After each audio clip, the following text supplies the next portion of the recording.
Somebody stabbed you in the neck, young lady." My eyes widen, and I slowly turn toward the elderly gentleman standing at my side. He presses the up button on the elevator and faces me. He smiles and points to my neck. "Your birthmark," he says. My hand instinctively goes up to my neck, and I touch the dime-sized mark just below my ear. My grandfather used to say the placement of a birthmark was the story of how a person lost the battle in their past life. "I guess you got stabbed in the neck. Bet it was a quick death, though." I smile, but I can't tell if I should be afraid or entertained. Despite his somewhat morbid opening conversation, he can't be that dangerous. His curved posture and shaky stance give away that he isn't a day less than 80 years old. He takes a few slow steps toward one of two velvet red chairs that are positioned against the wall next to the elevator.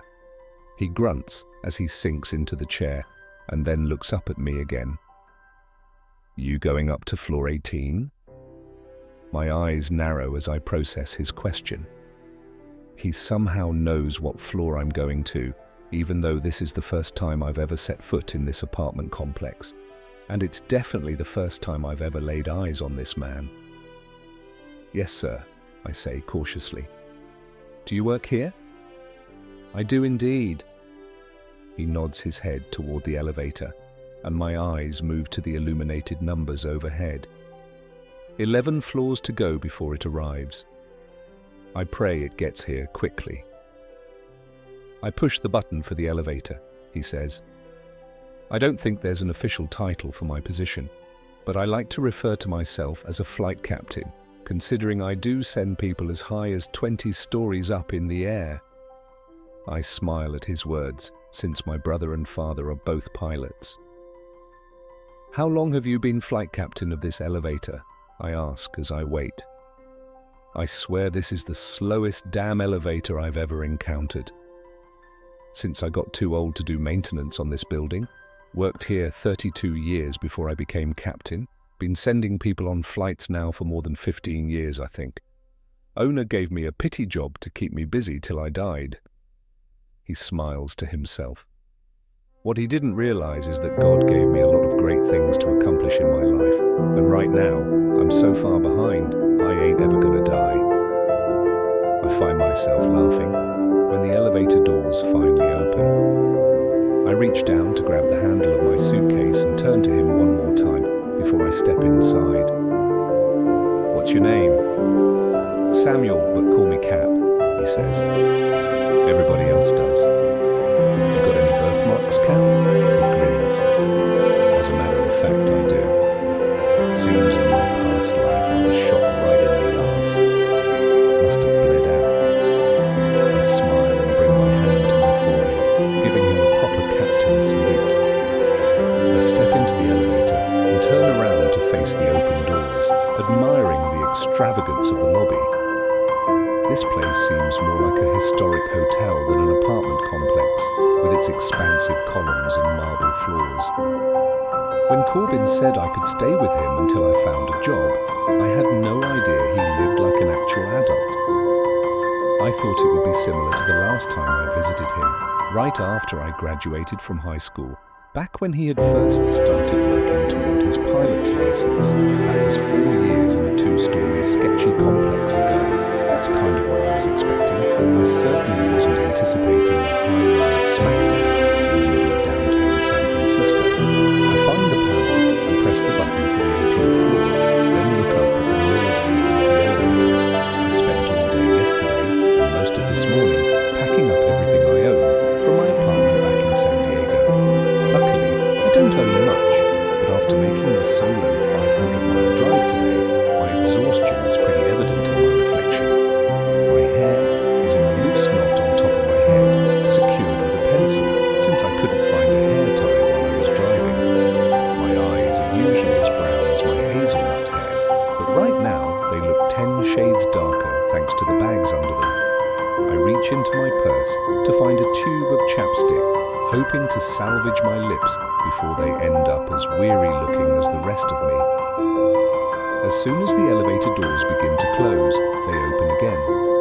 A guy is rushing toward the elevators, preparing to walk on as he acknowledges the old man. "Thanks, Cap," he says.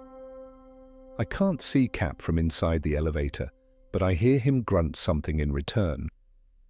He doesn't sound nearly as eager to make small talk with this guy as he was with me. This man looks to be in his late 20s at most. He grins at me, and I know exactly what's going through his mind, considering he just slid his left hand into his pocket. The hand with the wedding ring on it. "Floor 10, he says without looking away from me. His eyes fall to what little cleavage is peeking out of my shirt, and then he looks at the suitcase by my side. I press the button for floor 10. I should have worn a sweater. "Moving in?" he asks, blatantly staring at my shirt again. I nod, although I doubt he notices, considering his gaze isn't planted anywhere near my face. "What floor?" "Oh, no, you don't." I reach beside me and cover all the buttons on the panel with my hands to hide the illuminated 18th floor button, and then I press every single button between floors 10 and 18. He glances at the panel, confused. "None of your business," I say. He laughs. He thinks I'm kidding. He arches his dark, thick eyebrow. It's a nice eyebrow. It's attached to a nice face, which is attached to a nice head, which is attached to a nice body, a married body, arsehole. He grins seductively after seeing me check him out, only I wasn't checking him out the way he thinks I was. In my mind, I was wondering how many times that body has been pressed against a girl who wasn't his wife. I feel sorry for his wife. He's looking at my cleavage again when we reach floor 10. "I can help you with that," he says, nodding toward my suitcase. His voice is nice. I wonder how many girls have fallen for that married voice. He walks toward me and reaches to the panel, bravely pressing the button that closes the doors. I hold his stare and press the button to open the doors. I've got it. He nods as if he understands, but there's still a wicked gleam in his eyes that reaffirms my immediate dislike of him. He steps out of the elevator and turns to face me before walking away. "Catch you later, Tate," he says, just as the doors close. I frown, not comfortable with the fact that the only two people I've interacted with since walking into this apartment building already know who I am. I remain alone on the elevator as it stops on every single floor until it reaches the 18th. I step off, pull my phone out of my pocket, and open up my messages to Corbin. I can't remember which apartment number he said was his. It's either 1816 or 1814. Maybe it's 1826. I come to a stop at 1814 because there's a guy passed out on the floor of the hallway, leaning against the door to 1816. Please don't let it be 1816. I find the message on my phone and cringe. It's 1816, of course it is. I walk slowly to the door, hoping I don't wake up the guy. His legs are sprawled out in front of him, and he's leaning with his back propped up against Corbin's door. His chin is tucked to his chest, and he's snoring. "Excuse me," I say, my voice just above a whisper. He doesn't move. I lift my leg and poke his shoulder with my foot. "I need to get into this apartment." He rustles and then slowly opens his eyes and stares straight ahead at my legs. His eyes meet my knees and his eyebrows furrow as he slowly leans forward with a deep scowl on his face. He lifts a hand and pokes my knee with his finger, almost as if he's never seen a knee before. He drops his hand, closes his eyes and falls back asleep against the door. Great. Corbin won't be back until tomorrow, so I dial his number to see if this guy is someone I should be concerned about. "Tate?" he asks, answering his phone without a hello. "Yep," I reply. "Made it safe, but I can't get in because there's a drunk guy passed out at the front door. Suggestions?" 1816, he asks. "You sure you're at the right apartment?" "Positive." "Are you sure he's drunk?" "Positive." What's he wearing? Why do you want to know what he's wearing? If he's wearing a pilot's uniform, he probably lives in the building. The complex contracts with our airline. This guy isn't wearing any type of uniform, but I can't help but notice that his jeans and black t-shirt do fit him very nicely. No uniform, I say. Can you get past him without waking him up? I'd have to move him. He'll fall inside if I open the door. He's quiet for a few seconds while he thinks. Go downstairs and ask for Kat, he says. I told him you were coming tonight. He can wait with you until you're inside the apartment. I sigh because I've been driving for 6 hours, and going all the way back downstairs is not something I feel like doing right now. I also sigh because Kat is the last person who could probably help in this situation. Just stay on the phone with me until I'm inside your apartment. I like my plan a lot better. I balance my phone against my ear with my shoulder and dig inside my purse for the key Corbin sent me. I insert it into the lock and begin to open the door, but the drunk guy begins to fall backward with every inch the door opens. He groans, but his eyes don't open again. It's too bad he's wasted, I tell Corbin. He's not bad looking. Tate, just get your ass inside and lock the door so I can hang up. I roll my eyes. He's still the same bossy brother he always was. I knew that moving in with him would not be good for our relationship, considering how fatherly he acted toward me when we were younger. However, I had no time to find a job, get my own apartment, and get settled before my new classes started, so it left me with little choice. I'm hoping things will be different between us now, though. Corbin is 25 and I'm 23, so if we can't get along better than we did as kids, we've got a lot of growing up left to do. I guess that mostly depends on Corbin and whether he's changed since we last lived together. He had an issue with anyone I dated, all of my friends, every choice I made, even what college I went to tell me. Not that I ever paid any attention to his opinion, though. The distance and time apart has seemed to get him off my back for the last few years, but moving in with him will be the ultimate test of my patience. I wrap my purse around my shoulder, but it gets caught on my suitcase handle, so I just let it fall to the floor. I keep my left hand wrapped tightly around the doorknob and hold the door shut so the guy won't fall completely into the apartment. I take my foot and press it against his shoulder, pushing him from the center of the doorway. He doesn't budge. Corbin, he's too heavy? I'm going to have to hang up so I can use both hands.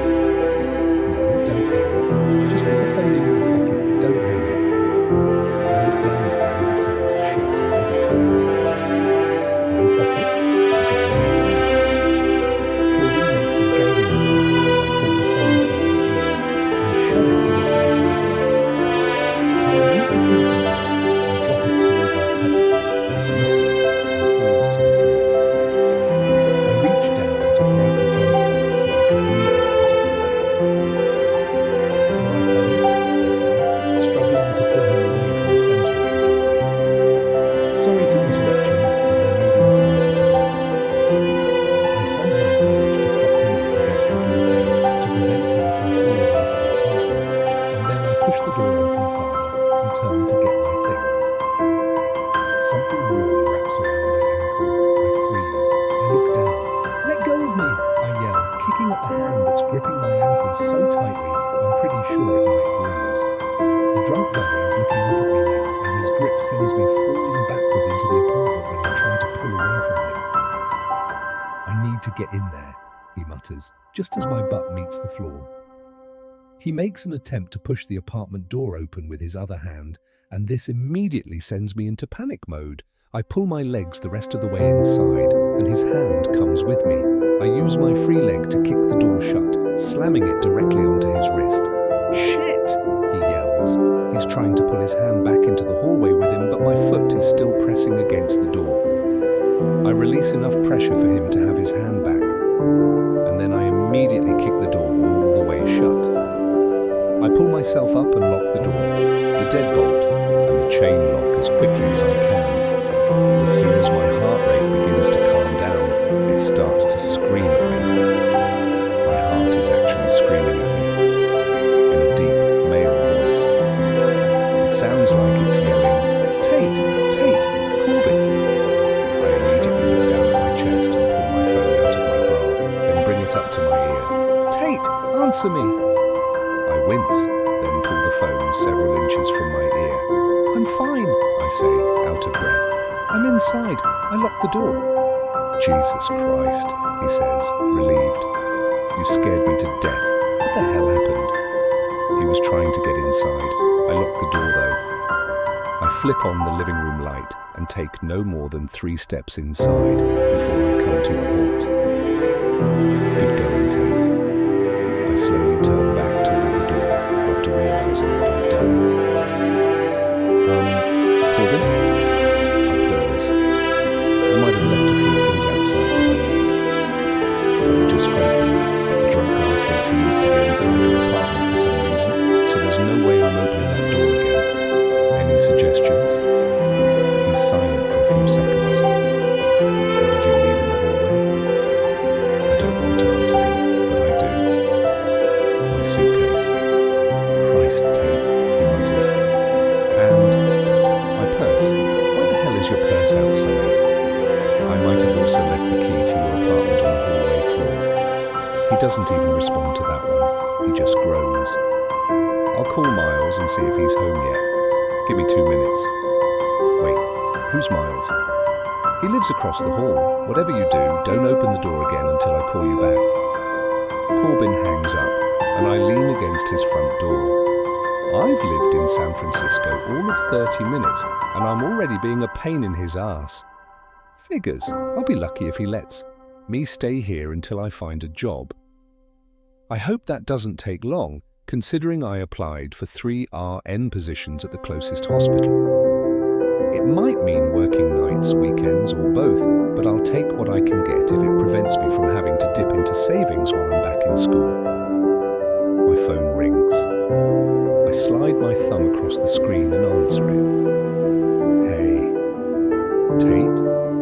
Yep, I reply, wondering why he always double-checks to see if it's me. They called me, so who else would be answering it who sounds exactly like me? I got hold of Miles. Good. Is he going to help me get my stuff? Not exactly, Corbin says. I kind of need you to do me a huge favor. My head falls against the door again. I have a feeling the next few months are going to be full of inconvenient favors, since he knows he's doing me a huge one by letting me stay here. Dishes? Check. Corbin's laundry? Check. Corbin's grocery shopping? Check. What do you need? I ask him. Corbin's grocery shopping? Check. What do you need? I ask him. Miles kind of needs your help. The neighbor? I pause as soon as it clicks and I close my eyes. Corbin, please don't tell me the guy you called to protect me from the drunk guy is the drunk guy. Corbin sighs. I need you to unlock the door and let him in. Let him crash on the couch. I'll be there first thing in the morning. When he sobers up, he'll know where he is and he'll go straight home. I shake my head. What kind of apartment complex are you living in? Do I need to prepare to be groped by drunk people every time I come home? Long pause. He groped you? Grope might be a bit strong. He did grab my ankle though. Corbin lets out a sigh. Just do this for me, Tate. Call me back when you've got him and all your stuff inside. Fine, I groan, recognizing the worry in his voice. I hang up with Corbin and open the door. The drunk guy falls onto his shoulder and his cell phone slips from his hand and lands on the floor next to his head. I flip him onto his back and look down at him. He cracks his eyes open and attempts to look up at me, but his eyelids fall shut again. You're not Corbin, he mutters. Number I'm not, but I am your new neighbour. And from the looks of it, you're about to owe me at least 50 cups of sugar. I lift him by his shoulders and try to get him to sit up, but he doesn't. I don't think he can, actually. How does a person even get this drunk? I grab his hands and pull him inch by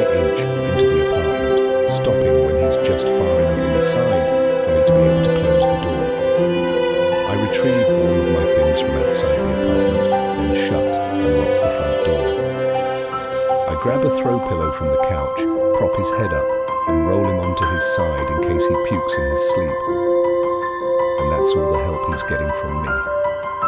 When he's comfortably asleep in the middle of the living room floor, I leave him there while I look around the apartment. The living room alone could fit 3 of the living rooms from Corbin's last apartment. The dining area is open to the living room, but the kitchen is separated from the living room by a half wall. There are several modern paintings throughout the room, and the thick plush sofas are a light tan, offsetting the vibrant paintings. The last time I stayed with him, he had a futon, a beanbag chair, and posters of models on the walls. I think my brother might finally be growing up. "Very impressive, Corbin," I say, out loud as I walk from room to room and flip on all the lights, inspecting what has just become my temporary home. I kind of hate that it's so nice. It'll make it harder to want to find my own place once I get enough money saved up. I walk into the kitchen and open the refrigerator.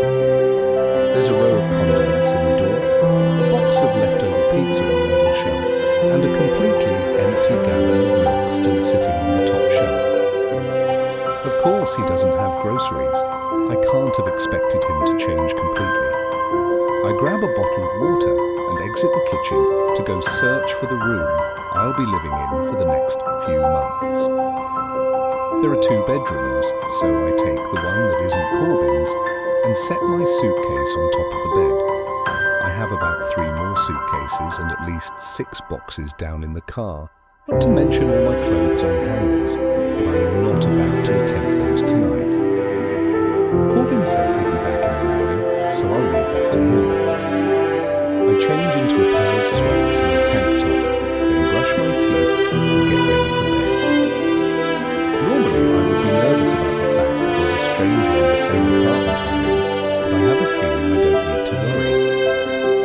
Corbin would never ask me to help someone he felt might be a threat to me in any way, which confuses me because if this is common behaviour for Miles, I'm surprised Corbin asked me to bring him inside.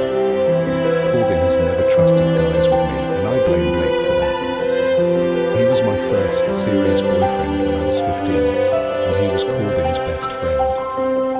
Blake was 17 and I had a huge crush on him for months. Of course, my friends and I had huge crushes on most of Corbin's friends, simply because they were older than we were. Blake would come over most weekends to stay the night with Corbin, and we always seemed to find a way to spend time together when Corbin wasn't paying attention. One thing led to another, and after several weekends of sneaking around, Blake told me he wanted to make our relationship official. The problem Blake didn't foresee was how Corbin would react once Blake broke my heart. And boy, did he break it. As much as a 15-year-old heart can be broken after the span of a 2-week secret relationship. Turned out he was officially dating quite a few girls during the 2 weeks he was with me. Once Corbin found out, their friendship was over and all of Corbin's friends were warned not to come near me. I found it almost impossible to date in high school until after Corbin finally moved away. Even then, though the guys had heard horror stories, we tended to steer clear of Corbin's little sister. As much as I hated it then, I would more than welcome it now. I've had my fair share of relationships go wrong since high school. I lived with my most recent boyfriend for more than a year before we realized we wanted 2 separate things out of life. He wanted me home, I wanted a career, so now I'm here, pursuing my master's degree in nursing and doing whatever I can to avoid relationships. Maybe living with Corbin won't be such a bad thing after all. I head back to the living room to turn out the lights, but when I've rounded the corner, I come to an immediate halt. Not only is Miles up off the floor, but he's in the kitchen, his head pressed against his arms and his arms folded on top of the kitchen counter. He's seated on the edge of a bar stool, and he looks as if he's about to fall off at any second. I can't tell if he's sleeping again or just attempting to recover. Miles? He doesn't move when I call his name, so I walk toward him and gently lay my hand on his shoulder to shake him awake. The second my fingers squeeze his shoulder, he gasps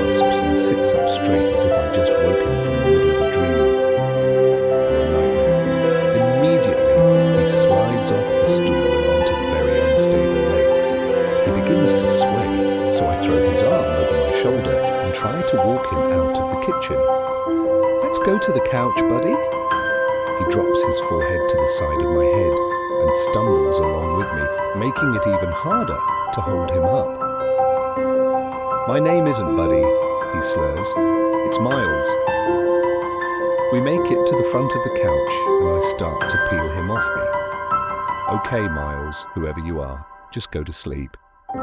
He falls onto the couch, but he doesn't let go of my shoulders. I fall with him and immediately attempt to pull away.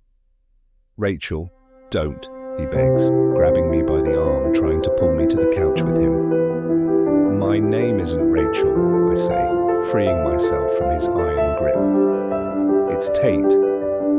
I don't know why I clarify what my name is, because it's not likely he'll remember this conversation tomorrow. I walk to where the throw pillow is and pick it up off the floor. I pause before handing it back to him, because he's on his side now, and his face is pressed into the couch cushion. He's gripping the couch so tightly, his knuckles are white. At first, I think he's about to get sick, but then I realize how incredibly wrong I am. He's not sick, he's crying, hard, so hard he isn't even making a sound. I don't even know the guy, but the obvious devastation he's experiencing is difficult to witness.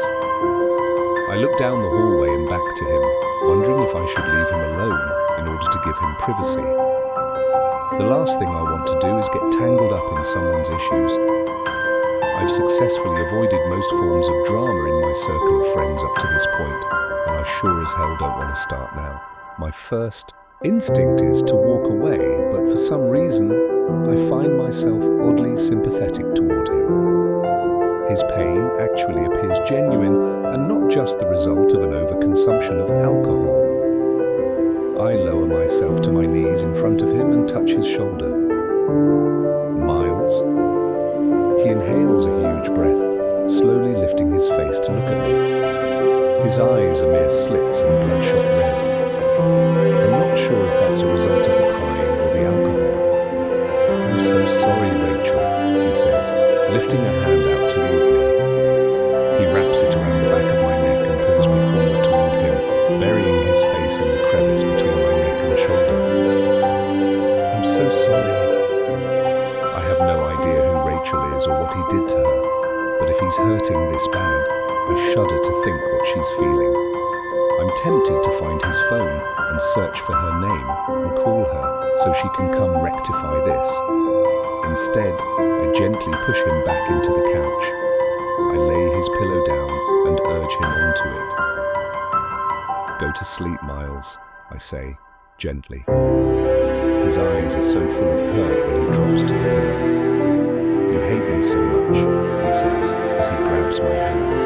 His eyes fall shut again and he releases a heavy sigh. I stare at him silently, allowing him to keep hold of my hand until he's quiet and still, and there aren't any more tears. I pull my hand away from his, but I stay by his side for a few minutes longer. Even though he's asleep, he somehow still looks as if he's in a world of pain. His eyebrows are furrowed, and his breathing is sporadic, failing to fall into a peaceful pattern. For the first time, I notice a faint, jagged scar, about 4 inches long, that runs smoothly across the entire right side of his jaw. It stops just 2 inches shy of his lips. I have the strange urge to touch it and run my finger down the length of it, but instead, my hand reaches up to his hair. It's short on the sides, a little longer on the top, and just the perfect blend of brown and blonde. I stroke his hair, comforting him, even though he may not deserve it. This guy may deserve every single bit of the remorse he's feeling for whatever he did to Rachel, but at least he's feeling it. I have to give him that much. Whatever he did to Rachel, at least he loves her enough to regret it. 6 years earlier, I open the door to the administration office and walk the roll sheet to the secretary's desk. Before I turn and head back to class, she stops me with a question. "You're in Mr. Clayton's senior English class, aren't you, Miles?"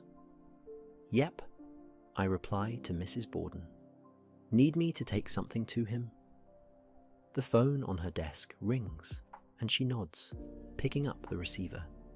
She covers it with her hand. "Wait around another minute or two," she says, nodding her head in the direction of the principal's office. "We've got a new student who just enrolled, and she also has Mr. Clayton this period. I need you to show her to the classroom." I agree and plop down into one of the chairs next to the door. I look around the administration office and realize this is the first time in the 4 years I've been in high school that I've ever sat in one of these seats. Which means I've successfully made it 4 years without being sent to the office. My mother would have been proud to know that, although it leaves me kind of disappointed in myself. Detention is something every male in high school should accomplish at least once. I have the rest of my senior year to achieve it, though, so there's that to look forward to.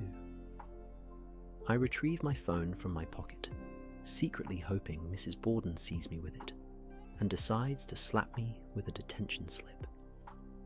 When I look up at her, she's still on the phone, but she makes eye contact with me. She simply smiles and goes about her secretarial duties. I shake my head in disappointment and open up a text to Ian. It doesn't take much to excite people around here. Nothing new ever happens. Me. New girl enrolled today. Senior.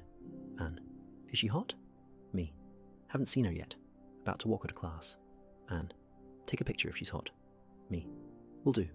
BTW. How many times have you had detention this year? Anne. Twice. Why? What did you do? Twice?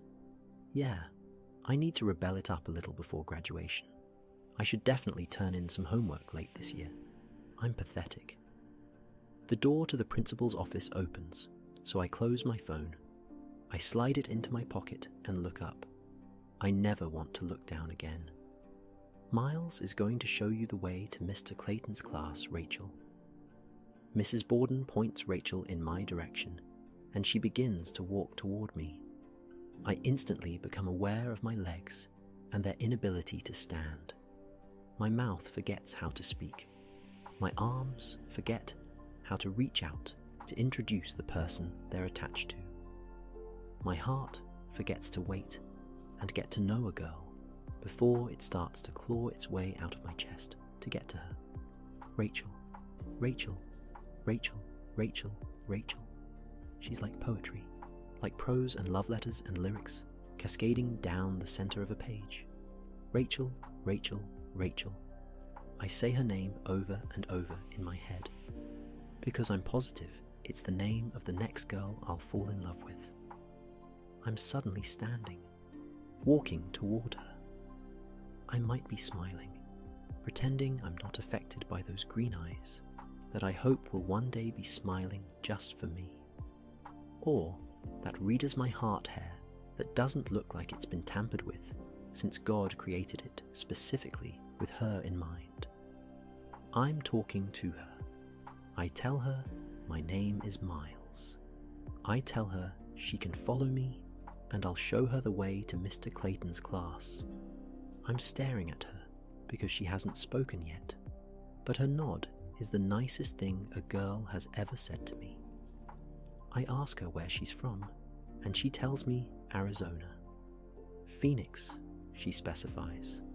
I don't ask her what brought her to California, but I do tell her my father does business in Phoenix a lot because he owns a few buildings there. She smiles. I tell her I've never been there, but I'd like to go one day. She smiles again. I think she says it's a nice town, but it's hard to understand her words when all I hear in my head is her name. Rachel. I'm gonna fall in love with you, Rachel. Her smile makes me want to keep talking, so I ask her another question as we pass Mr. Clayton's room. We keep walking. She keeps talking, because I keep asking her questions. She nods some. She answers some. She sings some. Or it sounds that way. We get to the end of the hallway, right when she says something about how how she hopes she likes this school because she wasn't ready to move away from Phoenix. She doesn't look happy about the move. She doesn't know how happy I am about the move. "Where's Mr. Clayton's classroom?" she asks. I stare at the mouth that just delivered that question. Her lips aren't symmetrical. Her top lip is slightly thinner than her bottom lip, but you can't tell until she talks. When words come out of her mouth, it makes me wonder why words are so much better coming from her mouth than any other mouth. And her eyes. There's no way her eyes aren't seeing a prettier, more peaceful world than all the other eyes. I stare at her for a few more seconds. Then I point behind me and tell her we passed Mr. Clayton's classroom. Her cheeks grow a shade pinker, like my confession affected her in the same way she's affecting me. I smile again. I nod my head toward Mr. Clayton's class. We walk in that direction. "Rachel, you're gonna fall in love with me, Rachel." I open the door for her and let Mr. Clayton know that Rachel is new here. I also want to add, for the sake of all the other guys in the classroom, that Rachel is not theirs. She's mine. But I don't say anything. I don't have to, because the only one who needs to be aware that I want Rachel is Rachel. She looks at me and smiles again, taking the only empty seat all the way across the room. Her eyes tell me she already knows she's mine. It's just a matter of time. I want to text Ian and tell her she isn't hot. I want to tell him she's volcanic, but he would laugh at that. Instead, I discreetly take a picture of her from where I'm seated. I send the picture in a message to Ian that says, "She's gonna have all my babies." Mr. Clayton begins class. Miles Archer becomes obsessed. I met Rachel on Monday.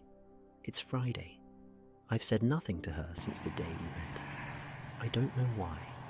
We have 3 classes together. Every time I see her, she smiles at me like she wants me to talk to her. Every time I work up the courage, I talk myself down. I used to be confident. Then Rachel happened. I gave myself until today. If I didn't work up the courage by today, I'd be giving up my only shot with her. Girls like Rachel aren't available for long, if she's even available. I don't know her story, or if she's wrapped up in a guy back in Phoenix, but there's only one way to find out. I'm standing next to her locker, waiting for her. She exits the classroom and smiles at me. I say hi when she walks up to her locker. I notice that same subtle change in her skin color. I like that. I ask how her first week was. She tells me it was fine. I ask her if she's made any friends, and she shrugs as she says, "A few." I smell her, subtly. She notices anyway. I tell her she smells good. She says, "Thank you." I push through the sound of my heart pounding in my ears. I push past the sheen of moisture developing on my palms. I drown out her name, which I keep wanting to repeat out loud, over and over. I push it all down and hold her stare while I ask her if she'd like to do something later. I keep it all pushed away and make room for her response, because it's the only thing I want. I want that nod, actually. The one that doesn't require words, just a smile. I don't get her nod. She has plans tonight. It all comes back tenfold, spilling over like a flood, and I'm the dam. The pounding, the sweaty palms. Her name, a newfound insecurity I never knew existed, burying itself in my chest. All of it takes over and feels like it's building a wall around her. "I'm not busy tomorrow, though," she says, obliterating the wall with her words. I make room for those words. Lots of room. I let them invade me. I soak those words up like a sponge. I pluck them out of the air and swallow them. "Tomorrow works for me," I say. I pull my phone out of my pocket. not even bothering to hide my smile. "What's your number? I'll call you." She tells me her number. She's excited.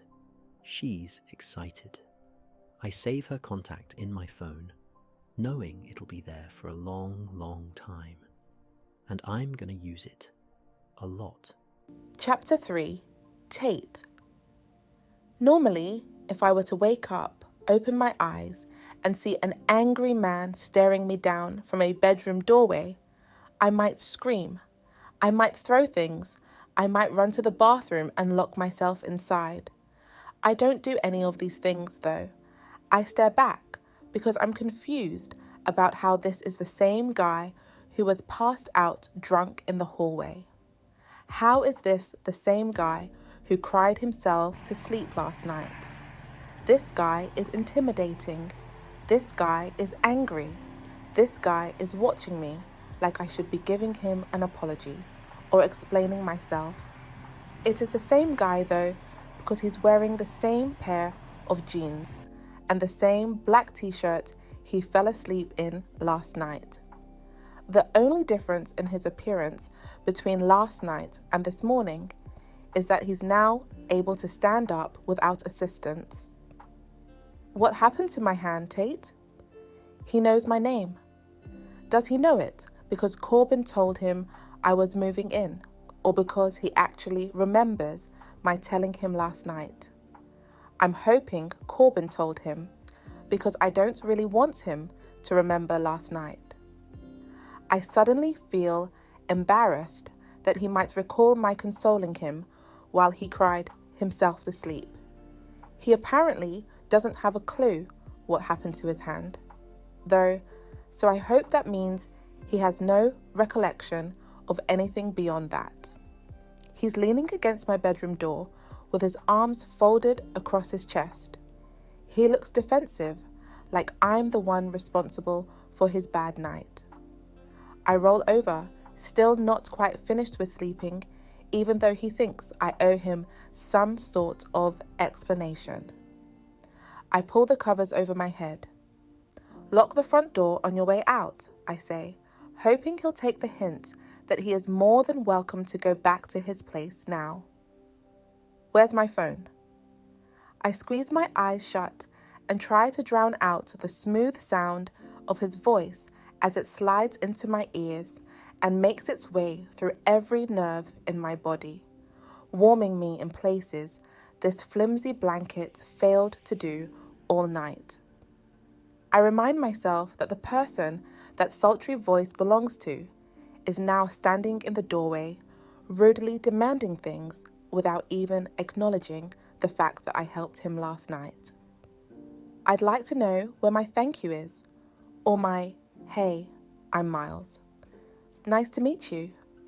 I get none of that from this guy. He's too worried about his hand, and his phone, apparently. Too worried about himself to be concerned about how many people his carelessness might have inconvenienced last night. If this guy and his attitude are going to be my neighbors for the next few months, I'd better set him straight now. I toss the covers off and stand up, then walk to the door and meet his gaze. "Do me a favor and take a step back." Surprisingly, he does. I keep my eyes locked with his until the bedroom door slams in his face and I'm looking at the back of the door. I smile and walk back to my bed. I lie down and pull the covers over my head. I win. Have I mentioned I'm not much of a morning person? The door opens again. Flies open. "What the hell is wrong with you?" he yells. I groan, then sit up on the bed and look at him. He's standing in the doorway once again, still looking at me like I owe him something. "You!" I yell back. He looks genuinely shocked at my harsh response, which kind of makes me feel bad. But he's the one being the jerk, I think. He started it. I think, while he eyes me hard for a few seconds, then tilts his head slightly forward and arches an eyebrow. "Did we?" He motions his finger back and forth between us. Did we hook up last night? Is that why you're pissed? I laugh when my initial thoughts are confirmed. He's being the jerk, and this is great. I'm neighbours with a guy who gets shit-faced on weeknights and obviously brings home so many girls in the process that he can't even remember which ones he messed around with. I open my mouth to respond, but am cut off by the sound of the apartment door closing and Corbin's voice yelling out, "Tate?" I immediately jump up and rush to the door, but Miles is still blocking the doorway, glaring at me, expecting a response to his question. I look him straight in the eyes to give him an answer, but his eyes catch me off guard for a short moment. They are the clearest blue eyes I've ever seen. Not at all the heavy-lidded, bloodshot eyes from last night. His eyes are so light blue, they're almost colourless. I continue to stare at them, half expecting to see waves if I look closely enough. I'd say they were as clear blue as the waters of the Caribbean, but I've never actually been to the Caribbean, so I wouldn't know. He blinks, and it immediately pulls me away from the Caribbean and back to San Francisco, back to this bedroom, back to the last question he asked before Corbin walked through the front door. "Not sure if you can call what we did hooking up," I whisper. I stare at him, waiting for him to move out of my way. He stands taller, putting up an invisible wall of armor with his posture and his rigid body language. Apparently, he doesn't like to envision the two of us making out based on the unyielding look he's giving me. It almost seems like he's looking at me in disgust, which makes me dislike him that much more. I don't back down, and neither of us breaks eye contact when he steps out of my way and allows me to pass him. Corbin is rounding the hallway when I exit my room.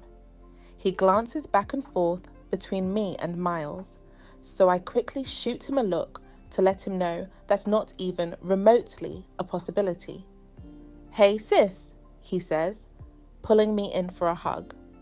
I haven't seen him in almost 6 months. Sometimes it's easy to forget how much you miss people until you see them again. That's not the case with Corbin.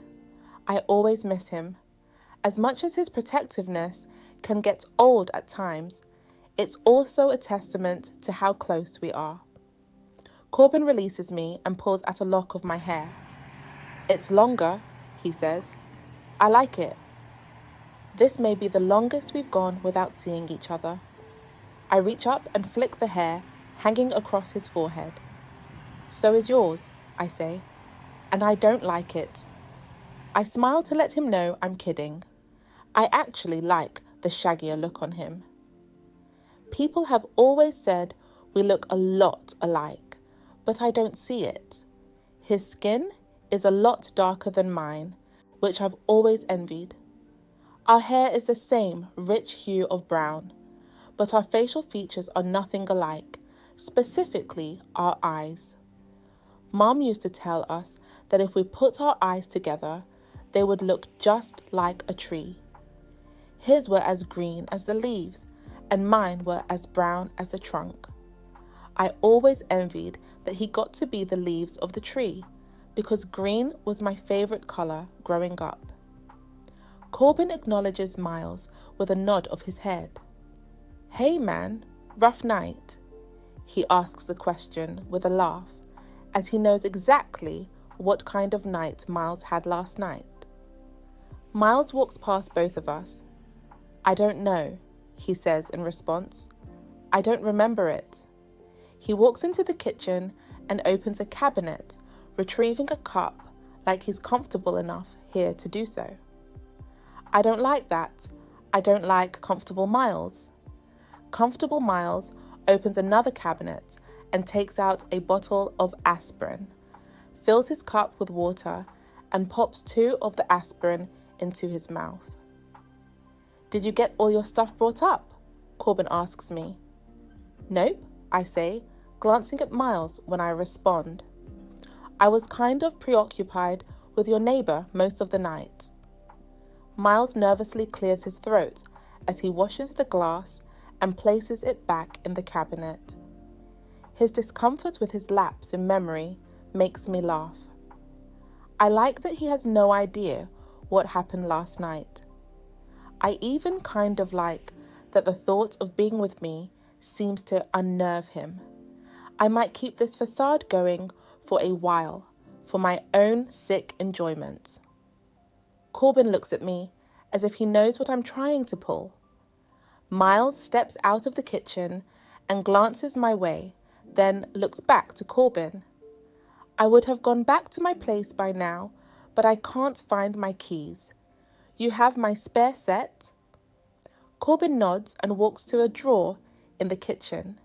He opens it, grabs a key, and tosses it to Miles, who catches it in midair. Can you come back in an hour and help me unload Tate's car? I want to shower first. Miles nods, but his eyes cut briefly to mine as Corbin starts walking to his bedroom. We'll catch up when it's not too morning, Corbin tells me. It may have been 7 years since we've lived together, but he apparently remembers I'm not much of a talker in the morning. Too bad Miles doesn't know this about me.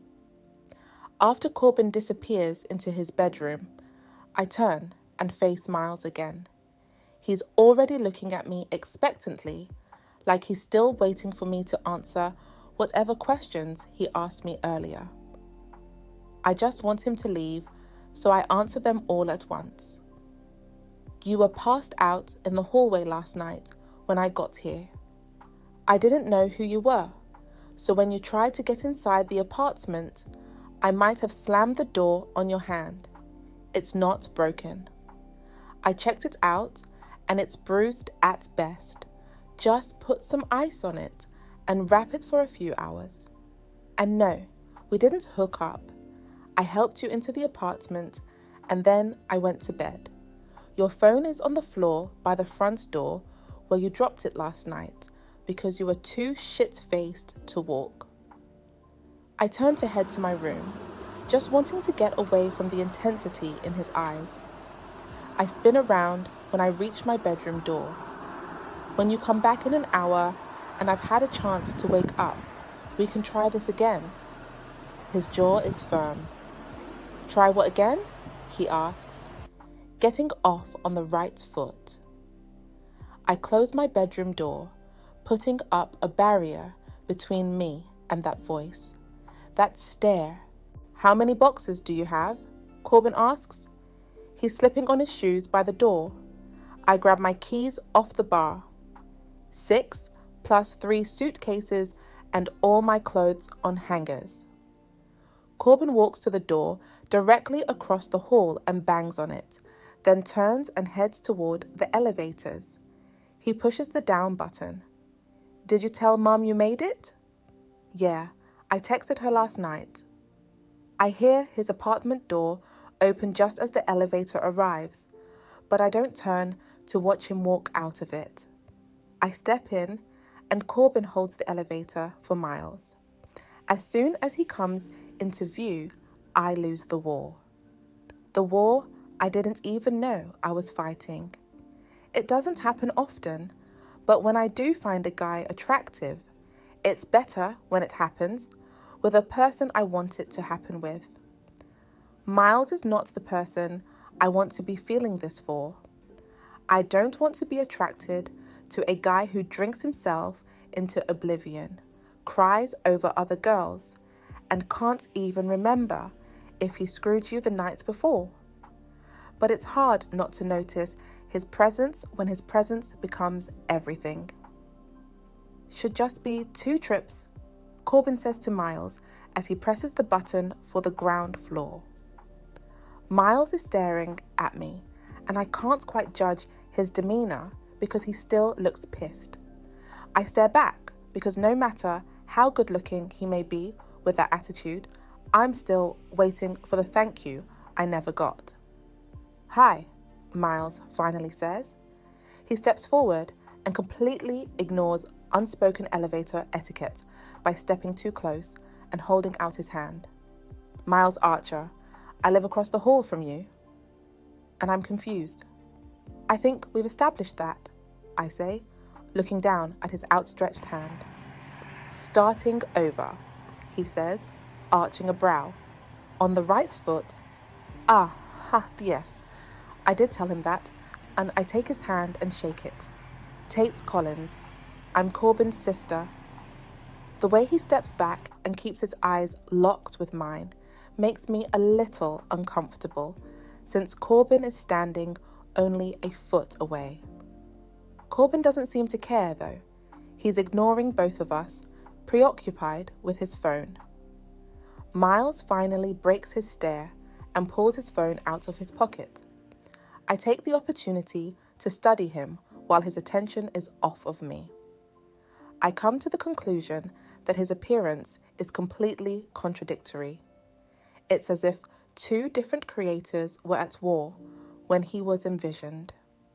The strength in his bone structure contrasts with the soft, inviting appeal of his lips. They seem harmless and welcoming compared with the harshness in his features and the jagged scar that runs the length of the right side of his jaw. His hair can't decide if it wants to be brown or blonde, or wavy or straight. His personality flips between inviting and callously indifferent, muddling my ability to discern hot from cold. His casual posture is at war with the fierceness I've seen in his eyes. His composure this morning contradicts his inebriated state from last night.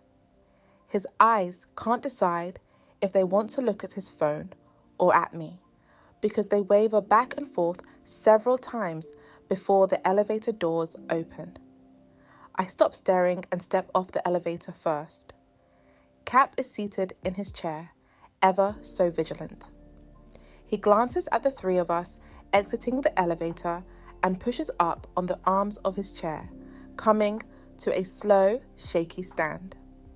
Corbin and Miles both nod at him and continue walking.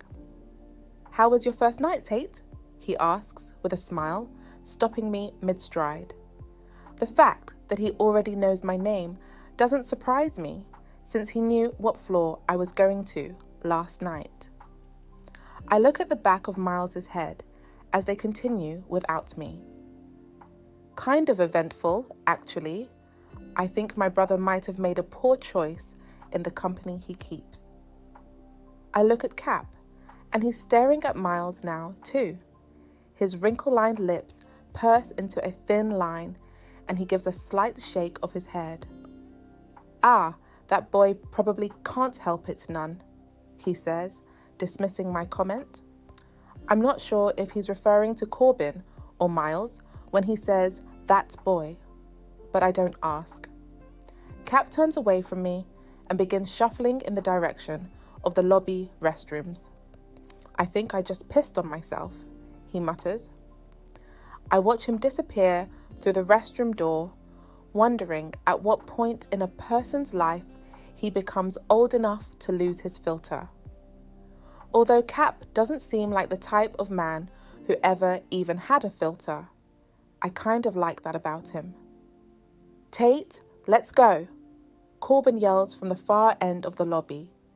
I catch up with them to show them the way to my car. It takes 3 trips to get all my things up, not 2. 3 entire trips where Miles doesn't speak another word to me. Chapter 4. Miles 6 years earlier, add, "Where are you?" Me. "Ian's house." Add, "We need to talk." Me. "Can it wait until tomorrow? I'll be home late."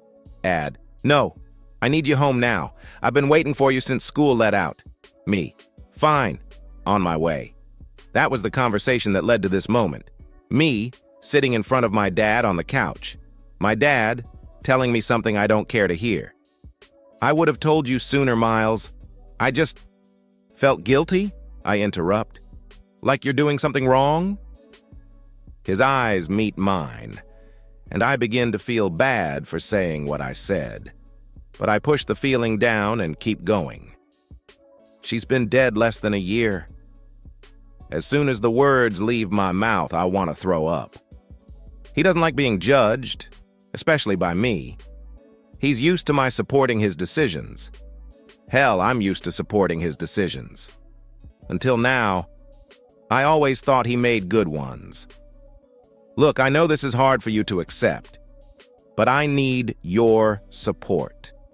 You have no idea how hard it's been for me to move on since she died. Hard? I'm standing. I'm raising my voice. I'm acting like I give a shit for some reason when I really don't. I could care less that he's already dating again. He can see whoever he wants. He can screw whoever he wants. I think the only reason I'm reacting this way is because she can't. It's hard to defend your marriage when you're dead. That's why I'm doing it for her. It's obviously not very hard for you at all, Dad. I walk to the opposite end of the living room. I walk back. The house is too damn small to fit all of my frustration and disappointment. I look at him again, recognizing that it's not so much the fact that he's seeing someone already. It's the look he gets in his eyes when he talks about her that I hate. I never saw him look at my mother that way, so whoever she is, I know it's not a casual thing. She's about to seep into our lives, intertwining around and through and between my relationship with my father, like she's poison ivy. It'll no longer be just my father and me. It'll be me, my father, and Lisa. It doesn't feel right, considering my mother's presence is still everywhere in this house. He's sitting with his hands folded in front of him, clasped together. He's looking down at the floor. I don't know if this will go anywhere, but I want to give it a shot. Lisa makes me happy. Sometimes moving on is the only way to move on. I open my mouth to respond to him, but my words are cut off by the doorbell. He looks up at me, hesitantly coming to a stand. He seems smaller, less heroic. I'm not asking you to like her. I'm not asking you to spend time with her. I just want you to be nice to her. His eyes are pleading with me, and it makes me feel guilty for being so resistant. I nod. I will, Dad. You know I will. He hugs me, and it feels good and bad. It doesn't feel like I just hugged the man I've had on a pedestal for 17 years. It feels as though I just hugged my peer. He asks me to get the door while he heads back to the kitchen to finish dinner. So I do. I close my eyes and let my mom know that I'm going to be nice to Lisa, but she'll always just be Lisa to me, no matter what happens between her and Dad. I open the door. Miles? I look at her face, and it's completely opposite from my mother's face. This makes me feel good. She's a lot shorter than my mother. She's not as pretty as my mother either. There's nothing about her that can be compared to my mother, so I don't even try. I accept her for what she is, our dinner guest. I nod and open the door wider to let her in. You must be Lisa. Good to meet you. I point behind me. My father is in the kitchen. Lisa leans forward and gives me a hug, one that I successfully make awkward after it takes me several seconds to hug her back. My eyes meet the eyes of the girl standing behind her. The eyes of the girl standing behind her meet mine. You're gonna fall in love with me, Rachel. Miles? She says in a broken whisper. Rachel sounds a little bit like her mother, but sadder. Lisa looks back and forth between us. You know each other? Rachel doesn't nod. Neither do I. Our disappointment melts to the floor and combines in a puddle of premature tears at our feet. Rachel is stuttering, so I help her finish her words. I go to school with Rachel, I blurt out. I regret saying that, because what I really want to say is, Rachel is the next girl I'm gonna fall in love with. I can't say that, though, because it's obvious what's bound to happen. Rachel isn't the next girl I'll fall in love with because Rachel is the girl who will more than likely become my new stepsister. For the second time tonight, I feel sick. Lisa smiles and clasps her hands together. "That's great," she says. "I'm so relieved." My father walks into the room. He hugs Lisa. He says hi to Rachel and tells her it's good to see her again. My father already knows Rachel. Rachel already knows my father. My father is Lisa's new boyfriend. My father visits Phoenix a lot. My father has been visiting Phoenix a lot since before my mother died. My father is a bastard. Rachel and Miles already know each other, Lisa says to my father. He smiles, and relief floods his face. Good, good, he says, repeating the word twice as if it could make things better. Number bad, bad. That'll make tonight a lot less awkward, he says with a laugh. I look back at Rachel. Rachel looks at me. I can't fall in love with you, Rachel. Her eyes are sad. My thoughts are sadder. And you can't fall in love with me. She slowly walks inside, avoiding my gaze as she watches her feet with each step. They're the saddest steps I've ever seen taken. I close the door. It's the saddest door I've ever had to close. Chapter 5, Tate. Are you off for Thanksgiving? My mother asks. I switch my cell to my other ear and pull the apartment key out of my purse. Yeah, but not Christmas. I only work weekends for now. Good. Tell Corbin we're not dead yet if he ever gets the urge to call us. I laugh. I'll tell him. Love you. I hang up and put my cell phone into the pocket of my scrub top. It's only a part-time job, but it gets my foot in the door. Tonight was my last night of training before I start weekend rotations tomorrow night. I like the job so far, and I was honestly shocked to land it after my first interview. It works out with my school schedule, too. I'm in school every weekday, doing either clinical or classroom hours. Then I work second shift on the weekends over at the hospital. It's been a seamless transition up to this point. I also like San Francisco. I know it's only been 2 weeks, but I could see myself staying here after graduation next spring rather than going back to San Diego. Corbin and I have even been getting along, although he's gone more than he's home, so I'm sure that has everything to do with it. I smile, finally feeling like I've found my place, and I open the door to the apartment. My smile fades as soon as it meets the eyes of 3 other guys, only 2 of whom I recognize.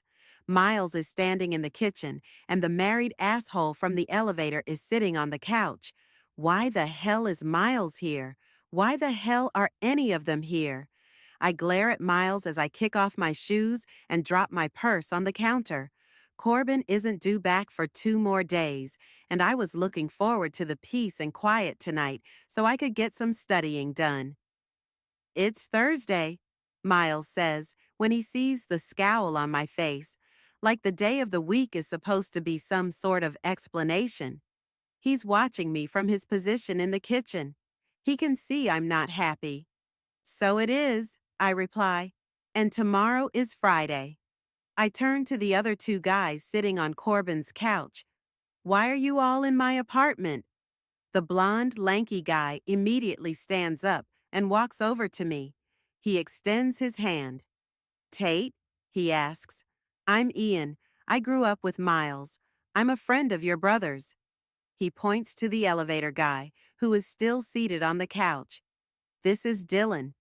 Dylan gives me a nod but doesn't bother speaking. He doesn't have to. His shit-eating grin says enough about what he's thinking right now. Miles walks back into the living room and points to the television. This is kind of a thing we do some Thursdays if either of us is home. Game night. I don't care if it's their thing. I have homework. Corbin isn't even home tonight. Can't you do this at your apartment? I need to study. Miles hands Dylan a beer and then looks back at me. I don't have cable.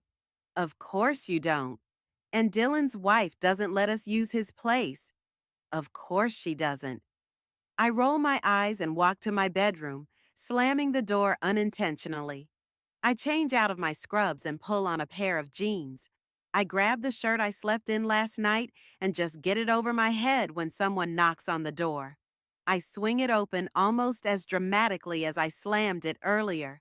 He's so tall. I didn't realize how tall he was, but now that he's standing in my doorway, filling it, he seems really tall.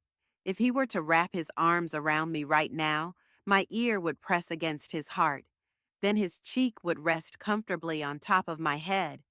If he were to kiss me, I'd have to tilt my face up to meet his. But it would be nice, because he would probably wrap his arms around my lower back and pull me to him so that our mouths would come together like two pieces of a puzzle. Only they wouldn't fit very well, because they are most definitely not two pieces from the same puzzle. Something strange is going on in my chest. A flutter kind of thing. I hate it because I know what it means. It means my body is really starting to like Miles. I just hope my brain never catches up. If you need quiet, you can go to my place, he says. I cringe at the way his offer works knots into my stomach. I shouldn't be excited about the possibility of being inside his apartment, but I am. We'll probably be here another 2 hours, he adds. There's regret in his voice somewhere. It would more than likely take a search party to locate it, but it's buried there somewhere, beneath all the sultriness. I expel a quick, relinquishing breath. I'm being a bitch. This isn't even my apartment. This is their thing that they obviously do on a regular basis, and who am I to think I can just move in and put a stop to it? I'm just tired, I say to him. It's fine. I'm sorry if I was rude to your friends. Friend, he says as clarification. Dylan is not my friend. I don't ask him what he means by that. He glances into the living room, then looks back at me. He leans against the frame of the door, an indication that my relinquishing the apartment for their game wasn't the end of our conversation. He swings his eyes to the scrubs strewn across my mattress. You got a job? Yeah, I say, wondering why he's suddenly up for conversation. Registered nurse in an ER. A crease appears on his forehead, and I can't tell if it's a result of confusion or fascination. Aren't you still in nursing school? How can you already work as an RN? I'm getting my master's in nursing so I can work as a CRNA. I already have my RN license. His expression is obstinate, so I clarify.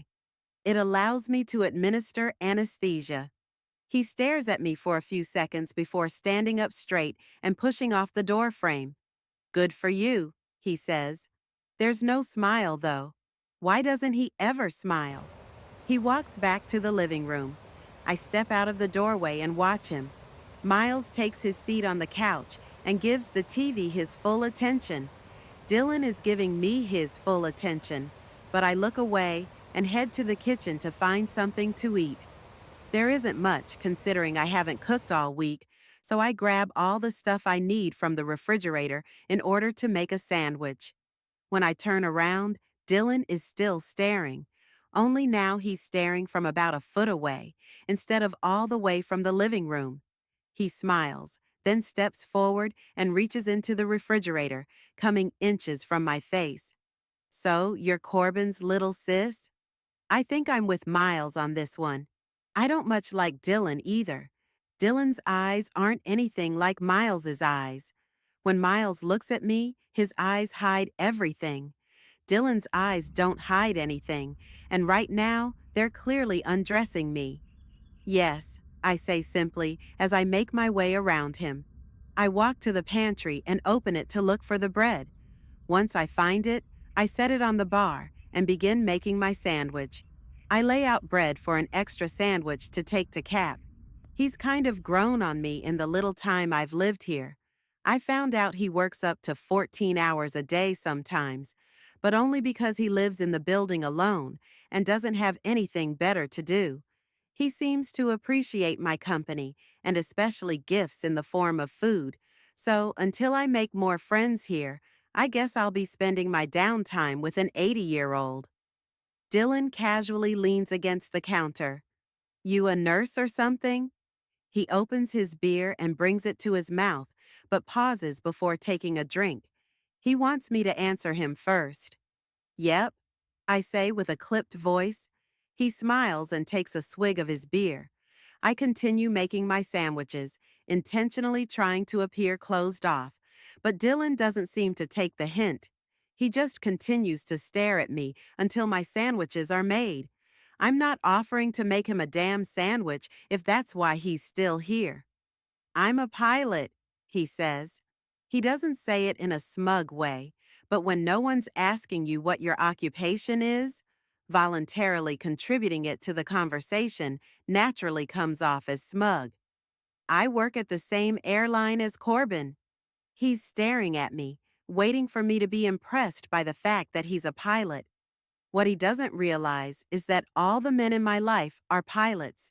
My grandfather was a pilot. My father was a pilot until he retired a few months ago. My brother is a pilot. Dylan, if you're trying to impress me, you're going about it the wrong way. I much prefer a guy with a little more modesty and a lot less wife. My eyes flash down to the wedding ring on his left hand. Game just started, Miles says, walking into the kitchen, directing his words toward Dylan. His words might be innocuous, but his eyes are definitely telling Dylan that he needs to return to the living room.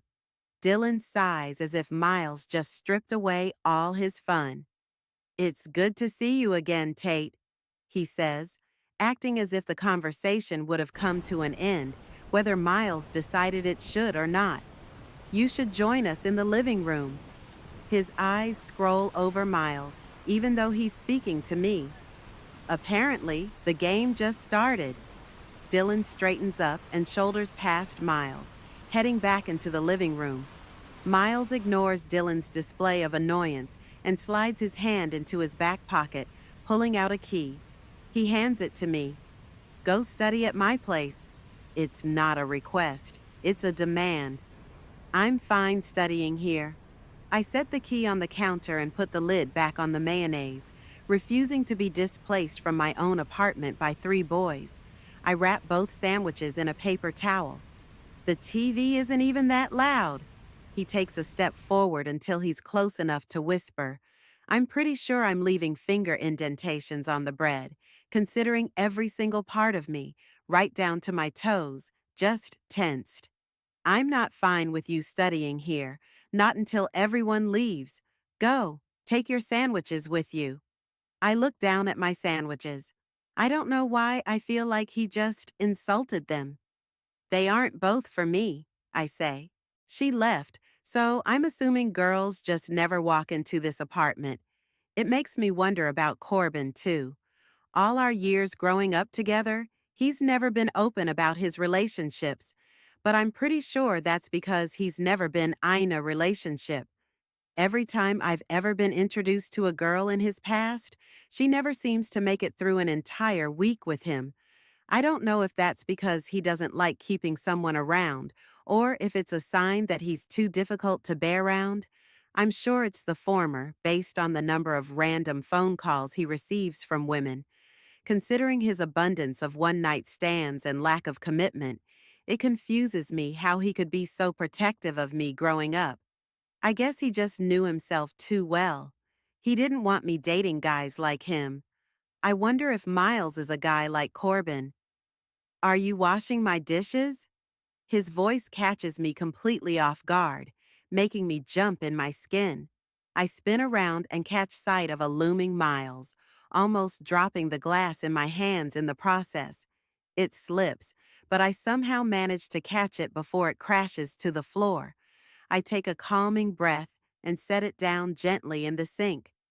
Finished my homework, I say, swallowing the thickness that just swelled in my throat. I look at the dishes that are now in the strainer. They were dirty. He smiles, I think. Just as soon as his lips start to curl up, They mash back into a straight line. False alarm.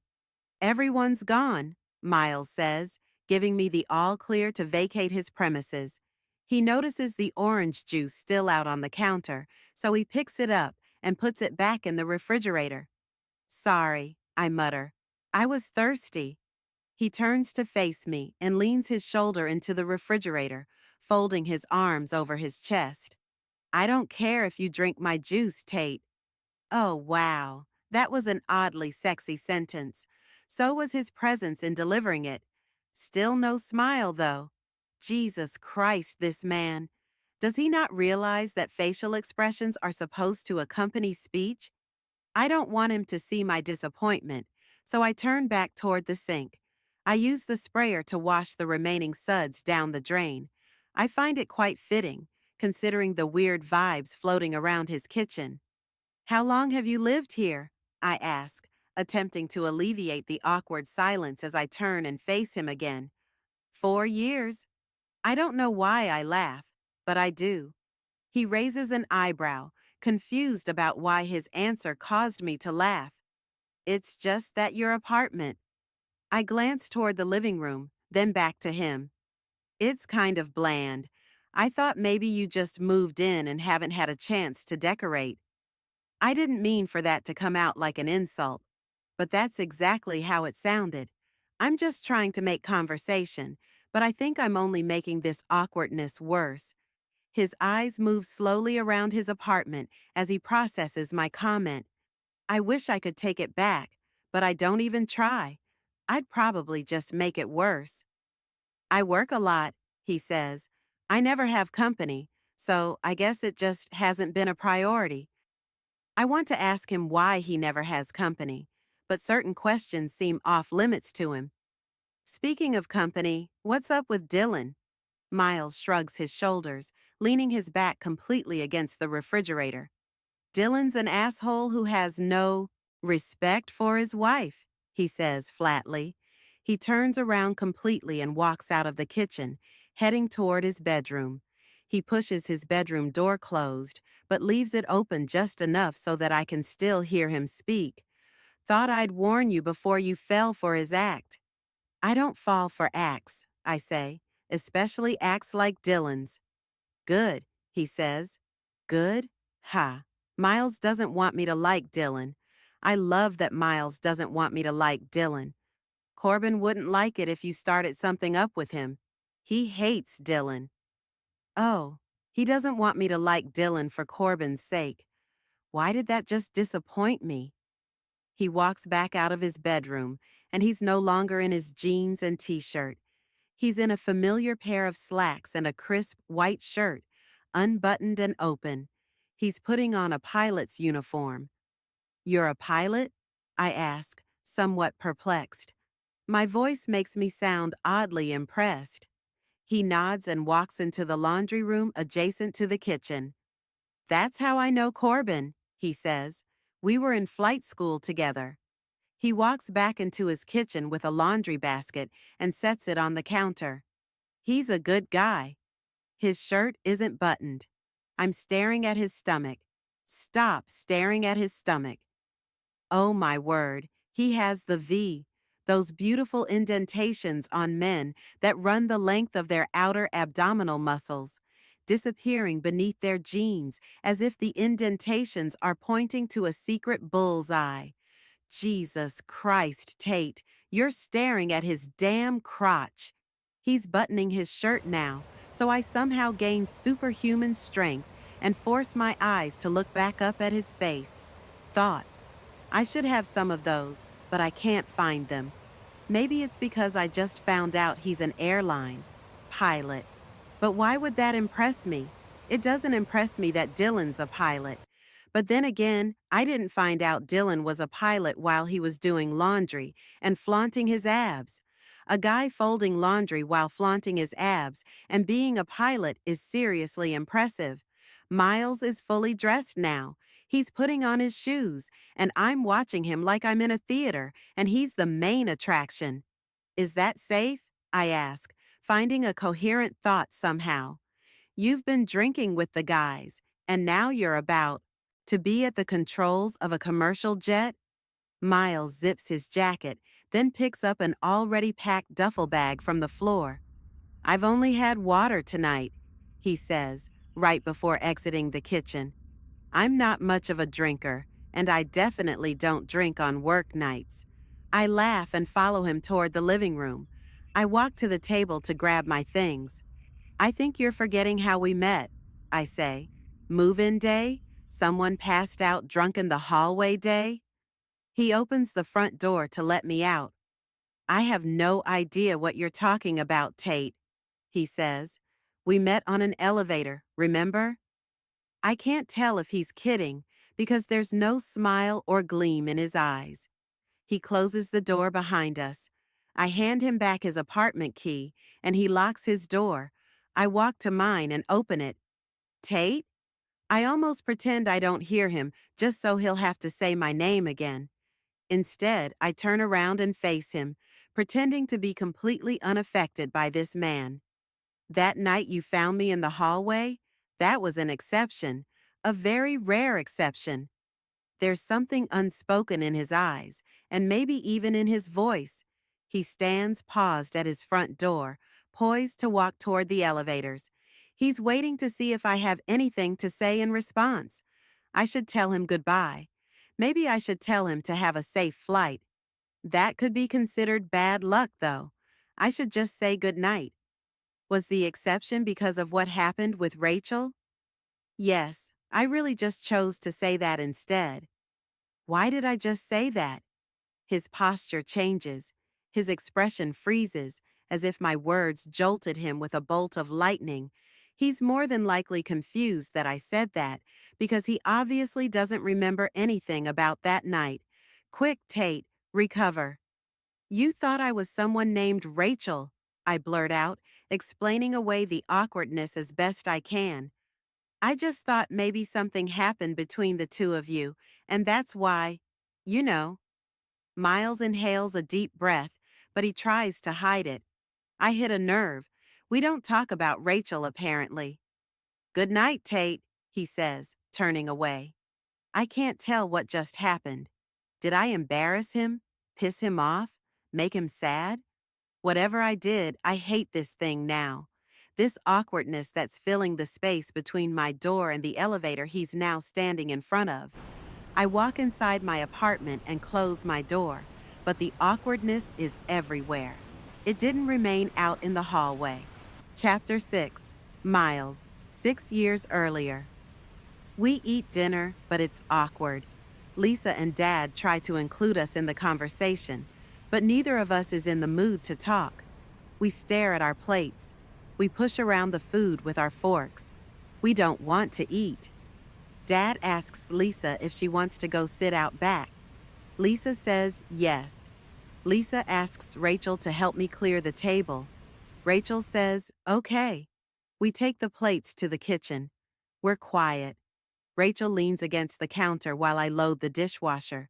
She watches me do my best to ignore her. She doesn't realize she's everywhere. She's in everything. Every single thing has just become Rachel.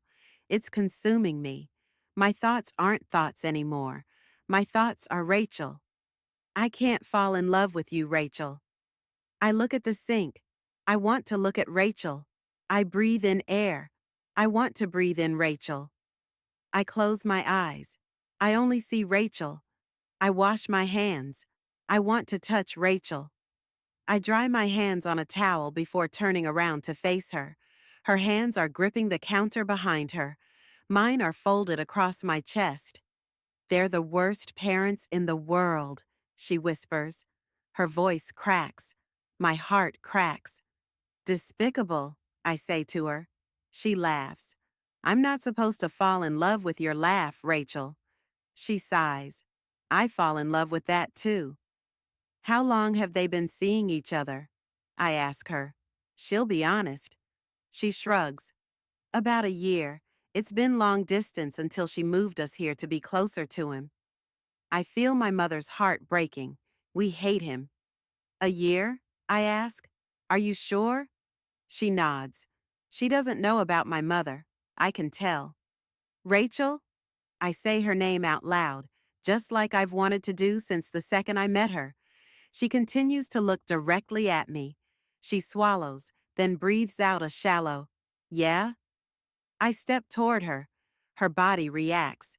She stands taller, but not by much. She breathes heavier, but not by much. Her cheeks grow redder, but not by much. It's all just enough.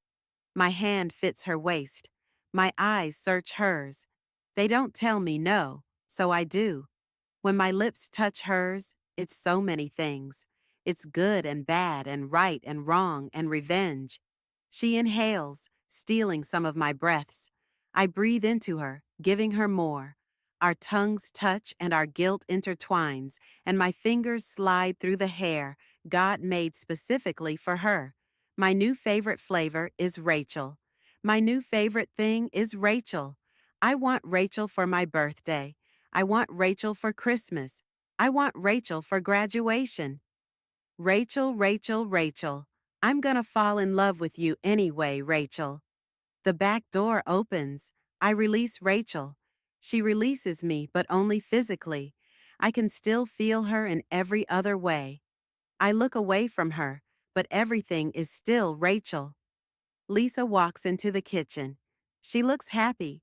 She has a right to be happy. She's not the one who died. Lisa tells Rachel it's time to go. I tell them both goodbye, but my words are only for Rachel. She knows this. I finish the dishes. I tell my father Lisa was nice. I don't tell him I hate him yet. Maybe I never will. I don't know what good it would do to let him know that I don't see him the same way anymore. Now he's just 0.0. Normal, human. Maybe that's the rite of passage before you become a man, realizing your father doesn't have life figured out any more than you do. I go to my room, I take out my phone, and I text Rachel. Me, what do we do about tomorrow night? Rachel, we lie to them? Me, can you meet me at 7? Rachel, yes. Me, Rachel? Rachel, yeah? Me, good night. Rachel, good night, Miles. I turn off my phone because I want that to be the last text I receive for the night. I close my eyes. I'm falling, Rachel. Chapter 7, Tate. It's been 2 weeks since I've seen Miles, but only 2 seconds since the last time I've thought about him. He seems to work just as much as Corbin does, and while it's nice to have the place to myself occasionally, it's also nice when Corbin isn't working and there's actually someone to talk to. I would say it's nice when Corbin and Miles are both off work, but that hasn't happened since I've lived here, until now. His dad is working and he's off until Monday, Corbin says. I had no idea he'd invited Miles to come back home with us for Thanksgiving until just now. He's knocking on Miles's apartment door. He doesn't have anything else to do. I'm pretty sure I nod after hearing those words, but I turn and walk straight toward the elevator. I'm afraid that when Miles opens his door, my excitement over the fact that he's coming with us will be transparent. I'm on the elevator at the far back wall when they both step on. Miles finds me and nods, but that's all I get. The last time I spoke to him, I made things completely awkward between us, so I don't say a word. I also try not to stare at him, but it's extremely difficult to focus on anything else. He's casually dressed in a baseball cap, jeans, and a 49ers t-shirt. I think that's why I find him hard to look away from, though, because I've always found guys more attractive when they put less effort into trying to appear attractive. My eyes leave his clothes and meet his concentrated stare. I don't know whether to smile in embarrassment or look away, so I just choose to copy his next move, waiting for him to look away first. He doesn't. He continues to watch me in silence for the remainder of the elevator ride, and I stubbornly do the same. When we finally make it to the ground floor, I'm relieved he steps off first, because I have to inhale a pretty noticeable breath, considering I haven't inhaled in at least 60 seconds. "Where you three headed?" Cap asks once we're all off the elevator. "Home to San Diego," Corbin says. "You have any plans for Thanksgiving?" "Gonna be a busy day for flights," Cap says. "Reckon I'll be here working." He winks in my direction, and I wink back before he shifts his attention toward Miles. "How about you, boy? You headed home yourself?" Miles silently watches Cap in the same way he silently stared at me on the elevator. This disappoints me tremendously because on the elevator, I had a small glimmer of hope that Miles was staring at me like he was because he feels the same pull to me that I feel when I'm around him.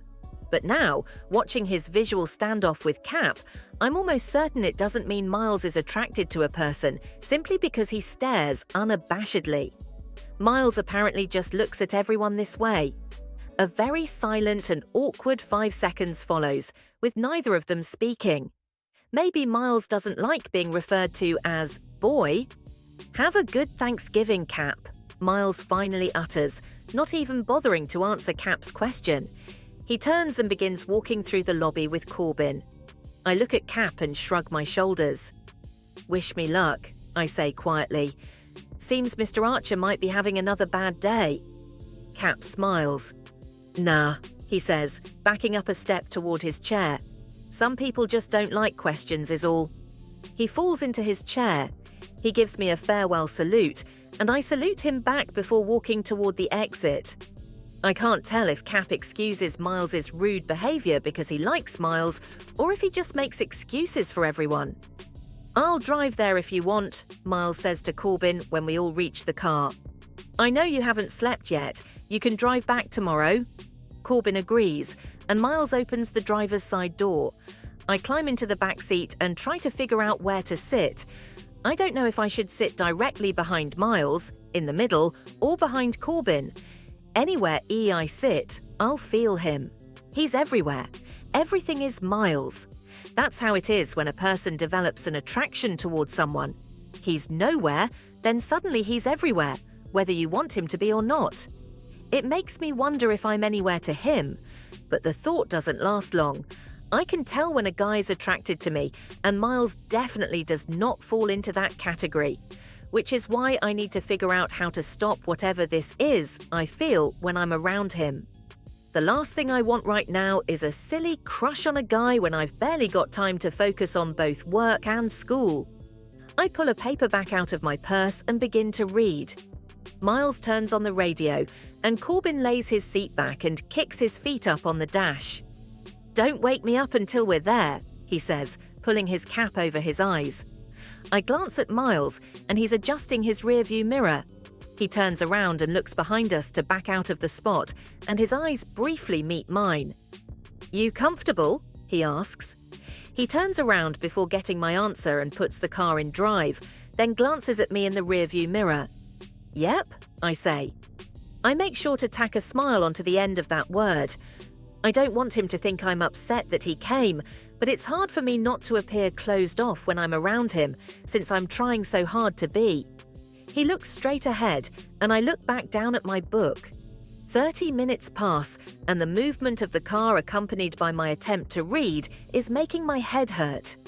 I set the book down beside me and readjust myself in the back seat. I lean my head back and prop my feet up on the console between Miles and Corbin. He glances at me in the rearview mirror, and his eyes feel like they're hands running over every inch of me. He holds his stare for no longer than 2 seconds, then looks back at the road. I hate this. I have no idea what's going through his head. He never smiles. He never laughs. He doesn't flirt. His face appears as if he keeps a constant veil of armor between his expressions and the rest of the world. I've always been a sucker for the quiet types of guys, primarily because most guys talk too much, and it's painful having to suffer through every single thought that goes through their heads. Miles makes me wish he were the opposite of the quiet type, though. I want to know all the thoughts that pass through his head, especially the one thought that's in there right now, hiding behind that unwavering stoic expression. I'm still staring at him in the rearview mirror, trying to figure him out, when he glances at me again.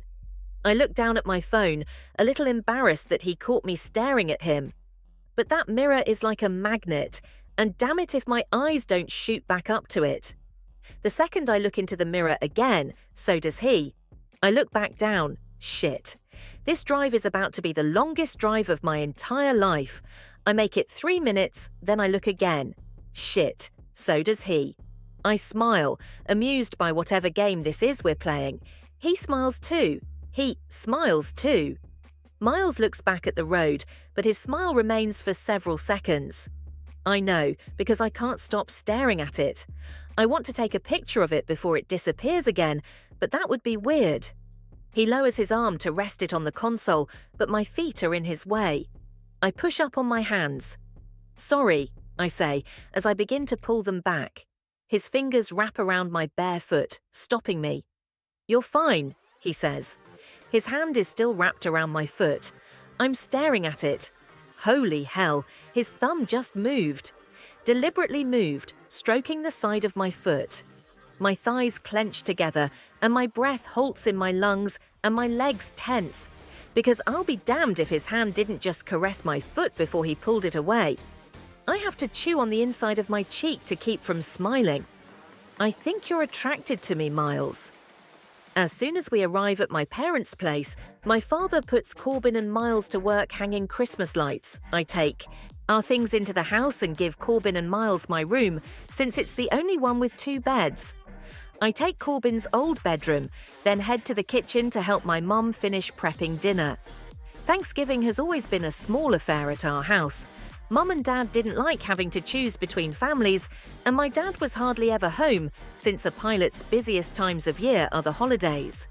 My mother decided Thanksgiving would be reserved for immediate family only, so every year on Thanksgiving Day, it's always just been me, Corbin, Mum and Dad when Dad is home. Last year, it was just Mum and me, since Dad and Corbin were both working. This year, it's all of us, and Miles. It's strange, him being here like this. Mum seemed happy to meet him, so I guess she didn't mind too much. My dad loves everyone, and he's more than happy to have someone else helping with the Christmas lights, so I know the presence of a third person doesn't bother him in the least. My mother passes me the pan of boiled eggs. I begin cracking them to prepare them for deviled eggs, and she leans across the kitchen island and rests her chin in her hands. That Miles sure is a looker, she says with an arch of her eyebrow. Let me explain something about my mother. She's a great mum, a really great mum. But I have never been comfortable talking to her about guys. It started when I was 12 and I got my first period.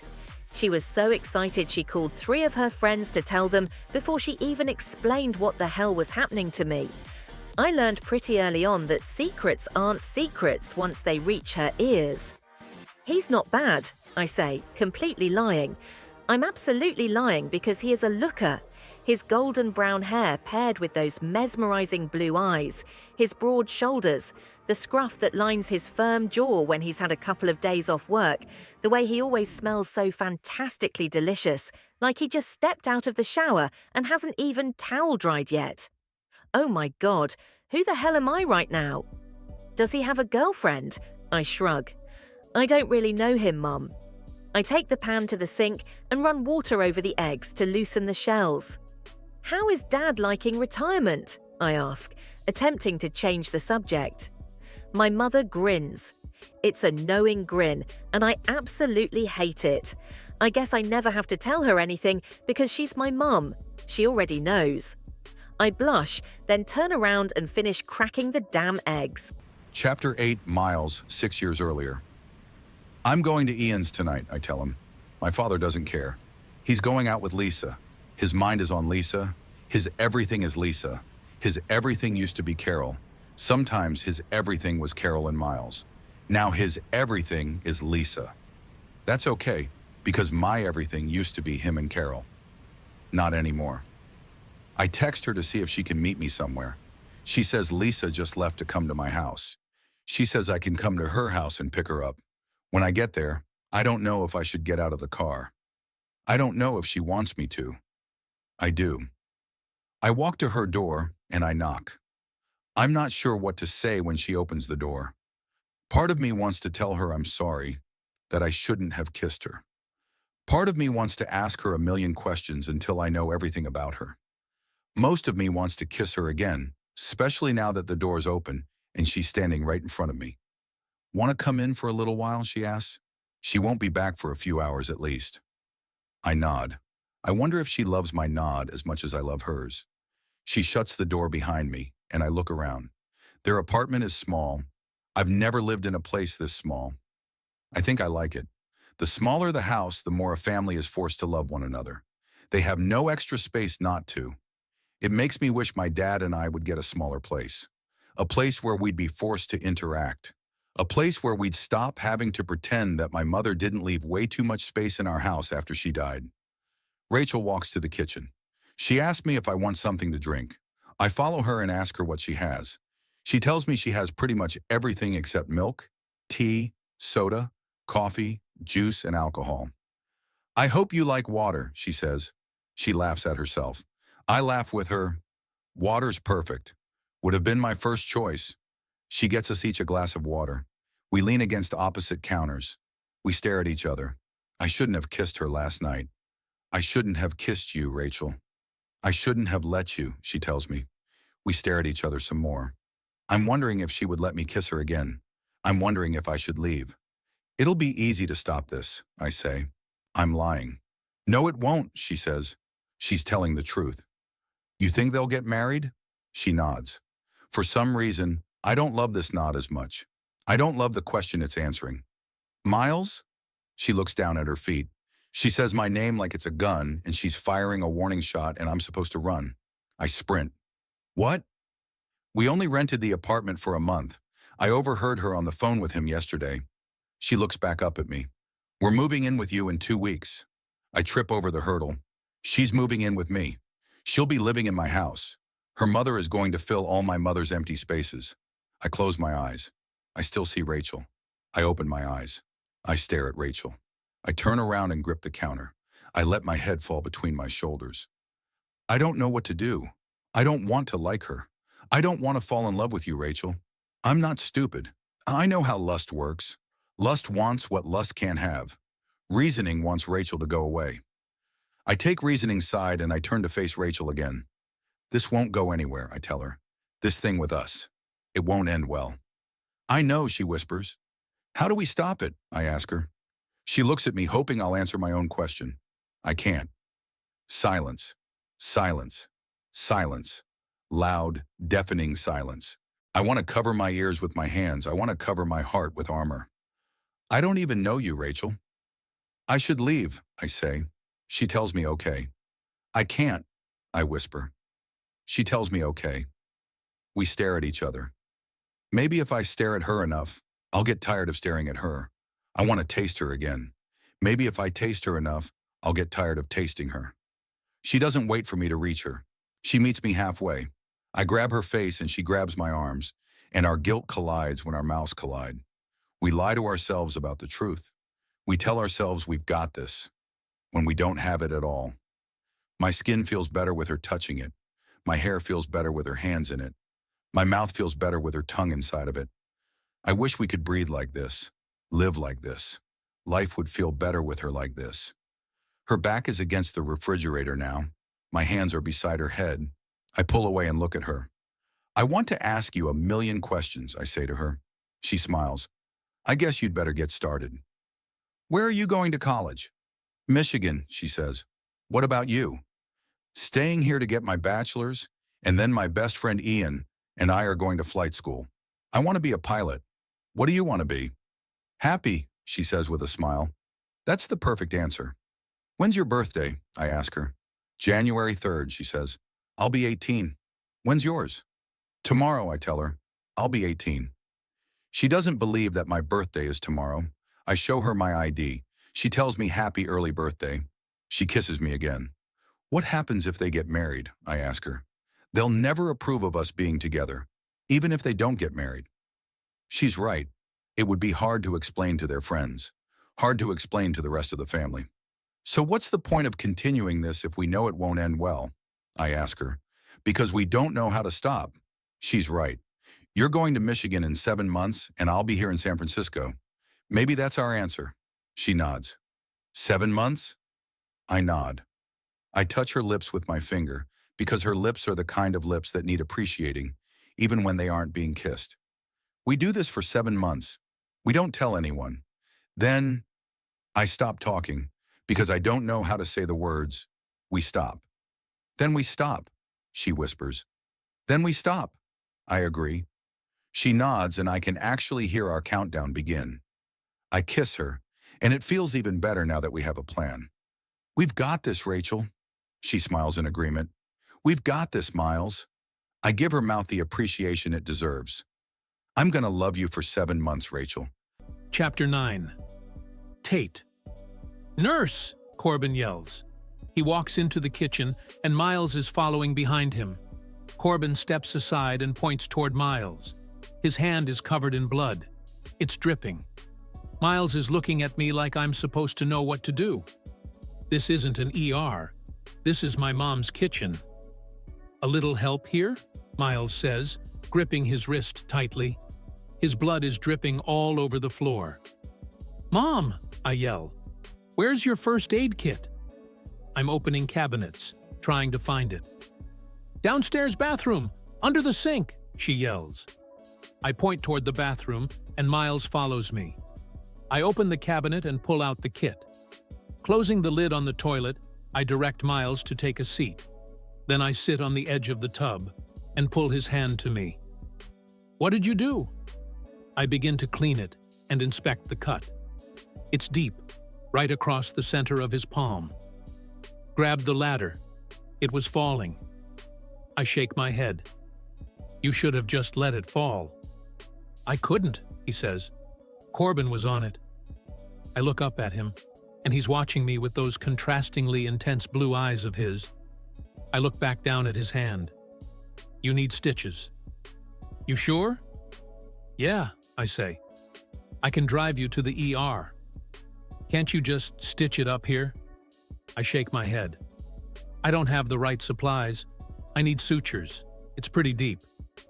He uses his other hand to rifle through the first aid kit. He pulls out a spool of thread and hands it to me. "Do your best." It's not like I'm sewing on a damn button, Miles. I'm not spending the whole day in an emergency room for a cut. Just do what you can. I'll be fine. I don't want him to spend the day in an emergency room either. That means he wouldn't be here. If your hand gets infected and you die, I'm denying any part in this. If my hand gets infected and I die, I'd be too dead to blame you. "Good point," I say. I clean his wound again, then take the supplies I'll need and lay them out on the counter. I can't get a good angle with how we're positioned, so I stand up and prop my leg on the edge of the tub. I put his hand on my leg. I put his hand on my leg. Oh, hell. This isn't gonna work with his arm draped across my leg like this. If I want my hands to remain calm and not shake, I'm going to need to reposition us. "This won't work," I say, turning to face him. I take his hand and rest it on the counter, then stand directly in front of him. The other way worked better, but I can't have him touching my leg while I do this. "It's gonna hurt," I warn. He laughs as though he knows pain, and to him, this isn't pain. I pierce his skin with the needle, and he doesn't even flinch. He doesn't make a sound. He watches me work quietly. Every now and then, he looks up from my hand and watches my face. We don't speak, like always. I try to ignore him. I try to focus on his hand and his wound and how it desperately needs to be closed. But our faces are so close, and I can feel his breath on my cheek every time he exhales. And he begins to exhale a lot. "You'll have a scar," I say in a quiet whisper. I wonder where the rest of my voice went. I push the needle in for the 4th time. I know it hurts, but he doesn't let it show. Every time it pierces his skin, I have to stop myself from wincing for him. I should be focusing on his injury, but the only thing I can sense is the fact that our knees are touching. The hand of his that I'm not stitching is resting on top of his knee. One of the tips of his fingers is touching my knee. I have no idea how so much can be going on right now, but all I can focus on is the tip of that finger. It feels as hot against my jeans as a branding iron. Here he is with a serious gash.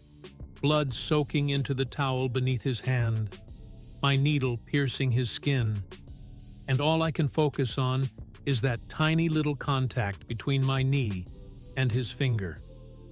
It makes me wonder what that touch would feel like if there wasn't a layer of material between us. Our eyes lock for 2 seconds, and then I quickly look back down at his hand. He's not looking at his hand at all now. He stares at me, and I do my best to ignore the way he's breathing. I can't tell if his breathing has sped up because of how close I'm standing to him, or because I'm hurting him. 2 of the tips of his fingers are touching my knee. 3. I inhale again and try to focus on finishing his stitches. I can't. This is deliberate. This touch isn't an accidental graze. He's touching me because he wants to be touching me. His fingers trail around my knee, and his hand slips to the back of my leg. He lays his forehead against my shoulder with a sigh, and he squeezes my leg with his hand. I have no idea how I'm still standing. "Tate," he whispers. He says my name painfully, so I pause what I'm doing and wait for him to tell me it hurts. I wait for him to ask me to give him a minute. That's why he's touching me, isn't it? Because I'm hurting him? He doesn't speak again, so I finish the last stitch and knot the thread. "It's over," I say, replacing the items on the counter. He doesn't release me, so I don't back away from him. His hand slowly begins to slide up the back of my leg, all the way up my thigh, around to my hip and up to my waist. "Breathe, Tate." His fingers grip my waist, and he pulls me closer, still with his head pressed against me. My hands find his shoulders because I have to grab onto something in order to steady myself.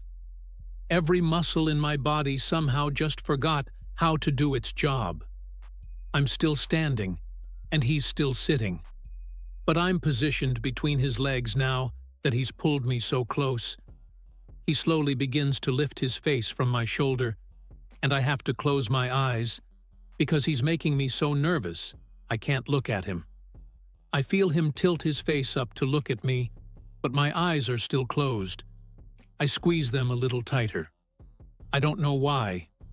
I don't know anything right now. I just know Miles. And right now, I think Miles wants to kiss me. And right now, I'm pretty damn sure I want to kiss Miles. His hand slowly trails all the way up my back until he's touching the back of my neck. I feel like his hand has left marks on every single part of me he's touched. His fingers are at the base of my neck, and his mouth is no more than half an inch from my jaw. So close I can't distinguish if it's his lips or his breaths that are feathering my skin.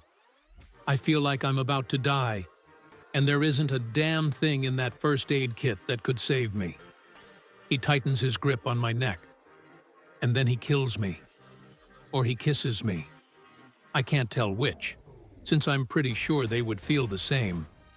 His lips against mine feel like everything, like living and dying and being reborn, all at the same time. Good Lord. He's kissing me. His tongue is already in my mouth, gently caressing mine, and I don't even remember how that happened. I'm okay with it, though. I'm okay with this. He begins to stand, but his mouth remains on mine. He walks me a few feet until the wall behind me replaces the hand that was on the back of my head. Now he's touching my waist. Oh my God, his mouth is so possessive. His fingers are splayed out again, digging into my hip. Holy hell, he just groaned. His hand moves from my waist and glides down to my leg. Kill me now. Just kill me now. His hand moves from my waist and glides down to my leg. Kill me now. Just kill me now. He lifts my leg and wraps it around him, then presses against me so beautifully I moan into his mouth. The kiss comes to an abrupt halt. Why is he pulling away? Don't stop, Miles. He drops my leg, and his palm hits the wall beside my head as if he needs the support to continue standing. No, no, no. Keep going. Put your mouth back on mine. I try to look at his eyes again, but they're shut. They're regretting this. Don't open them, Miles. I don't want to see you regret this. He presses his forehead against the wall beside my head, still leaning against me as we both stand quietly, attempting to return air to our lungs. After several deep breaths, he pushes off the wall, turns around, and walks to the counter. Luckily, I didn't see his eyes before he opened them, and now his back is to me, so I can't see the regret he obviously feels. He picks up a pair of medical scissors and cuts through a roll of gauze. I'm stuck to the wall. I think I'll be here forever. I'm wallpaper now. That's it. That's all I am. I shouldn't have done that, he says. His voice is firm, hard, like metal, like a sword. I didn't mind, I say. My voice isn't firm. It's like liquid. It evaporates. He wraps his wounded hand, then turns around and faces me. His eyes are firm like his voice was.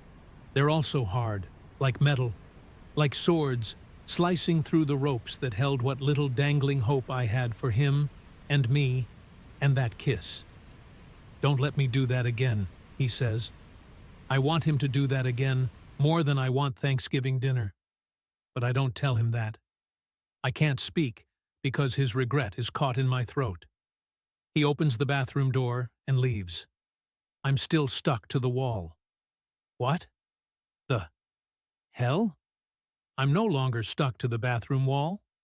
Now I'm stuck to my chair, conveniently seated at the dinner table next to Miles. Miles, whom I haven't spoken to since he referred to himself, or us, or our kiss as that. Don't let me do that again. I couldn't stop him if I wanted to. I want that so much, I don't even want to eat. And he probably doesn't realize how much I love Thanksgiving dinner. Which means I want that a lot. And that isn't referring to the plate of food in front of me. That is Miles, United States. Me kissing Miles. Miles kissing me. I'm suddenly very thirsty.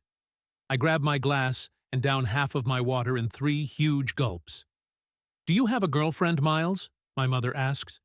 Yes, Mom. Keep asking him questions like that, since I'm too scared to do it myself. Miles clears his throat. No, ma'am, he says. Corbin laughs under his breath, which stirs up a cloud of disappointment in my chest.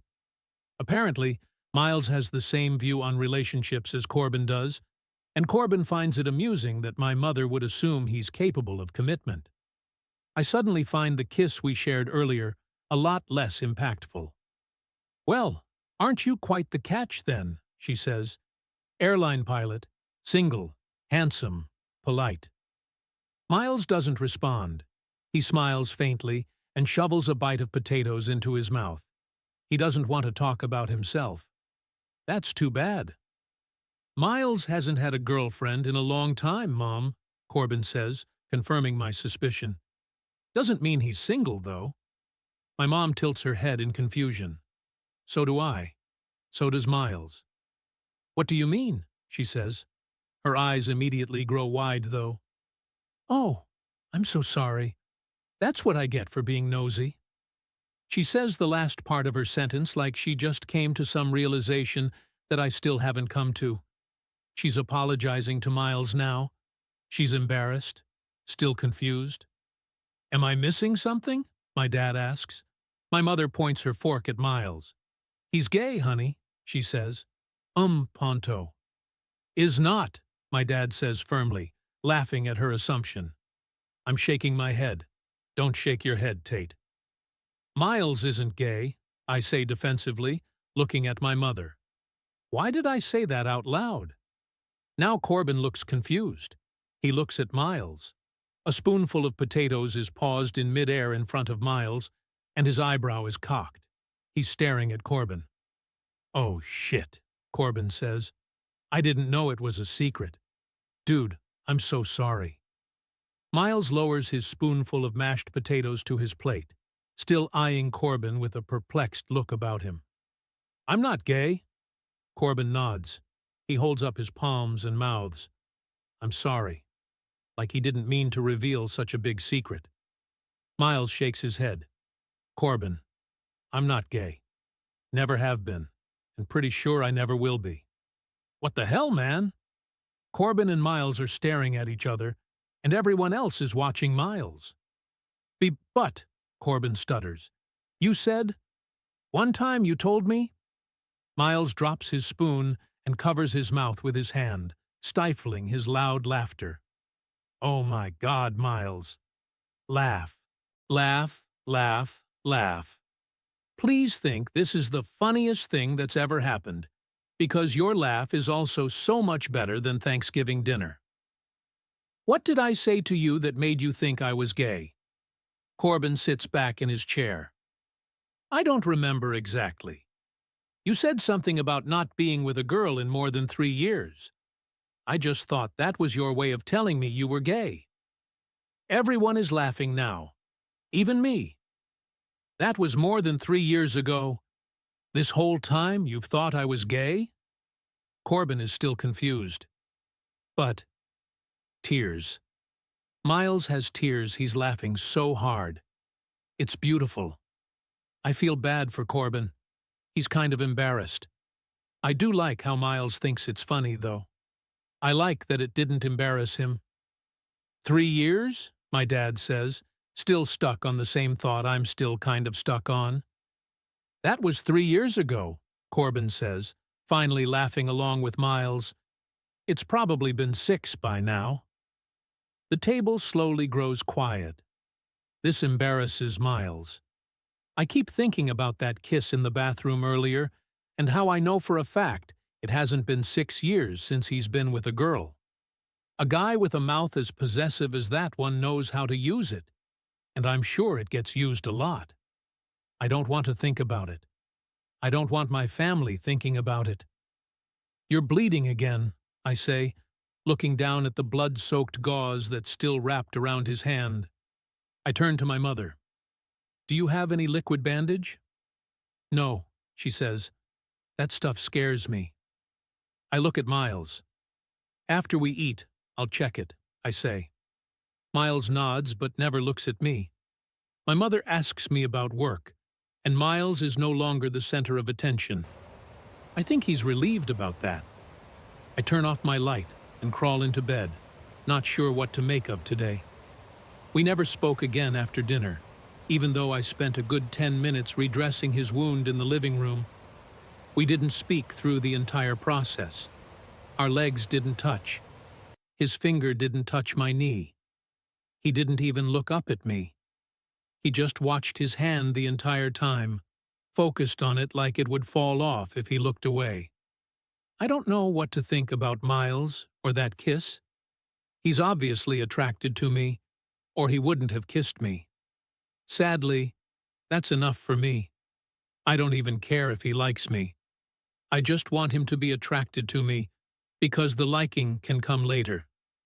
I close my eyes and try to fall asleep for the 5th time, but it's pointless. I roll onto my side and face the door just in time to see the shadow of someone's feet approach it. I watch the door, waiting for it to open, but the shadows disappear, and footsteps continue down the hall. I'm almost positive that was Miles, but only because he's the only person on my mind right now. I release a few controlled breaths in order to calm myself down enough to decide whether I want to follow him. I'm only on the 3rd breath when I hop out of bed. I debate brushing my teeth again, but it's only been 20 minutes since I last brushed them. I check my hair in the mirror, then open my bedroom door and walk as quietly as I can into the kitchen. When I round the corner, I see him. All of him. He's leaning against the bar, facing me, almost like he was expecting me. God, I hate that. I pretend it's just a coincidence that we ended up here at the same time, even though it's midnight. Can't sleep? I walk past him to the refrigerator and reach for the orange juice. I take it out, pour myself a glass, then lean against the counter across from him. He's watching me, but he doesn't answer my question. Are you sleepwalking? He smiles, soaking me up from head to toe with his eyes like a sponge. You really love orange juice, he says, amused. I look down at my glass, then back up to him and shrug. He takes a step toward me and motions for the glass. I hand it to him, and he brings it to his lips, takes a slow sip, and hands it back to me. All these movements are completed without his ever breaking eye contact with me. Well, I definitely love orange juice now. I love it too, he says, even though I never answered him. I set the glass down beside me, grip the edges of the counter, and push myself up until I'm seated on it. I pretend he isn't invading my entire being, but he's still everywhere, filling the kitchen, the entire house. It's way too quiet. I decide to make the first move. Has it really been 6 years since you've had a girlfriend? He nods without hesitation, and I'm both shocked and extremely pleased by that answer. I'm not sure why I like it. I guess it's just so much better than what I was imagining his life was like. Wow, have you at least 0.0? I don't know how to finish this sentence. Had sex? He interjects. I'm glad the only light on is the one over the kitchen stove, because I'm absolutely blushing right now. Not everyone wants the same things out of life, he says. His voice is soft, like a down comforter. I want to roll around in it, wrap myself up in that voice. Everyone wants love, I say. Or at least sex. It's human nature. I can't believe we're having this conversation. He folds his arms across his chest. His feet cross at the ankles. I've noticed this is his form of personal armor. He's putting up his invisible shield again, guarding himself from giving too much away. Most people can't have one without the other, he says, so I find it easier to just give up both. He's studying me, gauging my reaction to his words. I do my best not to give him one. So which of the two do you not want, Miles? My voice is embarrassingly weak. Love or sex? His eyes remain the same, but his mouth changes. His lips curl up into a barely there smile. I think you already know the answer to that, Tate. Wow. I blow out a controlled breath, not even caring if he knows those words affected me like they did. The way he says my name makes me feel just as flustered as his kiss did. I cross my legs at the knees, hoping he doesn't notice it's my own personal armor. His eyes drop to my legs, and I watch him softly inhale. 6 years. Unbelievable. I look down at my legs, too. I want to ask him another question, but I can't look at him when I ask it. How long has it been since you kissed a girl? 8 hours, he replies, without hesitation. I raise my eyes to his, and he grins, because he knows what I'm asking him. The same, he utters quietly. 6 years. I don't know what happens to me, but something changes. Something melts. Something hard or cold or covered in my own personal armor is turning to liquid now that I'm realizing what that kiss really meant. I feel like I'm nothing but liquid, and liquid doesn't do a good job of standing or walking away, so I don't move. Are you kidding me? I ask, disbelievingly.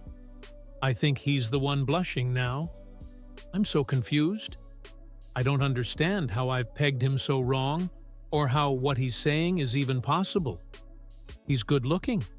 He has a great job. He definitely knows how to kiss. So why hasn't he been doing it? What's your deal then? I ask him.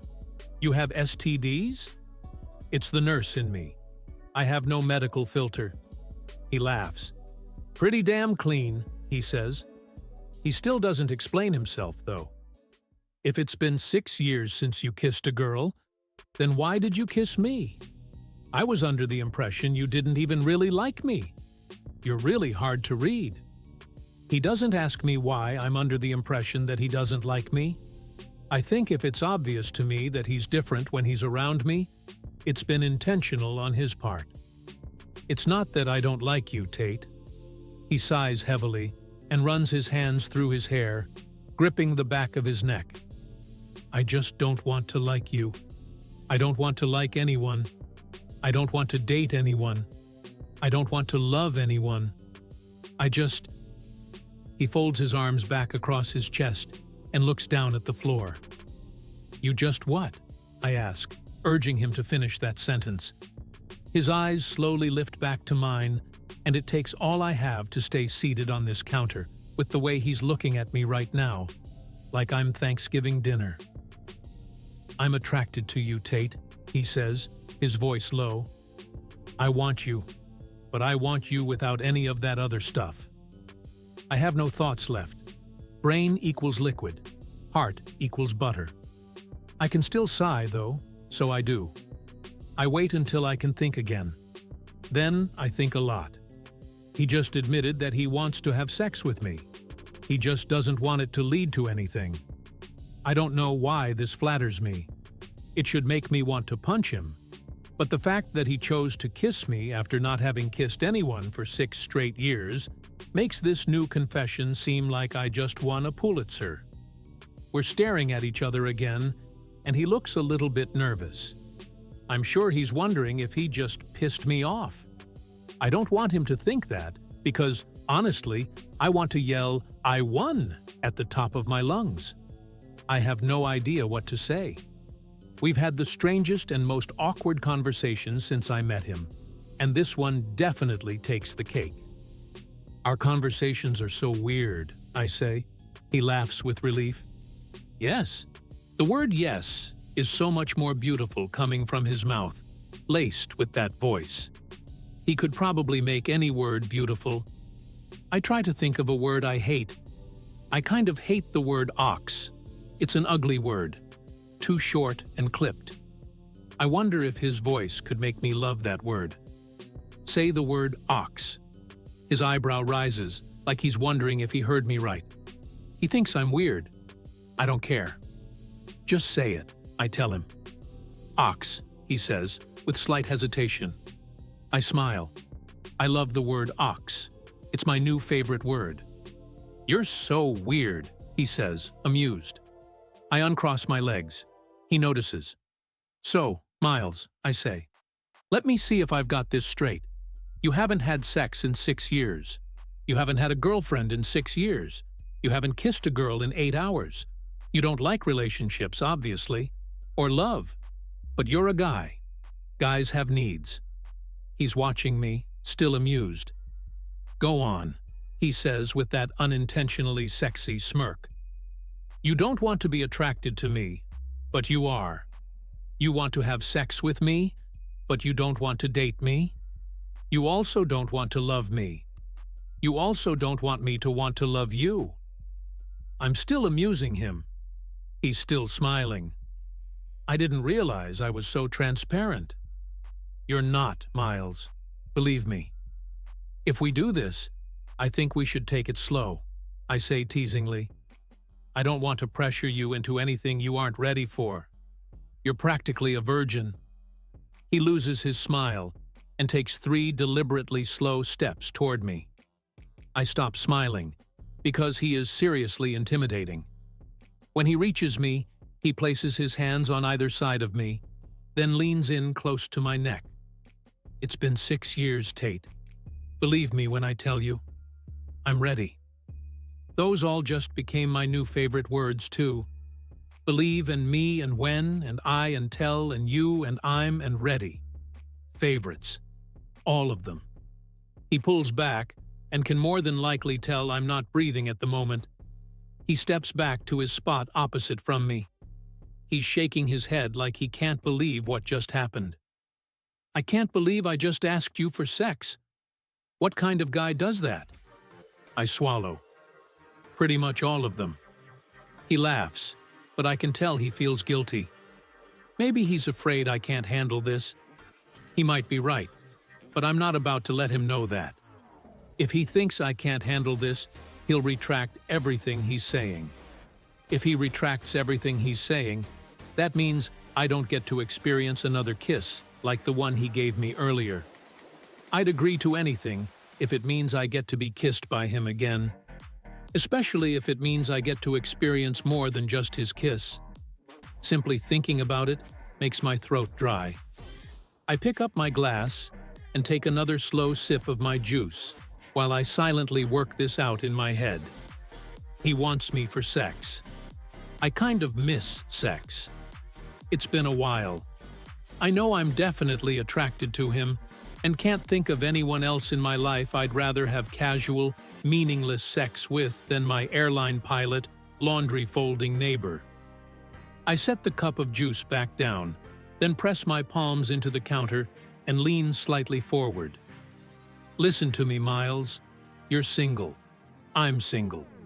You work way too much, and I'm focused on my career in an almost unhealthy way. Even if we wanted a relationship out of this, it would never work. Our lives wouldn't fit one. We also aren't really friends, so we don't have to worry about our friendship being ruined. You want to have sex with me? I'll totally let you. A lot. He's watching my mouth like all my words just became his new favorite words. A lot? He asks. I nod. Yes, a lot. He looks me in the eyes with a challenging stare. Okay, he says, almost like it's a dare. Okay. We're still several feet apart. I just told this guy I would have sex with him without any expectations, and he's still way over there. And I'm way over here. And it's becoming clear that I definitely had him pegged wrong. He's more nervous than I am. Although I think our nerves stem from two different places. He's nervous because he doesn't want this to turn into anything. I'm nervous because I'm not so sure that just sex with him is possible. Based on the way I'm drawn to him, I have a pretty good feeling sex will be the least of our problems. Yet here I sit, pretending to be fine with just sex. Maybe if it starts out this way, it'll eventually end up being something more. Well, we can't have sex right now, he says. Damn it. Why not? The only condom I have in my wallet has probably disintegrated by now. I laugh. I love his self-deprecating humor. I do want to kiss you again, though, he says with a hopeful smile. I'm actually surprised he isn't kissing me. Sure. He slowly walks back to where I'm seated, until my knees are on either side of his waist. I'm watching his eyes, because they're looking at me like he's waiting for me to change my mind. I'm not changing my mind. I probably want this more than he wants this. He brings his hands up and slides them through my hair, brushing his thumbs across my cheeks. He inhales a shaky breath while looking down at my mouth. You make it so hard to breathe. He punctuates his sentence with his kiss, bringing his lips over mine. Every remaining part of me that had yet to melt in his presence is now liquefied like the rest of me. I try to recall a time when a man's mouth felt this good against mine. His tongue slides across my lips, then dips inside, tasting me, filling me, claiming me. Oh, I love his mouth. I tilt my head so I can taste more of it. He tilts his to taste more of mine. His tongue has a great memory because it knows exactly how to do this. He drops his injured hand and rests it on my thigh, while his other hand grips the back of my head, crushing our lips together. My hands no longer have hold of his shirt. They're exploring his arms, his neck, his back, his hair. I moan softly, and the sound causes him to press into me, pulling me several inches closer to the edge of the bar. Well, you're definitely not gay, someone says from behind us. Oh my God. Dad. Dad. Shit. Miles. Pulling away. Mister jumping off the bar. Dad. Walking past us. He opens the refrigerator and grabs a bottle of water, like he walks in on his daughter being felt up by his houseguest every single night. He turns around and faces us, then takes a long drink. When he's finished, he puts the lid back on the bottle of water and puts it back in the fridge. He closes the refrigerator and walks toward us, passing between us, putting even more space there. "Go to bed, Tate," he says as he exits the kitchen. I cover my mouth with my hand. Miles covers his face with his. We're both completely mortified. He more so than I'm sure. "We should go to sleep," he says. I agree with him. We walk out of the kitchen without touching. We reach my bedroom door first, so I pause and turn around and face him. He pauses too. He looks to his left, then briefly to his right, to make sure we're alone in the hallway. He takes a step forward and steals another kiss. My back meets my bedroom door, but he's somehow able to pull his mouth away. "You sure this is okay?" he asks, searching my eyes for doubt. I don't know if this is okay. It feels good, and he tastes good, and I can't think of anything I want more than being with him. However, the reasons behind his 6 years of abstinence are what I'm concerned about. "You worry too much," I say with a forced smile. "Would it help if we had rules?" He studies me quietly before taking a step back. "It might," he says. "I can only think of 2 right now." "What are they?" His eyes focus on mine for several seconds. "Don't ask about my past," he says firmly, "and never expect a future." I absolutely don't like either of those rules.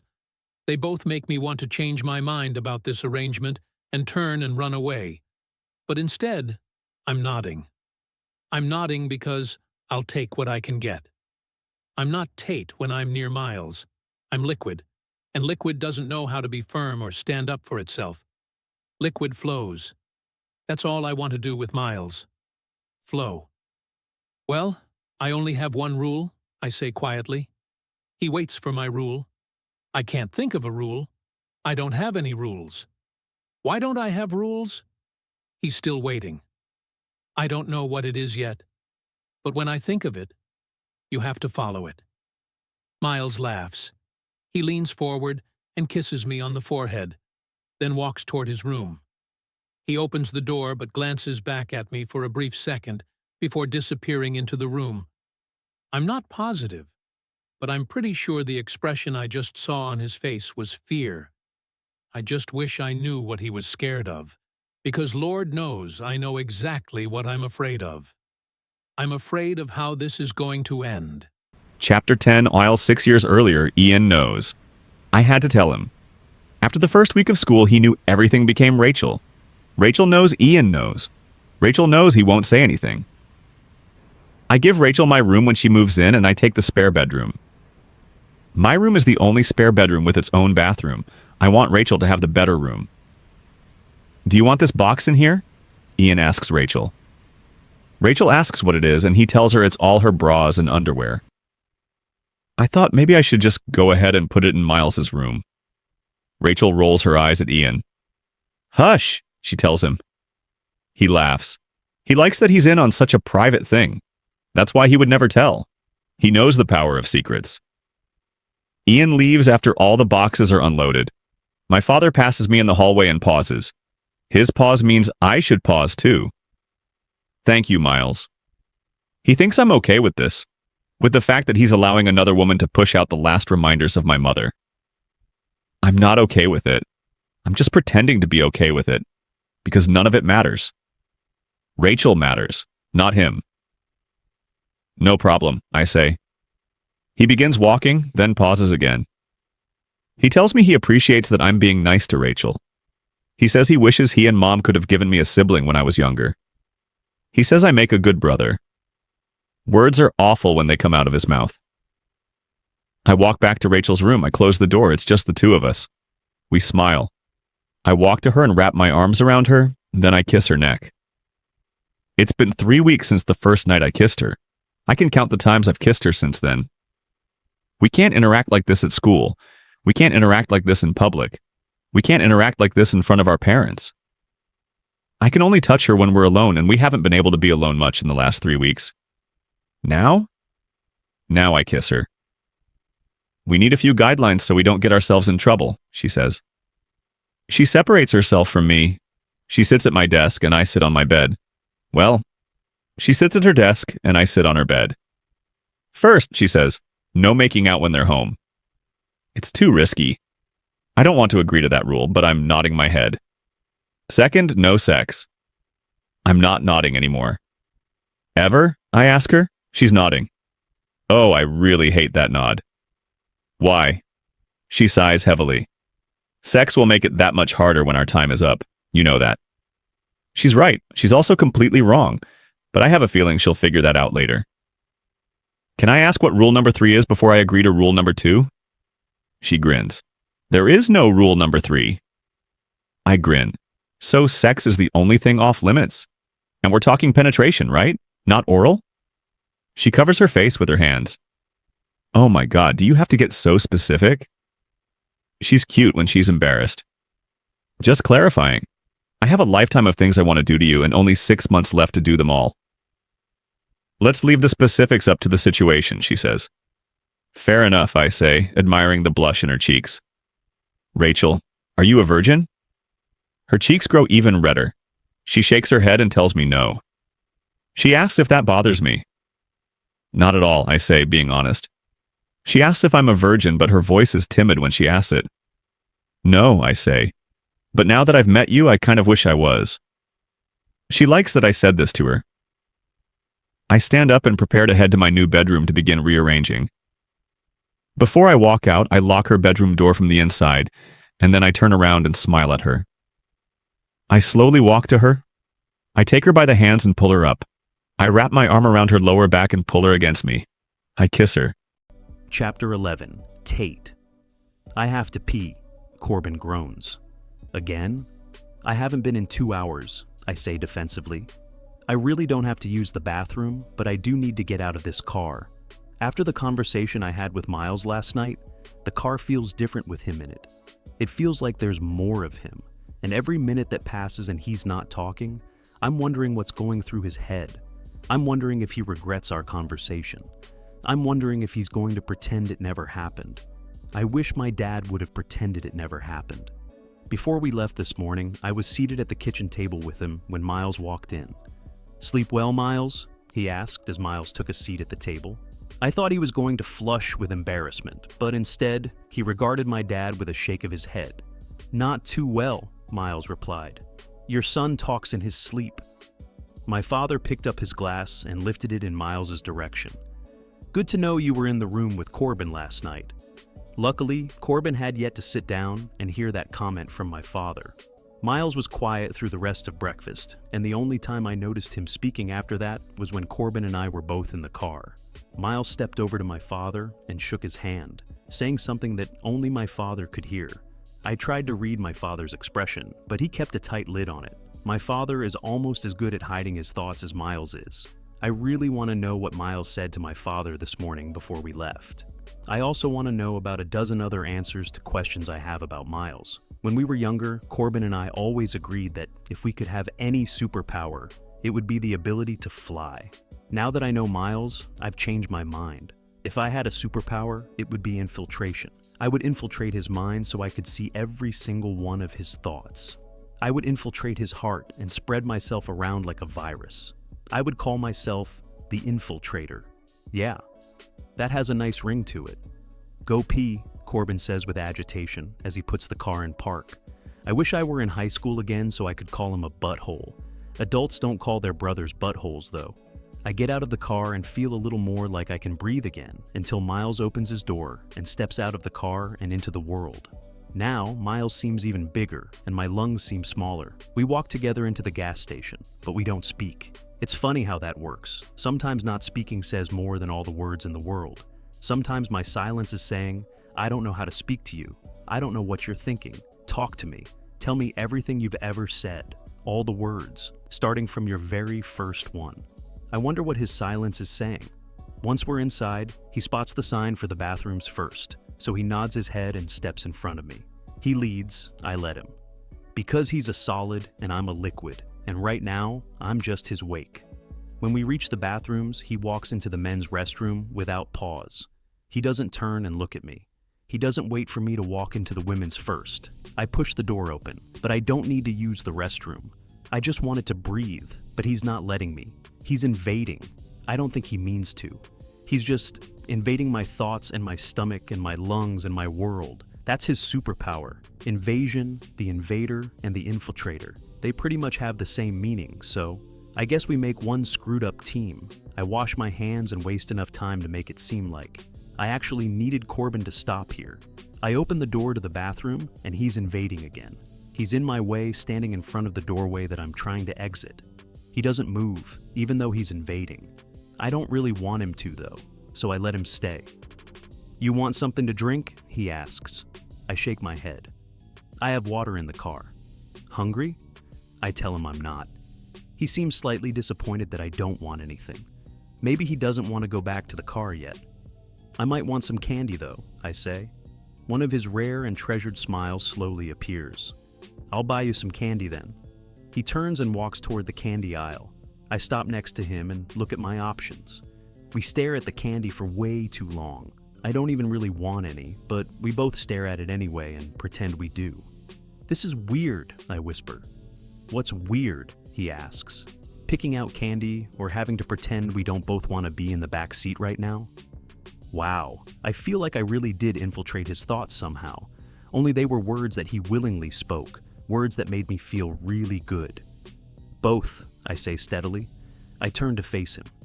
"Do you smoke?" He gives me the look again. The look that tells me I'm weird. I don't care. "Nope," he replies casually. "Remember those candy cigarettes they sold when we were kids?" "Yeah," he says. "Kinda morbid if you think about it." I nod.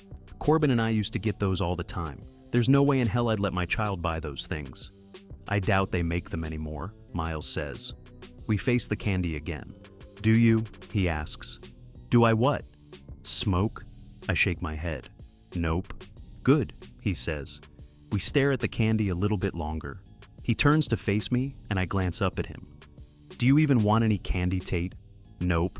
He laughs. "Then I guess we should get back to the car." I agree with him, but neither of us moves. He reaches down to my hand and touches it so softly, it's as if he's aware he's made of lava, and I'm not. He grips two of my fingers, not even coming close to holding my entire hand, and gives them a soft tug. "Wait," I say to him, tugging back on his hand. He glances at me over his shoulder and then turns to face me completely. "What did you say to my father this morning, before we left?" His fingers tighten around mine, and his expression doesn't deviate from the poignant look he's perfected. I apologize to him. He turns toward the door once again, and I follow him this time. He doesn't release my hand until we're close to the exit. When he finally does let my hand fall, I evaporate again. I follow him toward the car and hope I don't really believe I'm capable of infiltration.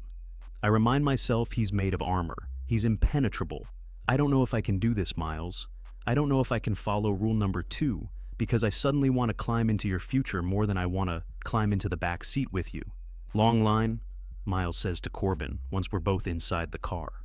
Corbin puts the car in drive and changes the radio station. He doesn't care how long the line was. He wasn't suspicious, or he would have said something. Besides, there's nothing to be suspicious of yet. We drive for a good 15 minutes before I realize I'm not thinking about Miles anymore. For the last 15 minutes of the drive, my thoughts have just been memories. Remember when we were kids and we wished our superpower could be to fly? "Yeah, I remember," Corbin says. "You have your superpower now. You can fly." Corbin smiles at me in the rearview mirror. "Yeah," he says. "I guess that makes me a superhero." I lean back in the seat and stare out the window, a little envious of both of them, envious of the things they've seen, the places they've traveled. "What's it like, watching the sunrise from up in the air?" Corbin shrugs. "I don't really look at it," he says. "I'm too busy working when I'm up there." This makes me sad. Don't take it for granted, Corbin. "I look," Miles says. He's staring out his window, and his voice is so quiet I almost don't hear it. Every time I'm up there, I watch it. He doesn't say what it's like, though. His voice is distant, like he wants to keep that feeling to himself. I let him. "You bend the laws of the universe when you fly," I say. "It's impressive. Defying gravity? Watching sunrises and sunsets from places Mother Nature didn't intend for you to watch them from? You really are superheroes if you think about it. Corbin glances at me in the rearview mirror and laughs. Don't take it for granted, Corbin. Miles isn't laughing, though. He's still staring out his window. You save lives, Miles says to me. That's way more impressive. My heart absorbs those words on impact. Rule number 2 is not looking good from back here. Chapter 12, Miles. 6 years earlier, rule number 1 of no fooling around while our parents are home has been amended. It now consists of making out, but only when we're behind a locked door. Rule number 2 stands firm, unfortunately. Still no sex. And a rule number 3 was recently added, no sneaking around at night. Lisa still checks on Rachel in the middle of the night sometimes, only because Lisa is the mother of a teenage daughter, and it's the right thing to do. But I hate that she does it. We've made it an entire month in the same house. We don't talk about the fact that there are just a little more than 5 months left. We don't talk about what will happen when my father marries her mother. We don't talk about the fact that when this happens, we'll be connected for much longer than 5 months. Holidays, weekend visits, reunions. We'll both have to attend every function, but we'll be attending as family. We don't talk about that because it makes us feel like what we're doing is wrong. We also don't talk about it because it's hard. When I think about the day she moves to Michigan and I stay in San Francisco, I can't see beyond that. I can't see anything where she won't be my everything. We'll be back Sunday, he says. You'll have the house to yourself. Rachel is staying with a friend. You should invite Ian over. I did, I lie. Rachel lied too. Rachel will be here all weekend. We don't want to give them any reason to suspect us. It's hard enough trying to ignore her in front of them. It's hard pretending I have nothing in common with her when I want to laugh at everything she says. I want to high-five everything she does. I want to brag to my father about her intelligence, her good grades, her kindness, her quick-wittedness. I want to tell him I have this really amazing girlfriend whom I want him to meet because he would absolutely love her. He does love her. Just not in the way I wish he loved her. I want him to love her for me. We tell our parents goodbye. Lisa tells Rachel to behave, but Lisa isn't really worried. As far as Lisa knows, Rachel is good. Rachel behaves. Rachel doesn't break rules. Except rule number 3. Rachel is definitely breaking rule number 3 this weekend. We play house. We pretend it's ours. We pretend it's our kitchen, and she cooks for me. I pretend she's mine, and I follow her around while she cooks, holding on to her, touching her, kissing her neck, pulling her away from the tasks she's trying to complete so I can feel her against me. She likes it, but she pretends not to. When we're finished eating, she sits with me on the couch. We put on a movie, but it doesn't get watched at all. We can't stop kissing. We kiss so much our lips hurt.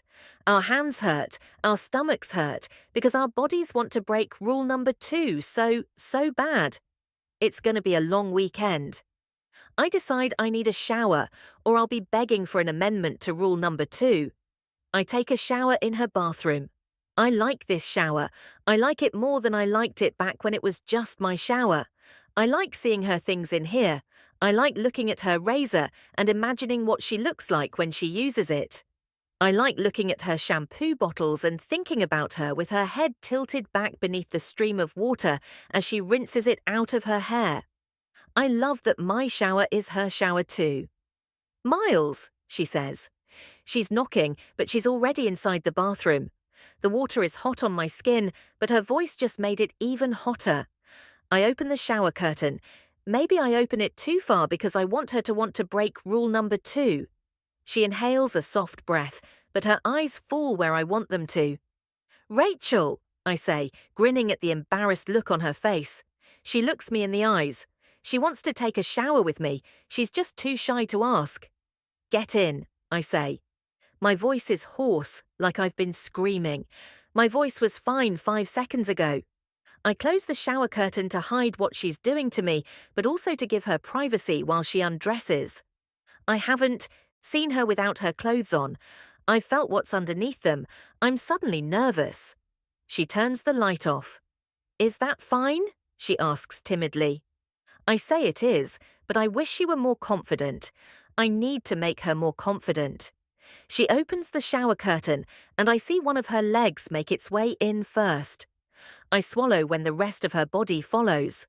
Luckily, there's just enough light from the nightlight to cast a faint glow over her. I can see her enough. I can see her perfectly. Her eyes lock with mine again. She steps closer to me. I wonder if she's ever shared a shower with anyone before, but I don't ask her. I take a step toward her this time because she seems scared. I don't want her to be scared. I'm scared. I touch her shoulders and guide her so that she's standing under the water. I don't press myself against her, even though I need to. I keep distance between us. I have to. The only things that connect are our mouths. I kiss her softly, barely touching her lips, but it hurts so bad. It hurts worse than any other kiss we've shared. Kisses where our mouths collide, our teeth collide. Frantic kisses that are so rushed they're sloppy. Kisses that end with me biting her lip or her biting mine. None of those kisses hurt like this one does, and I can't tell why this one is hurting so much. I have to pull back. I tell her to give me a minute, and she nods, then rests her cheek against my chest. I lean back against the wall and pull her with me while I keep my eyes closed tightly. The words are once again attempting to break the barrier I've built up around them. Every time I'm with her, they want to come out, but I work and work to cement the wall that surrounds them. She doesn't need to hear them. I don't need to say them, but they're pounding on the walls. They always pound so hard until all our kisses end up like this. Me needing a minute and her giving me one. They need out now worse than ever before. They need air. They're demanding to be heard. There's only so much pounding I can take before the walls collapse. There are only so many times my lips can touch hers without the words spilling over the walls, breaking through the cracks, traveling up my chest until I'm holding her face, looking into her eyes, allowing them to tear down all the barriers that stand between us and the inevitable heartbreak. The words come anyway. I can't see anything, I tell her. I know she doesn't know what I'm talking about. I don't want to elaborate, but the words come anyway. They've taken over. When you move to Michigan and I stay in San Fran, I don't see anything after that. I used to see whatever future I wanted, but now I don't see anything. I kiss the tear that's running down her cheek. I can't do this, I tell her. The only thing I want to see is you, and if I can't have that, nothing else is even worth it. You make it better, Rachel. Everything. I kiss her hard on the mouth, and it doesn't hurt at all this time, now that the words are free. I love you, I tell her, freeing myself completely. I kiss her again, not even giving her the chance to respond. I don't need to hear her say the words to me until she's ready, and I don't want to hear her tell me that the way I feel is wrong. Her hands are on my back, tugging, pulling me closer. Her legs are wrapping around mine like she's trying to embed herself inside me. She already has. It's frantic again. Teeth crashing, lip biting, hurried, rushed, panting, touching. She's moaning, and I can feel her trying to pull from my mouth, but my hand is wrapped in her hair, and I'm covering her mouth desperately, hoping she'll never break for breath. She makes me release her. I drop my forehead to hers, gasping in an effort to keep my emotions from spilling over the edge. "Miles," she says breathlessly. "Miles, I love you. I'm so scared. I don't want us to end." "You love me, Rachel." I pull back and look her in the eyes. She's crying. I don't want her to be scared. I tell her it'll be okay. I tell her we'll wait until we graduate, then we'll tell them. I tell her they'll have to be okay with it. Once we're out of the house, everything will be different. Everything will be good. They'll have to understand. I tell her we've got this. She nods feverishly. "We've got this," she responds back, agreeing with me.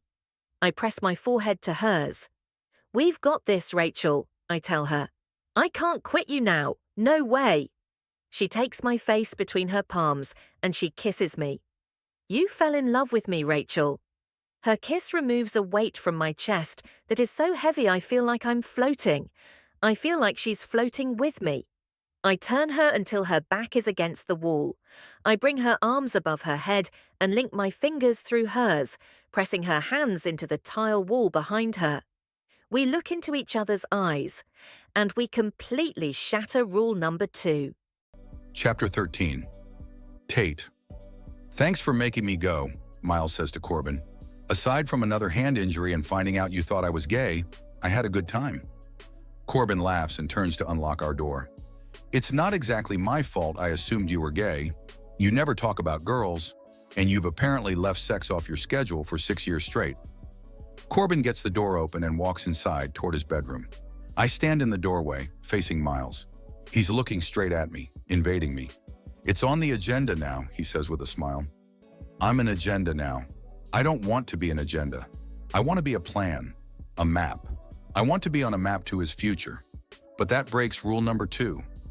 Miles backs into his apartment after opening his door, and he nods his head in the direction of his bedroom. After he goes to sleep, he whispers, "Fine, Miles. You can stop begging. I'll be your agenda." I nod before closing the door. I shower and shave and brush my teeth and sing and put on just enough makeup to make it look like I didn't put on any makeup at all, and fix my hair to make it look like I didn't fix my hair at all, and put back on the same clothes I had on earlier so it doesn't look like I changed clothes at all. But really, I changed my bra and my underwear because they didn't match before, but now they do. And then I freak the hell out because Miles will see my bra and underwear tonight and possibly touch them. If it's part of his agenda, he might even be the one to remove them. My phone receives a text, and the sound startles me because a text isn't on the agenda at 11 o'clock at night. The text is from an unrecognized number. All it says is he in his room yet? Me. How do you have my number? Miles. I stole it from Corbin's phone while we were driving. There's a weird voice in my head singing, "Na na na na boo boo. He stole my number." I'm such a child. Me. No, he's watching TV. Miles. Good. I have to run an errand. I'll be back in 20 minutes. Leaving the apartment unlocked in case he goes to bed before then. Who runs errands at 11 o'clock at night? Me. See ya. I stare at my last text to him and cringe. It sounds way too casual. I'm giving him the impression that I do this all the time. He probably thinks all my days go something like this. Andom guy. Tate, you want to have sex? Me. Sure. Let me finish up with these 2 guys and I'll be right over. By the way, I don't have any rules, so anything goes. Andom guy. Awesome. 15 minutes pass and the television finally switches off. As soon as the door to Corbin's bedroom closes, mine opens. I'm across the living room and slipping out the front door and then bumping into Miles, who is standing in the hallway. Good timing, he says. He's holding a bag. He moves it to his other hand so it's not as visible to me. After you, Tate, he says, pushing open his door. No, Miles, I follow. That's how it is with us. You're solid, I'm liquid. You part the waters, I'm your wake. You thirsty? He walks toward his kitchen, but I'm not sure if I can follow him this time. I don't know how to do this, and I'm scared he'll notice that I've never had a rule number 1 or 2 before. If the past and the future are off limits, that only leaves the present, and I have no idea what to do in the present. I walk to the kitchen in the present. What do you have? I ask him. The bag is on the counter now, and he sees me eyeing it, so he pushes it aside, out of my view. Tell me what you want, and I'll see if I have it, he says. Orange juice. He grins, then reaches toward the bag. He pulls out a container of orange juice, and the simple fact that he even thought about it is testament to his generosity. It's also testament that it doesn't take much to make me melt. I should tell him my one rule has just become, stop doing things that make me want to break your rules. I take the orange juice from him with a smile. What else is in the bag? He shrugs. Stuff. He watches me open the juice. He watches me take a drink of the juice. He watches me put the lid back on the juice. He watches me set the juice on his kitchen counter, but he doesn't watch me closely enough to notice how fast I can lunge for the bag. I grab it right before his arms wrap around my waist. He's laughing. Put it back, Tate. I open it and look inside. Condoms. I laugh and toss it back onto the counter. When I turn around, his arms don't leave me. I really want to say something inappropriate or embarrassing, but I can't think of anything. Just pretend I did and laugh anyway. He doesn't laugh, but his arms are still around me. You're so weird, he says. I don't care. He smiles. This whole thing is weird. He's telling me how weird this is, but it feels pretty damn good to me. I'm not sure if weird feels good or bad to him. Is weird good or bad? Both, he says. Neither. You're weird, I tell him. He grins. I don't care. He moves his hands up my back, to my shoulders, and slowly down my arms until his hands are touching mine. That reminds me. I pull his hand between us. How's your hand? Fine, he says. I should probably check it out tomorrow, I say. I won't be here tomorrow. I leave in a few hours. Two thoughts cross my mind. One, I'm very disappointed he's leaving tonight. Two, why am I here if he's leaving tonight? Shouldn't you be asleep? He shakes his head. I can't sleep now. You didn't even try, I say. You can't fly a plane on no sleep, Miles. The first flight is short. Besides, I'm co-pilot. I'll sleep on the plane. Sleep isn't on his agenda. Tate is. Tate overrules sleep on his agenda. I wonder what else Tate overrules. So, I whisper as I drop his hand. I pause because I don't have anything to follow the so. Nothing. Not even a la-ti-do. It's quiet. It's getting awkward. So, he says. His fingers move through mine and spread them apart. My fingers like his fingers. Do you want to know how long it's been for me? Since I know such an intimate detail about you, I ask him. It's only fair considering my entire family knows how long it's been for him. No, he says simply, but I do want to kiss you. Not sure how to take that, but I'm not about to analyze his no when it's followed up with a statement like that. Then kiss me, I say. His fingers leave mine and move to the sides of my head, and he holds me still. I hope you taste like orange juice again. 1, 2, 3, 4, 5, 6, 7, 8. I count the words in that last sentence, then search around in my head for a place to store those 8 words forever. I want to hide them in a mind drawer and label it things to pull out and read when his stupid rule number 2 becomes a sad and lonely present. Miles is in my mouth. He's invading me again. I shut the mind drawer and get out of my head and come back to him. Invade me, invade me, invade me. I must taste like orange juice, because he's certainly acting as though he's enjoying the taste. I must enjoy tasting him too, because I'm pulling him to me, kissing him, doing my best to infiltrate him with nothing but Tate. He pulls away to catch his breath and speak. I forgot how good this feels. He's comparing me. I don't like that he's comparing me to whoever else once made him feel this good. Want to know something? He says. I do. I want to know everything, but for some reason, I pick this moment to get revenge on that one word he spoke to me. No. I pull him back to my mouth.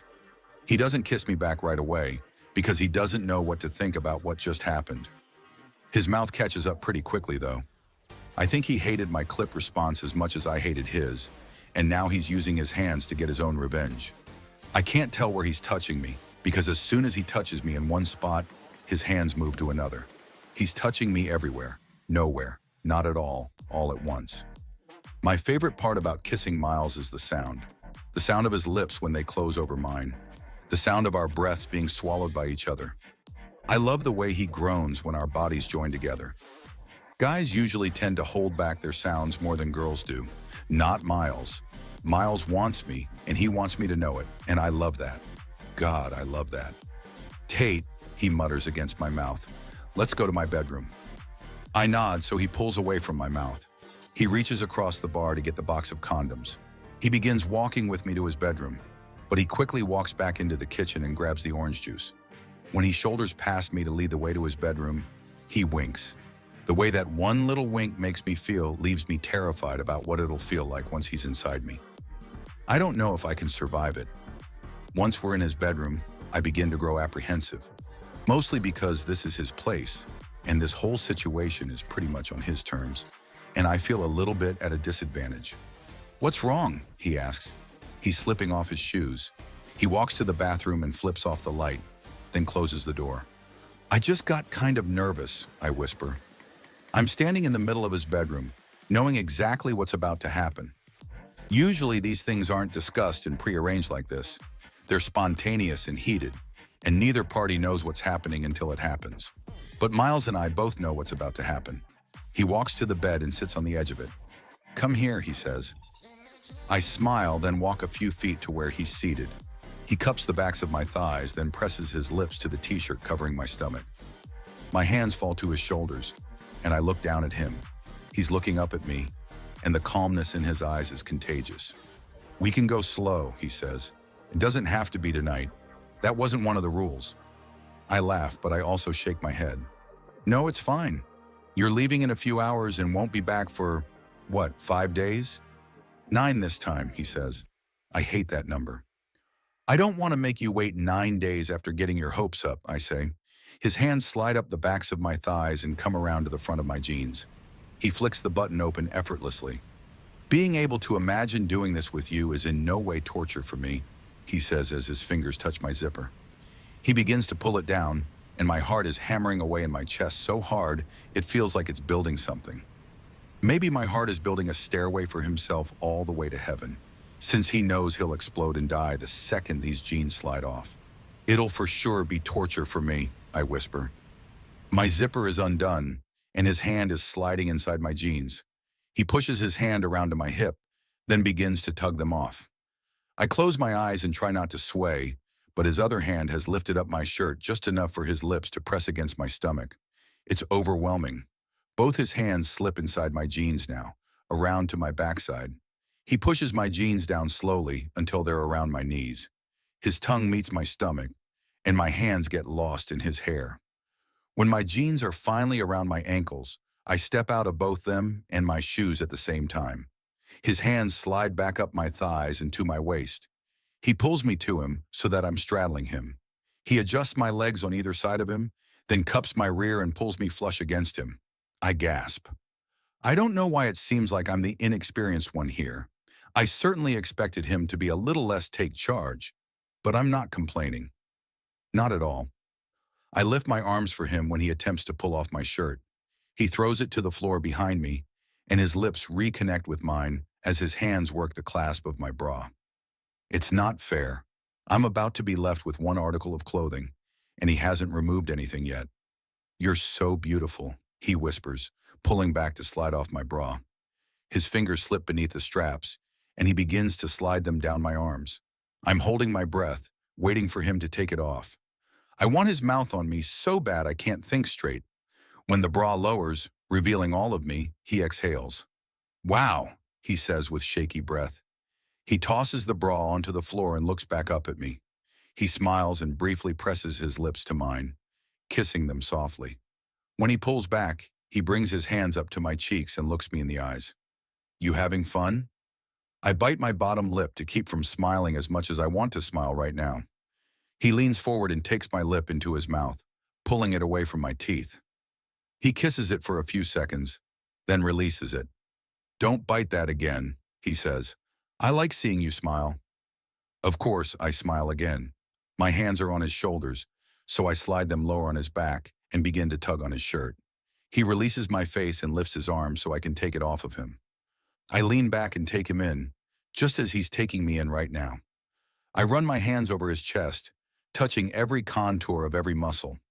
"You're beautiful too." He presses his palms into my back, urging me to sit up straight. As soon as I do, he lowers his mouth to my breast and softly glides his tongue across my nipple. I moan, and he covers it with his mouth completely. One of his hands moves to my hip and slides beneath the hem of my underwear. "I want you on your back," he whispers. He keeps one hand on my back as he seamlessly switches positions, pulling me from his lap to his bed. He's bent over me now, pulling on my underwear as his tongue dips inside my mouth. My hands immediately fall to the button on his jeans, and I unbutton them, but he pulls away quickly. "I wouldn't do that yet," he warns. "Otherwise, this will be over faster than it started." I kind of don't care how long it lasts. I just really want his clothes off of him. He begins to slide my underwear off of me. He bends one of my legs and slips it off my foot, then does the same to the other. He's definitely not looking me in the eyes anymore. He allows my legs to fall back to the bed as he stands up straight and backs 2 feet away from me. "Wow," he whispers, staring down on me. He's just standing here, staring at me as I lie naked on his bed, while he's still in the comfort of his jeans. This feels a little unfair, I say. He shakes his head and pulls his fist against his mouth, biting his knuckles. He turns around until his back is to me and takes a long, deep breath. He faces me again, scrolling up the length of my body until he meets my eyes. It's too much, Tate. I feel the disappointment seep in with his words. He's still shaking his head, but he's walking to the nightstand. He picks up the box of condoms and opens it, then pulls one out and puts it between his teeth, ripping it open. I'm sorry, he says, frantically stepping out of his jeans. I wanted this to be good for you. I wanted it to be memorable, at least. He's out of his jeans now. He's looking me in the eyes, but I'm finding it hard to keep eye contact with him because now his boxers are off. But if I'm not inside you in 2 seconds, this is going to be really embarrassing for me. He walks swiftly to me and somehow slides the condom on at the same time as he's pushing my knees apart with his other hand. I'll make it up to you in a few minutes. Promise, he says, pausing between my legs, waiting for my approval. Miles, I say, I don't care about any of that. I just want you inside me.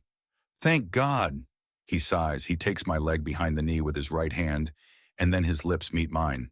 He thrusts himself inside me so unexpectedly hard and fast, I practically scream into his mouth. He doesn't stop to ask me if it hurts. He doesn't slow down. He pushes harder and deeper until there isn't any way we could possibly get any closer. It does hurt, but in the best possible way. I'm moaning into his mouth and he's groaning against my neck, and his lips are everywhere, along with his hands. It's rough. It's carnal and heavy and hot, and it's not quiet at all. It's fast, and I can tell by the tensing of his back beneath my hands that he was right. This won't take him long. Tate, he breathes. God, Tate. The muscles in his legs become tight, and he begins to shake. Fuck, he groans. His lips press to mine, hard, and he holds himself still, despite the tremors moving throughout his legs and his back. He pulls his lips from mine and exhales a huge breath, dropping his forehead to the side of my head. Jesus fucking Christ, he says, still tense, still shaking, still pressed deep inside me. The second he pulls out of me, his lips are on my neck, moving down until they meet my breasts. He kisses them, but only briefly before he's back at my mouth again. I want to taste you, he says. Is that okay? I nod. I nod vigorously. He pulls away from the bed, disposes of the condom, and returns to his spot next to me. I watch him the entire time because, as much as he didn't want to know how long it's been since I've been with a guy, it's been almost a year. That's not anywhere near the 6 years he's waited, but it's been long enough that I don't want to miss this by keeping my eyes closed. Especially now that I get to stare freely at that V and not have to be embarrassed by the fact that I can't take my eyes off of him. He's watching my body now with the same fascination as his hand glides across my stomach, then moves down until he reaches my thighs. He pushes my legs apart as he watches what he's doing to me. With so much enthrallment, I have to keep my eyes open so I can watch him watch me. Seeing what I do to him is enough of a turn-on without him even touching me. 2 of his fingers slide into me, and I suddenly find it a lot more difficult to continue watching him. His thumb remains outside me, teasing every spot it can touch. I moan and let my hands fall to the bed above my head as my eyes close. I pray he doesn't stop. I don't want him to stop. His mouth meets mine, and he kisses me softly, his lips a stark contrast to the pressure of his hand. His mouth slowly begins to explore its way down my chin until it's on my neck, the dip in my throat, trailing down my chest, covering my nipple, down my stomach, down, down, holy shit, down. He settles himself between my legs, leaving his fingers inside me as his tongue meets my skin, separating me, causing my back to arch and my mind to let go. I just let go. I don't care that I'm moaning so loudly I probably just woke up the entire floor. I don't care that I'm digging my heels into the mattress, trying to pull away from him because it's too much. I don't care that his fingers leave me in order to grip my hips and hold me against his mouth, refusing to let me climb away from him. Thank God. I don't care that I'm more than likely hurting him, pulling his hair, pushing him into me, doing whatever I can to reach a point so high I'm almost positive I've never been there before. My legs begin to shake, and his fingers find their way back inside me, and I'm pretty sure I'm trying to smother myself with his pillow because I don't want to get him kicked out of this apartment building by screaming as loudly as I need to scream right now. All of a sudden, I feel as if I'm up in the air, flying. I feel like I could look down and there would be a sunrise below me. I feel like I'm soaring. Oh God, Jesus Christ. Him. I'm falling. I'm floating. Wow. Wow. Wow. Wow. I never want to touch the ground again. When I've completely melted to the bed, he hungrily works his mouth back up my body. He takes the pillow off my face and tosses it aside, then kisses me briefly. One more time, he says. He's off the bed and back on it in a matter of seconds, and then he's inside me again. But I don't even try to open my eyes this time. My arms are splayed out above my head, and his fingers are entwined with mine, and he's pushing, thrusting, living inside me.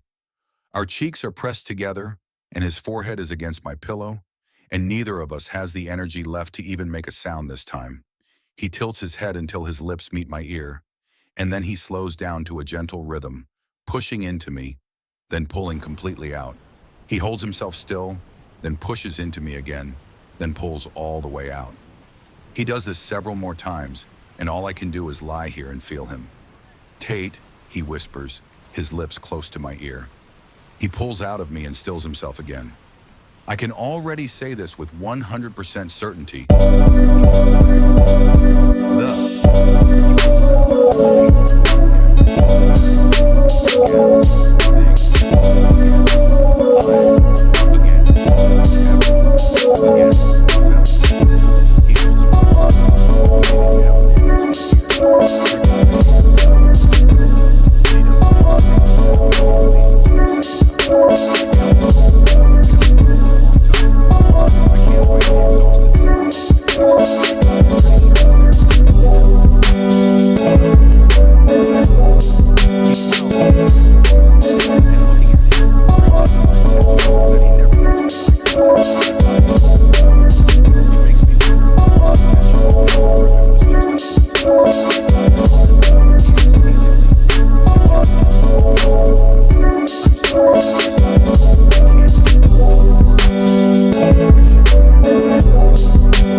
Smile every now and then. I nod in complete agreement. I could definitely use more of a smile. Can we change the subject now? Cap slowly turns his head toward me and arches his bushy gray eyebrow. I ever tell you about the time I found a dead body on the 3rd floor? I shake my head, relieved that he changed the subject, but confused that the subject of a dead body has somehow helped me find relief. I'm just as morbid as Cap. Chapter 14. Miles. 6 years earlier. Do you think the fact that we shouldn't be doing this is why we like doing it so much? Rachel asks. She's referring to kissing me. We kiss a lot. Every chance we get and even chances we don't get. When you say shouldn't, do you mean because our parents are together? She says yes. Her voice is breathless because I'm currently kissing my way up her neck. I like that I take her breath away. Remember the first time I saw you, Rachel? She moans a sound that means yes. And do you remember me walking you to Mr. Clayton's class? She gives me another wordless yes. I wanted to kiss you that day. I work my way back up to her mouth and look her in the eyes. Did you want to kiss me? She says yes, and I can see in her eyes that she's thinking back to that day, to the day she became my everything. We didn't know about our parents that day, I explain. Yet we still wanted to be doing this. So no, I don't think that's why we like it now. She smiles. See? I whisper, brushing my lips softly across hers to show her how good it feels. She lifts off her pillow and holds herself up on her elbow. What if we just like kissing in general, she asks. What if it has nothing to do with me or you in particular? She always does this. I tell her she should be a lawyer because she likes playing devil's advocate so much.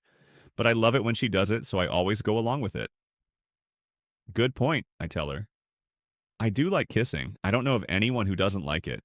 But there's a difference between this and simply liking to kiss. She looks at me curiously. What's the difference? I lower my mouth to hers once more. You, I whisper. I like kissing you.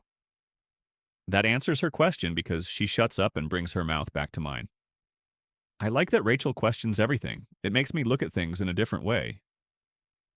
I've always enjoyed kissing the girls I've kissed in the past, but only because I was attracted to them. It didn't really have anything to do with them in particular. When I kissed all the other girls, I felt pleasure.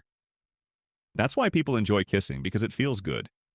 But when you like to kiss someone because of who she is, the difference isn't found in the pleasure. The difference is found in the pain you feel when you're not kissing her. It doesn't hurt when I'm not kissing any of the other girls I've kissed. It only hurts when I'm not kissing Rachel. Maybe this explains why falling in love is so damn painful. I like kissing you, Rachel. Chapter 15. Tate Miles. Are you busy? Me. Always busy. What's up? Miles. I need your help. Won't take long. Me. Be there in 5. I should have given myself 10 minutes rather than 5, because I haven't had a shower today. After a 10-hour shift last night, I'm sure I need one. If I knew he was home, a shower would have been my top priority, but I thought he wasn't due back until tomorrow. I pull my hair up into a loose bun and change from my pajama bottoms into a pair of jeans.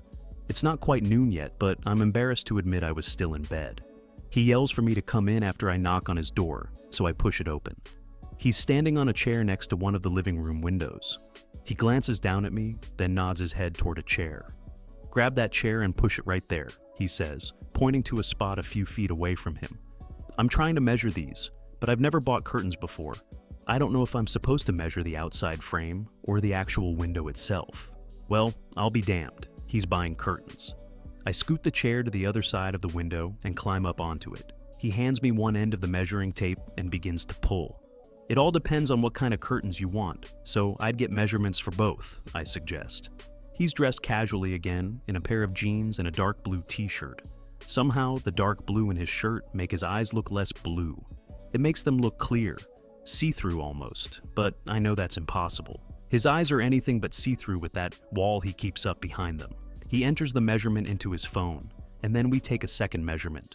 Once he's got both entered into his phone, we step down and push the chairs back under the table.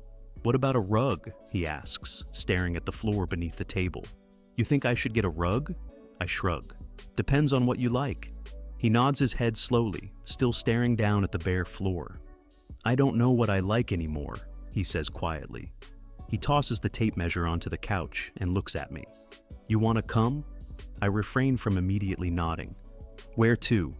He brushes his hair off his forehead and reaches for his jacket tossed over the back of his couch. "Wherever people buy curtains." I should say no. Picking out curtains is something couples do. Picking out curtains is something friends do. Picking out curtains is not something Miles and Tate should do if they want to stick to their rules, but I absolutely, positively, most definitely don't want to do anything else. I shrug to make my answer appear much more casual than it is. "Sure, let me lock my door." "What's your favorite color?" I ask him once we're on the elevator. I'm trying to stay focused on the task at hand, but I can't deny the desire I have for him to reach out and touch me. A kiss, a hug, anything. We're standing on opposite sides of the elevator, though. We haven't touched since the night we first had sex. We haven't even spoken or texted since then either. "Black," he says, unsure of his own answer. "I like black." I shake my head. "You can't decorate with black curtains. You need color, maybe something close to black, but not black." "Navy?" he asks. I notice his eyes aren't focused on mine anymore. His eyes are scrolling slowly from my neck all the way down to my feet. Everywhere his eyes focus, I can feel it. "Navy might work," I say quietly. I'm pretty sure this conversation is only taking place for the sake of having conversation. I can see by the way he's looking at me that neither of us is thinking about colors or curtains or rugs right now. "Do you have to work tonight, Tate?" I nod. I like that he's thinking about tonight, and I love how he ends most of his questions with my name. I love how he says my name. I should require him to say my name every time he speaks to me. I don't have to be in until 10. The elevator reaches the bottom floor, and we both move to the doors at the same time. His hand connects with the small of my back, and the current that moves through me is undeniable. I've had crushes on guys before. Hell, I've even been in love with guys before, but none of their touches have ever been able to make me respond the way his do. As soon as I step off the elevator, his hand leaves my back. I'm more aware of the absence of his touch now than before he even touched me. Each little bit I get, I crave it that much more. Cap isn't in his usual spot. That's not surprising though, considering it's only noon. He's not much of a morning person. Maybe that's why we get along so well. "You feel like walking?" Miles asks. I tell him yes, despite the fact that it's cold out. I prefer walking, and we're near several stores that would work for what he's looking for.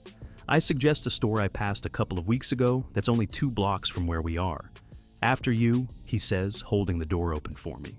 I step outside and pull my coat a little tighter around me. I highly doubt Miles is the type of guy who holds hands in public, so I don't even worry about making my hands available to him. I hug myself to keep warm, and we begin walking side by side. We're quiet most of the way, but I'm fine with it. I'm not someone who feels the need for constant conversation, and I'm learning that he might be the same way. "It's right up here," I say, pointing to the right when we reach a crosswalk. I glance down at an elderly man seated on the sidewalk, bundled up in a tattered, thin coat. His eyes are closed, and the gloves on his shivering hands are rifled with holes.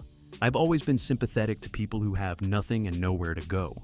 Corbin hates that I can never pass homeless people without giving them money or food.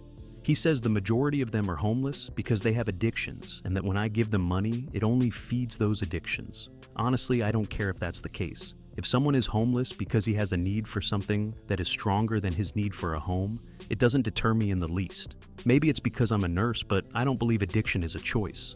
Addiction is an illness, and it pains me to see people forced to live this way because they're unable to help themselves. I would give him money if I had brought my purse. I realize I'm no longer walking when I feel Miles steal a glance back in my direction. He's watching me watch the old man, so I pick up my pace and catch back up with him. I don't say anything to defend the troubled expression on my face. It's pointless. I've been through it enough with Corbin to know that I don't have the desire to try to change all the opinions I disagree with. "This is it," I say, coming to a pause in front of the store. Miles stops walking and inspects the display inside the store window. "Do you like that?" he asks, pointing at the window. I take a step closer and look at it with him. It's a bedroom display, but there are elements in it that he's looking for. The rug on the floor is gray with several geometric shapes and various shades of blue and black. It actually looks like something that would fit his taste. The curtains aren't navy though. They're a slate gray with one solid white line running vertically down the left side of the panel.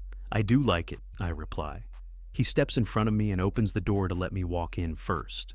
A saleswoman is making her way toward the front before the door even closes behind us. She asks if she can help us find anything. Miles points to the window. "I want those curtains, 4 of them, and the rug." The saleswoman smiles and motions for us to follow her. "What width and height do you need?" Miles pulls his phone out and reads off the measurements to her. She helps him pick out curtain rods and then tells us she'll be a few minutes. She heads to the back and leaves us alone at the register. I look around, suddenly developing the urge to pick out decorations for my own place. I plan on staying with Corbin for a couple more months, but it wouldn't hurt to have an idea of what I'll want for my own place when I do finally move out. I'm hoping it'll be just as easy to shop when that time comes as it was for Miles today. "I've never seen anyone shop this fast," I tell him. "Disappointed?" I quickly shake my head. If there's one thing I don't do well as a girl, it's shop. I'm actually relieved it only took him a minute. "You think I should look around longer?" he asks. He's leaning against the counter now, watching me. I like the way he looks at me, like I'm the most interesting thing in the store. If you like what you already picked out, I wouldn't keep looking. When you know, you know. I meet his gaze, and the second I do, my mouth gets dry. He's concentrating on me, and the serious look on his face makes me feel uncomfortable and nervous and interesting all at once. He pushes off the counter and takes a step toward me. "Come here." His fingers reach down and wrap around mine, and he begins to pull me behind him. My pulse is being ridiculous. It's sad, really. "They're just fingers, Tate. Don't let them affect you like this." He continues walking until he reaches a wooden tri-fold screen, decorated with Asian writing on the outside. It's the kind of screen people place in the corners of bedrooms. I never understood them. My mother has one, and I doubt she's ever once stepped behind it to change clothes. "What are you doing?" I ask him. He turns and faces me, still holding onto my hand. He grins and steps behind the screen, pulling me with him, so we're both shielded from the rest of the store. I can't help but laugh, because it feels like we're in high school, hiding from the teacher. His finger meets my lips. "Shh," he whispers, smiling down at me while he stares at my mouth. I immediately stop laughing, but not because I don't find this amusing anymore. I stop laughing because as soon as his finger is pressed against my lips, I forget how to laugh. I forget everything. Right now, the only thing I can focus on is his finger as it slides softly down my mouth and chin. His eyes follow the tip of his finger as it keeps moving, trailing gently down my throat, all the way to my chest, down, down, down to my stomach. That one finger feels as if it's touching me with the sensation of 1,000 hands. My lungs and their inability to keep up are signs of that. His eyes are still focused on his finger as it comes to a pause at the top of my jeans, right above the button. His finger isn't even making contact with my skin, but you wouldn't know that based on the rapid response of my pulse. His entire hand comes into play now as he lightly traces my stomach over the top of my shirt until his hand meets my waist. Both of his hands grip my hips and pull me forward, securing me against him. His eyes close briefly, and when he opens them again, he's no longer looking down. He's looking straight at me. "I've been wanting to kiss you since you walked through my front door today," he says. His confession makes me smile. "You have incredible patience." His right hand leaves my hip, and he brings it up to the side of my head, touching my hair as softly as possible. He begins to shake his head in slow disagreement. "If I had incredible patience, you wouldn't be with me right now." I latch on to that sentence and immediately try to figure out the meaning behind it. But the second his lips touch mine, I'm no longer interested in the words that left his mouth. I'm only interested in his mouth and how it feels when it invades mine. His kiss is slow and calm, the complete opposite of my pulse. His right hand moves to the back of my head, and his left hand slips around to my lower back. He explores my mouth patiently, as if he plans on keeping me behind this partition for the rest of the day. I'm summoning every last bit of willpower I can find, in order to keep myself from wrapping my arms and legs around him.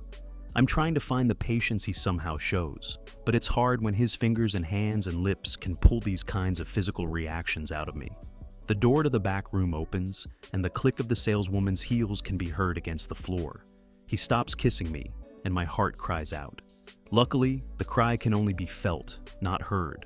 Rather than pulling away to walk back to the counter, he brings both his hands to my face and holds me still while he looks at me in silence for several seconds.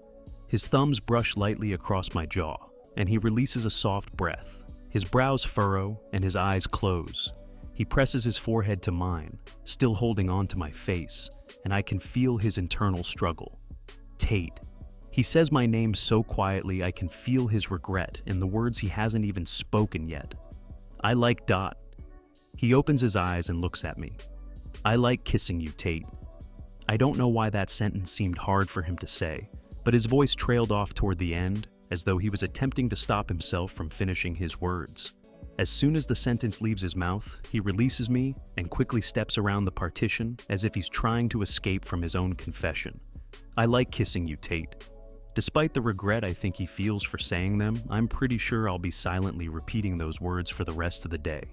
I spend a good 10 minutes mindlessly browsing, running his compliment through my head over and over, while I wait for him to finish his transaction. He's handing over his credit card when I reach the counter.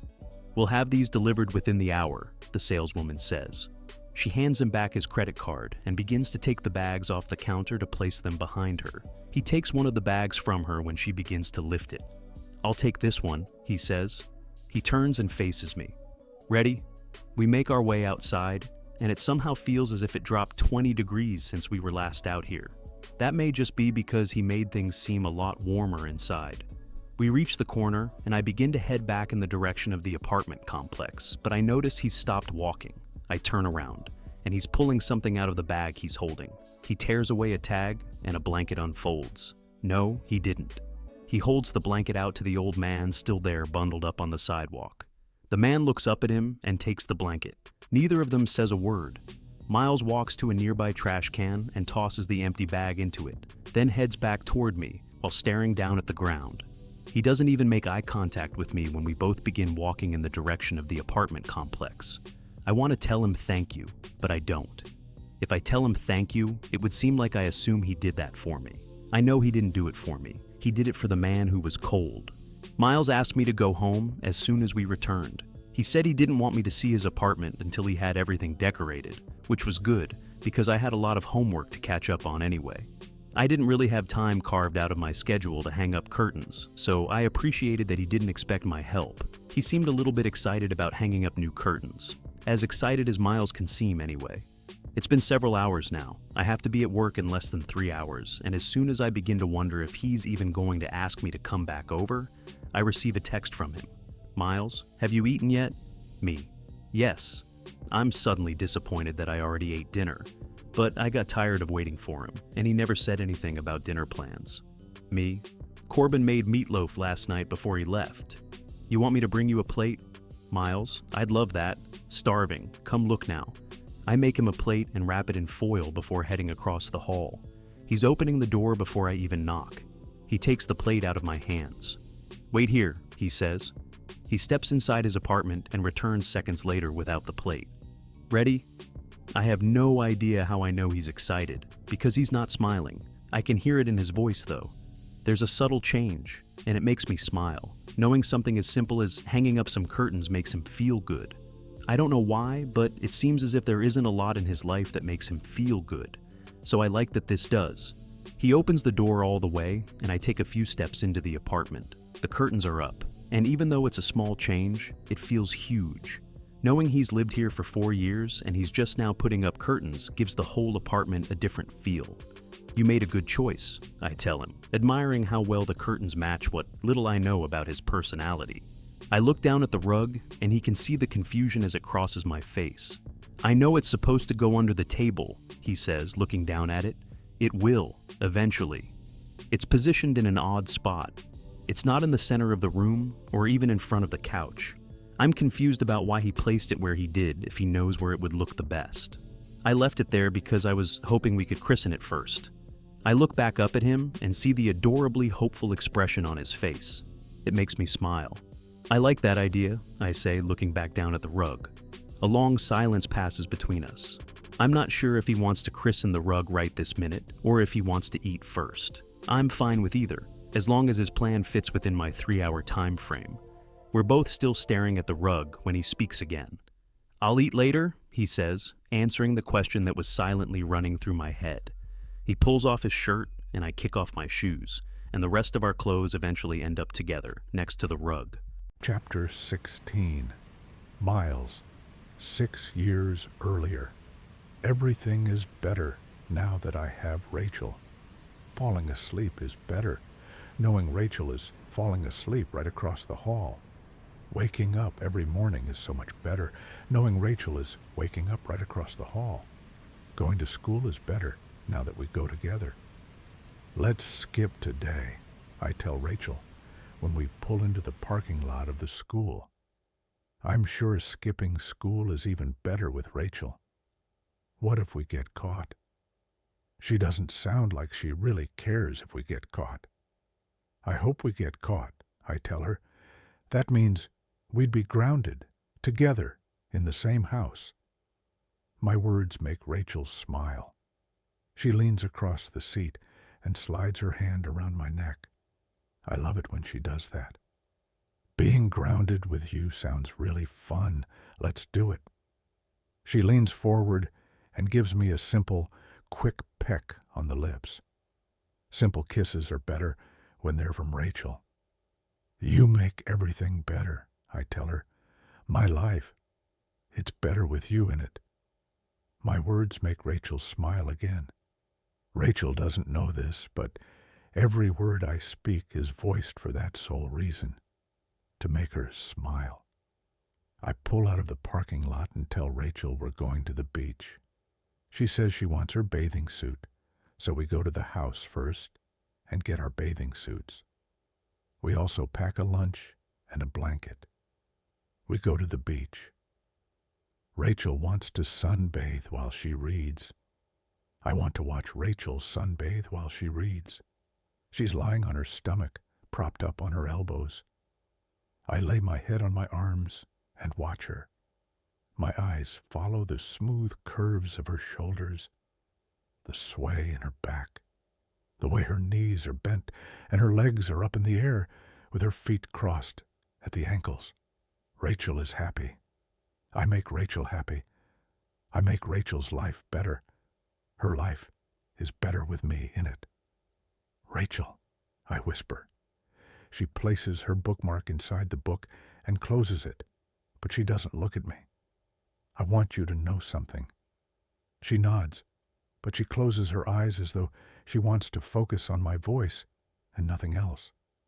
When my mom died, I stopped believing in God. She lays her head on her arms and keeps her eyes shut. I didn't think God would make someone go through that much physical pain. I didn't think God would make someone suffer like she suffered. I didn't think God was capable of making someone go through something so ugly. A tear falls from Rachel's closed eyes. But then, I met you, and every single day since then, I've wondered how someone could be so beautiful if there wasn't a God.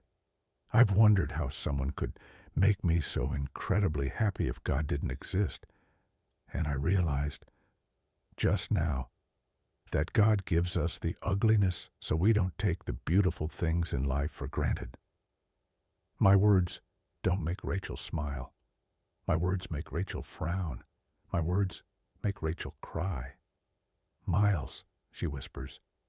She says my name so quietly, it's as if she doesn't want me to hear it. She looks at me, and I can see that this moment isn't one of the beautiful moments for her, not like it is for me. Miles Dot. I'm late. Chapter 17. Tate Orbin. Want to grab dinner? What time do you get off work? Me. 10 minutes. Where at? Orbin. We're nearby. We'll just meet you out front. We? I can't ignore the excitement that just flooded me with that text. Surely the we means him and Miles. I can't think of anyone else who would be coming with him, and I know Miles came home last night. I finish up the last of my paperwork, then make a stop in the restroom to check my hair. I hate that I care, before heading outside to meet them. The three of them are standing near the entrance when I walk outside. Ian and Miles are both with Corbin. Ian smiles when he sees me, since he's the only one facing me. Corbin spins around when I reach them. Ready? We're going to Jack's. They're quite the team, all good looking in their own ways, but even more so when they're sporting their pilot jackets and walking in a group like this. I can't deny I feel somewhat underdressed, walking next to them in my scrubs. Let's do it, I say. I'm starving. I glance at Miles, and he gives me the slightest nod, but no smile. His hands are planted firmly in the pockets of his jacket, and he looks away as we all begin walking. He stays a step ahead of me the entire time, so I walk next to Corbin. What's the occasion? I ask, as we head toward the restaurant. Are we celebrating the fact that all three of you are off on the same night? A silent conversation passes around me. Ian looks at Miles. Corbin looks at Ian. Miles looks at no one. He keeps his eyes forward, focused on the sidewalk ahead of us. Remember when we were kids and Mom and Dad took us to La Capri's? Corbin asks. I remember that night. I've never seen my parents happier. I couldn't have been older than 5 or 6, but it's one of the few memories I have from that young an age. It was the day my father made captain with his airline. I stop in my tracks and immediately look at Corbin. You made captain? You can't get captain. You're too young. I know for a fact how hard it is to make captain and how many hours a pilot has to put in to be considered. Most pilots in their 20s are co-pilots. Corbin shakes his head. I didn't get captain. I've changed airlines too much. He cuts his eyes to Miles. But Mr. Sign me up for more hours over here. Got a nice little promotion today. Broke the company record. I look at Miles, and he's shaking his head at Corbin. I can tell he's embarrassed that Corbin just called him out, but his modesty is just one more thing I find appealing about him. I have a feeling that if their friend Dylan were ever to make captain, he'd be on top of a bar somewhere, announcing it to the entire world with a megaphone.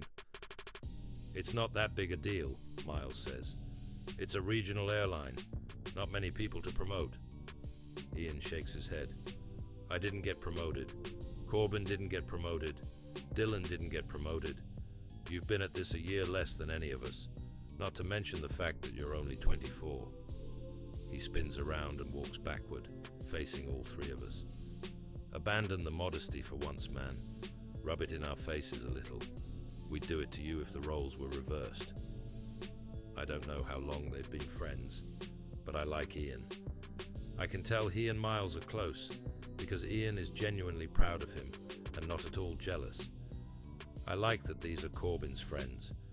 It makes me happy for Corbin that he has this support.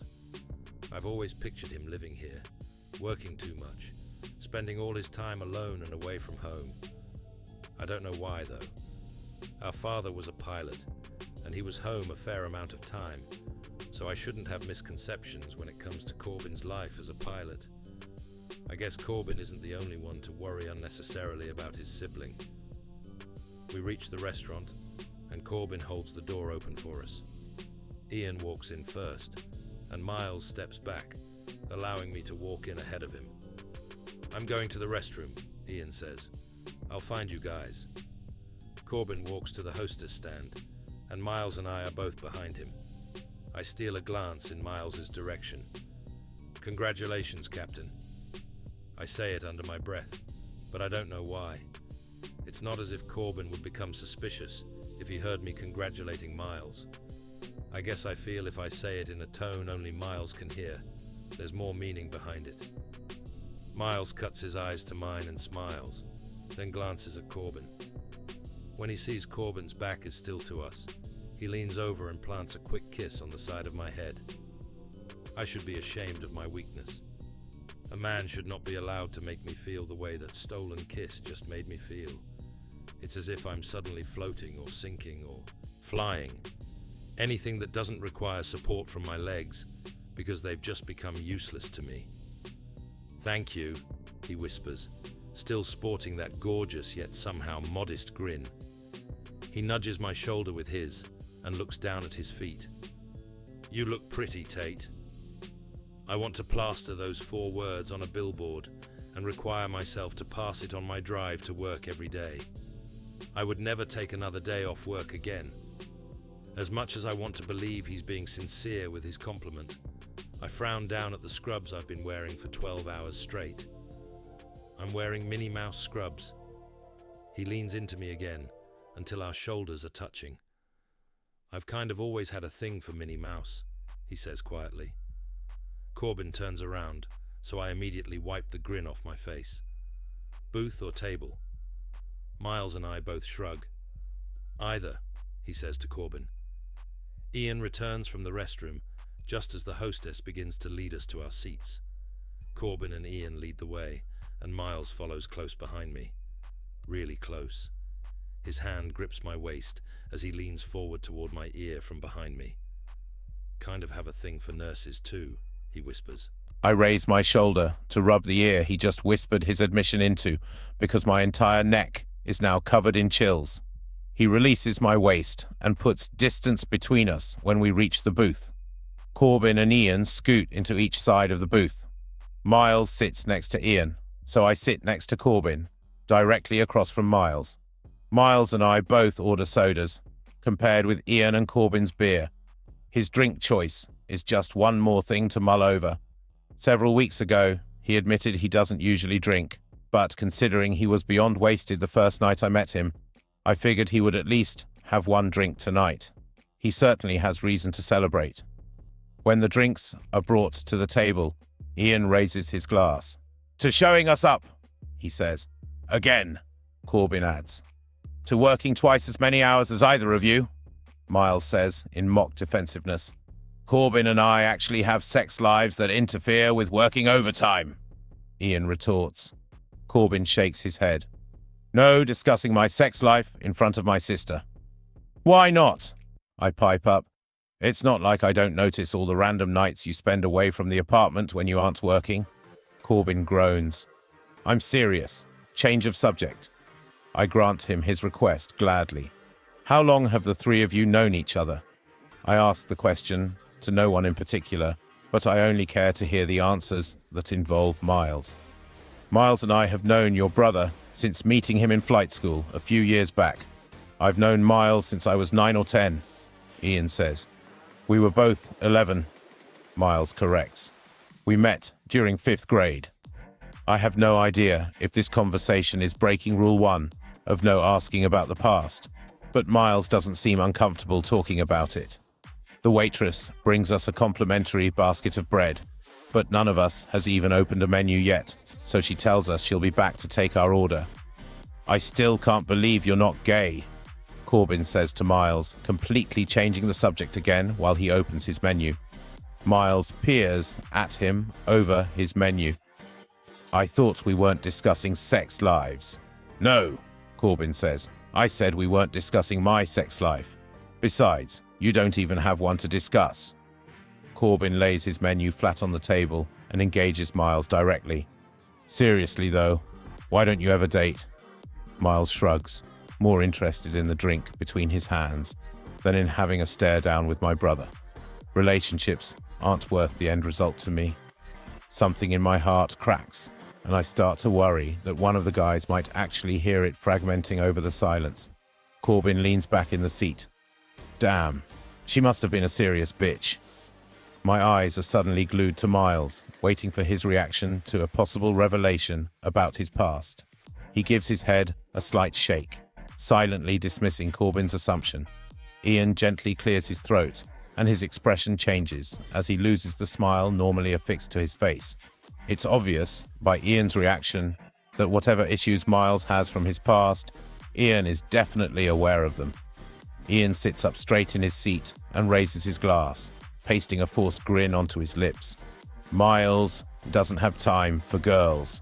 He's too busy breaking company records by becoming the youngest captain our airline has ever seen. We take Ian's interruption for what it is and raise our glasses. We clink them together and everyone takes a drink. The appreciative look Miles shoots in Ian's direction doesn't go unnoticed by me, although Corbin seems to be clueless. Now, I'm even more curious about Miles, and equally concerned that I'm getting in over my head, because the more time I spend with him, the more I want to know everything there is to know about him. We should celebrate, Corbin says. Miles moves his menu down. I thought that's what we were doing. I mean, after this, we're going out tonight.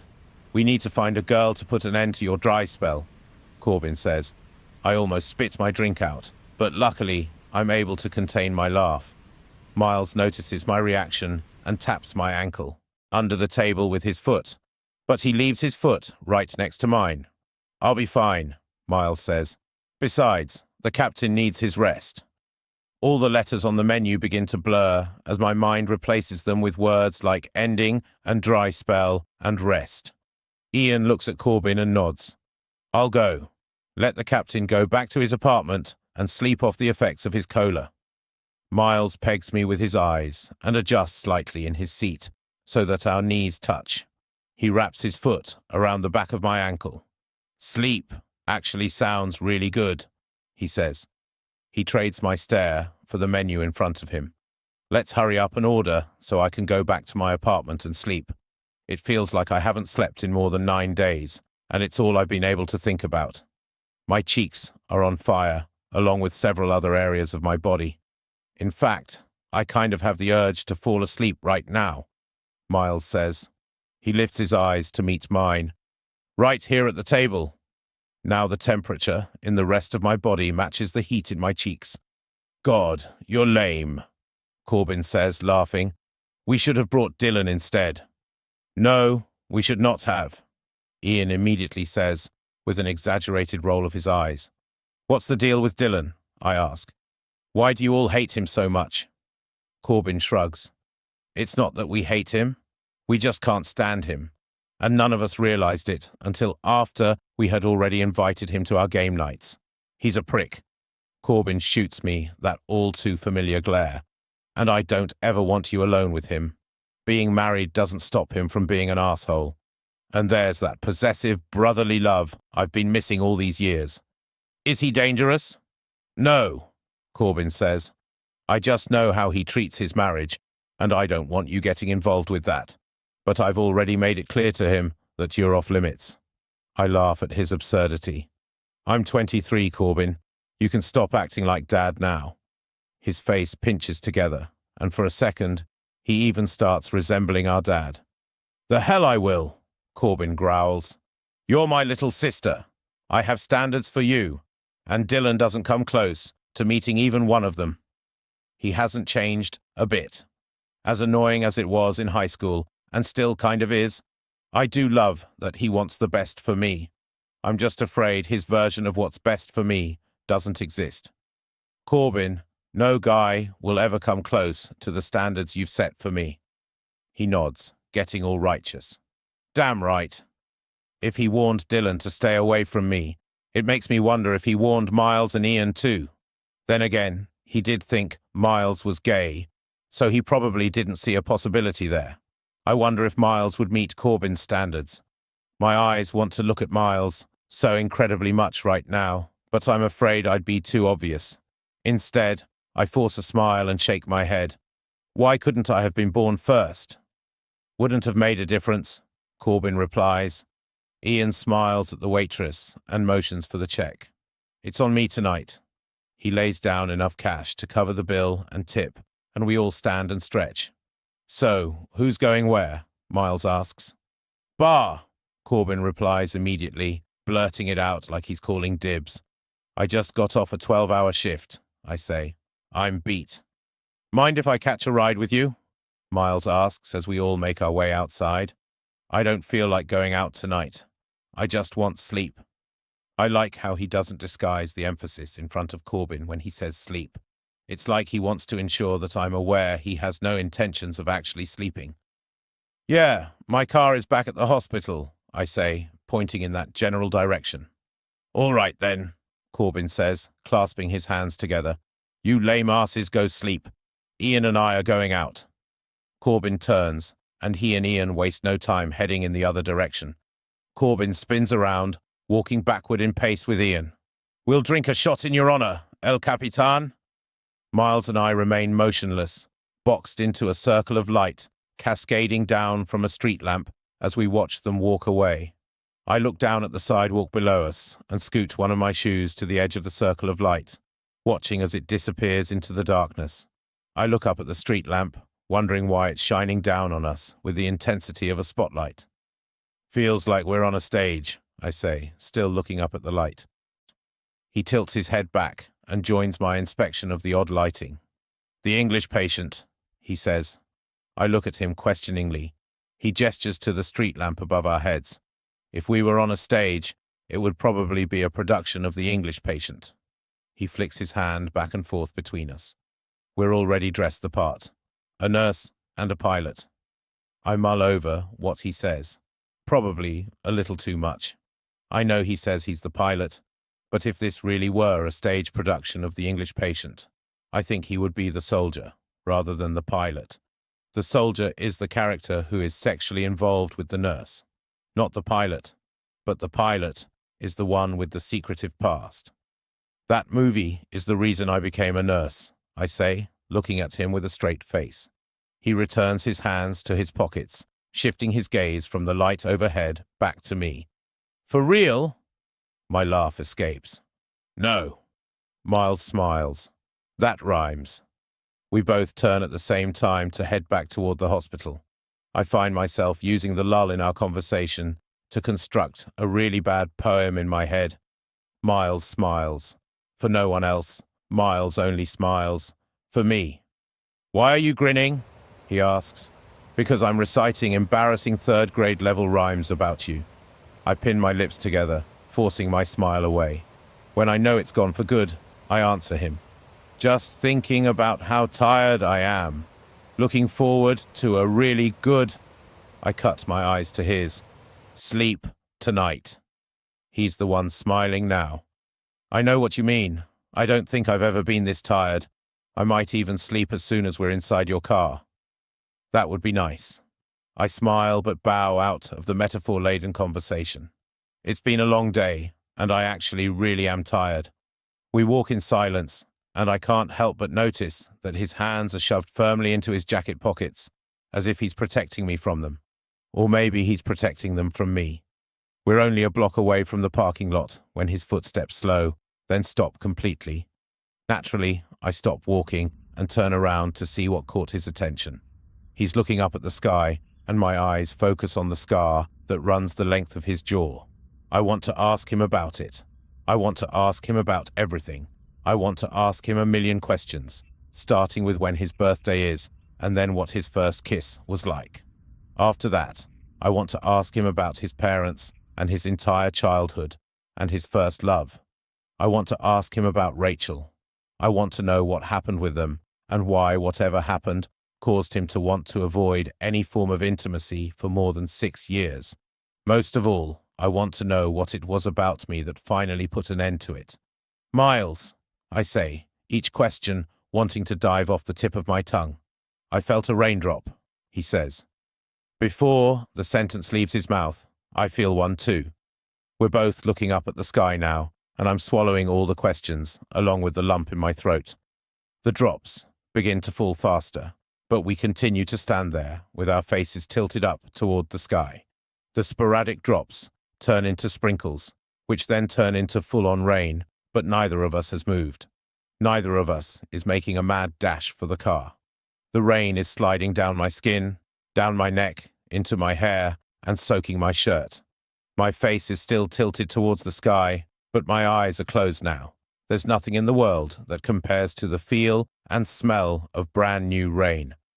As soon as that thought crosses my mind, warm hands meet my cheeks and slide to the nape of my neck, stealing the strength from my knees and the air from my lungs.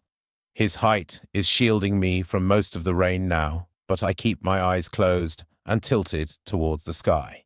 His lips come down gently over mine, and I find myself comparing the feel and smell of brand new rain to his kiss. His kiss is much, much better. His lips are wet from the rain, and they're a little bit cold, but he counterbalances that with the warm caress of his tongue against mine. The falling rain, the darkness surrounding us, and being kissed like this make it feel like we really are on a stage, and our story has just reached its climax. It feels as if my heart and my stomach and my soul are all scrambling to get out of me and into him. If all my 23 years were laid on a graph, this moment would be the crest in my bell curve. I should probably be a little bit sad and disappointed about this realization. I've had a few serious relationships in my past, but I can't recall a single kiss with any of those guys where I felt this much. The fact that I'm not even in a relationship with Miles and I feel this affected by him should tell me something, but I'm too invested in his mouth to scrutinize that thought. The rain has turned into a downpour, but neither of us seems to be affected by it. His hands drop to my lower back, and I fist his shirt in my hands, pulling him closer. His mouth fits mine as if we're two pieces from the same puzzle. The only thing that could possibly separate me from him right now would be a bolt of lightning, or the fact that it's raining so hard I can't breathe. My clothes are stuck to parts of me I didn't even know clothes could stick to. My hair is so saturated it can't absorb another drop of water. I push against him until he releases my mouth from his, and then I bury my head under his chin and look down so I can take a breath without drowning. He wraps his arm around my shoulders and ushers me towards the parking lot. Lifting his jacket over my head, he picks up his pace, and I match him step for step until we're both running. We finally reach my car, and he approaches the driver's side door with me, still shielding me from the rain. Once I'm inside the car, he rushes around to the passenger side. When both of our doors are shut, the silence inside the car magnifies the intensity of our heavy breathing. I reach my hands behind my head and gather my hair, then squeeze the excess water from it. It runs down my neck, my back, and my seat. It's the first time I'm relieved to have leather seats in California. I drop my head back and sigh heavily, then steal a glance in his direction. I don't think I've ever been this wet in my life. I watch as a slow grin spreads across his face. His thoughts obviously plummet into the gutter with that statement. "Pervert," I whisper playfully. He cocks his eyebrow and smirks. "Your fault." He reaches across the seat and wraps his fingers around my wrist, pulling me toward him. "Come here." I make a quick inventory of our surroundings, but the rain is falling so hard I can't even see outside, which means no one can see in. I adjust myself on top of him and straddle his lap as he scoots the seat as far back as it goes. He doesn't kiss me though. His hands slide down my arms and come to rest on my hips. "I've never had sex in a car before," he says with a little bit of hope in his confession. "I've never had sex with a captain before," I offer. He runs his hands under my scrub top, sliding them up my stomach until they meet my bra. He cups both breasts, then leans forward and kisses me. His kiss doesn't last long because he breaks it to speak again. "I've never had sex as a captain before." I smile. "I've never had sex in scrubs before." His hands slide around to my back and he dips them inside my waistband. He pulls my hips towards him at the same time as he lifts himself ever so slightly, immediately causing my grip to tighten around his shoulders and a gasp to pass my lips. His mouth moves to my ear as his hands recreate the sensual rhythm between us by pulling my hips forward again. "As hot as you look in uniform, I'd much rather have sex with you in nothing at all." I'm embarrassed at how easily his words alone can make me moan. I'm also embarrassed at how quickly his voice can undo me, to the point where I probably want my clothes to come off more than he does. "Please tell me you came prepared," I say, my voice already heavy with want. He shakes his head. "Just because I knew I would see you tonight doesn't mean I came with expectations." I'm immediately filled with disappointment. He lifts himself off the seat and slides his hand into his back pocket. I did, however, come with a hell of a lot of hope. He pulls the condom out of his wallet with a grin, and we both immediately begin to take action. My hands connect with the button on his jeans faster than our mouths connect. He slides his hands up the back of my top and begins to unclasp my bra, but I shake my head. "Just leave it on," I say breathlessly. The less clothes we take off, the faster we'll be able to get dressed if we get caught. He continues to unfasten it, despite my protest. "I don't want to be inside you unless I can feel you against me." Wow. Okay then. When my bra is undone, he lifts my shirt over my head and his fingers slide under the straps of my bra. He pulls them down my arms until the bra falls away. He tosses it into the back seat and then pulls his own shirt over his head. After his shirt joins my bra in the back seat, he wraps his arms around me and pulls me against him until our bare chests meet. We both immediately inhale sharp breaths. The warmth of his body creates a sensation that I don't want to pull away from. He begins kissing his way down my neck, his breath coming in rough waves against my skin. "You have no idea what you do to me," he whispers against my throat. I smile because that same exact thought just went through my own head. "Oh, I think I have an idea," I reply. His left hand palms one of my breasts, and he groans as his right hand dips into my pants. "Off," he says simply, tugging at the elastic band. He doesn't have to ask twice. I scoot back to my empty seat and begin removing the rest of my clothes while I watch him unzip his jeans. His eyes are all over me as he rips open the condom wrapper with his teeth. When the only article of clothing remaining between us is his unbuttoned pair of jeans, I scoot toward him. I feel ridiculously self-conscious that I'm in my car in the parking lot of my workplace, and I'm completely naked. I've never done anything like this before. I've never really wanted to do anything like this before. I love how desperate we are for each other right now, but I also know I've never felt this kind of chemistry with anyone before. I place my hands on his shoulders and begin to straddle him while he slides on the condom. "Keep it quiet," he says teasingly. "I'd hate to be the reason you get fired." I glance at the window, still unable to see outside. "It's raining too hard for anyone to hear us," I say. "Besides, you were the louder one last time."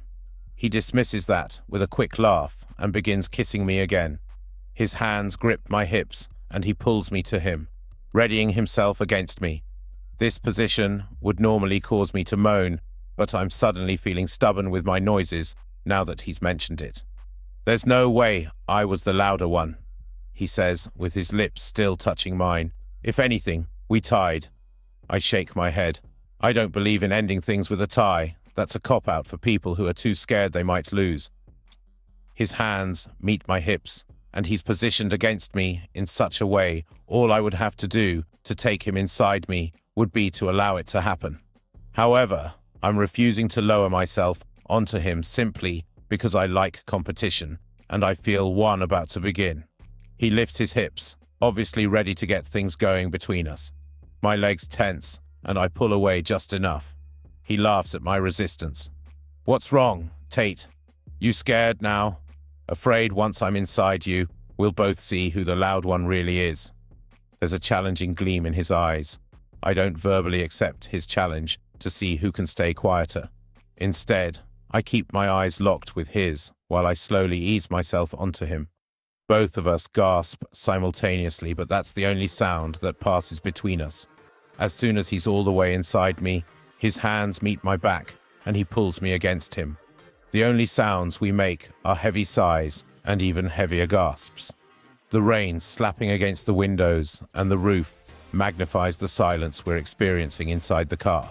The strength it takes to hold back is coupled with a need to hold on to each other with more desperation. His arms are around my waist, gripping me so tightly it makes it hard to move. My arms are wrapped around his neck, and my eyes are shut. We're barely moving now because of the tight grips we have on each other, but I like it. I like how slow and steady our rhythm remains, while we both focus on how to continue suppressing the moans caught in our throats. For several minutes, we continue in the same manner, moving just enough, but at the same time, not nearly enough.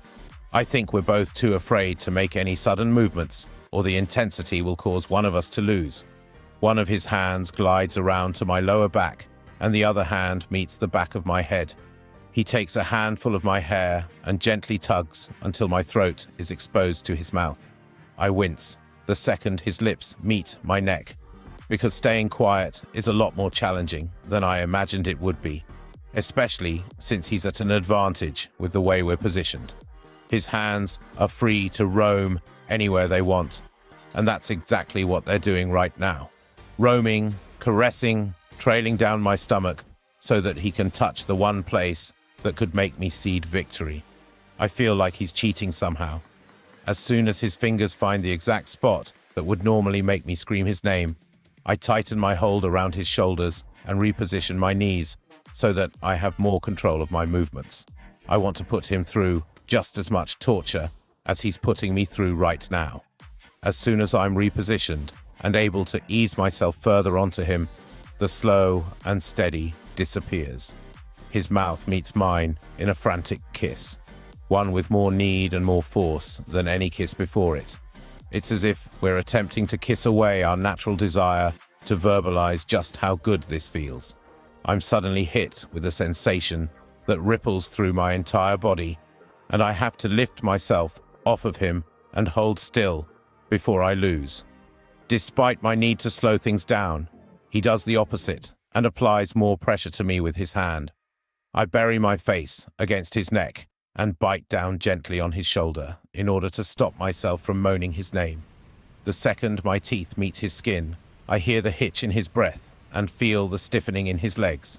He almost loses. Almost. If he moves inside me even an inch more while he's touching me this way, he'll win. I don't want him to win. Then again, I kind of do want him to win, and I'm thinking he wants to win with the way he breathes against my neck, gently lowering me back down onto him.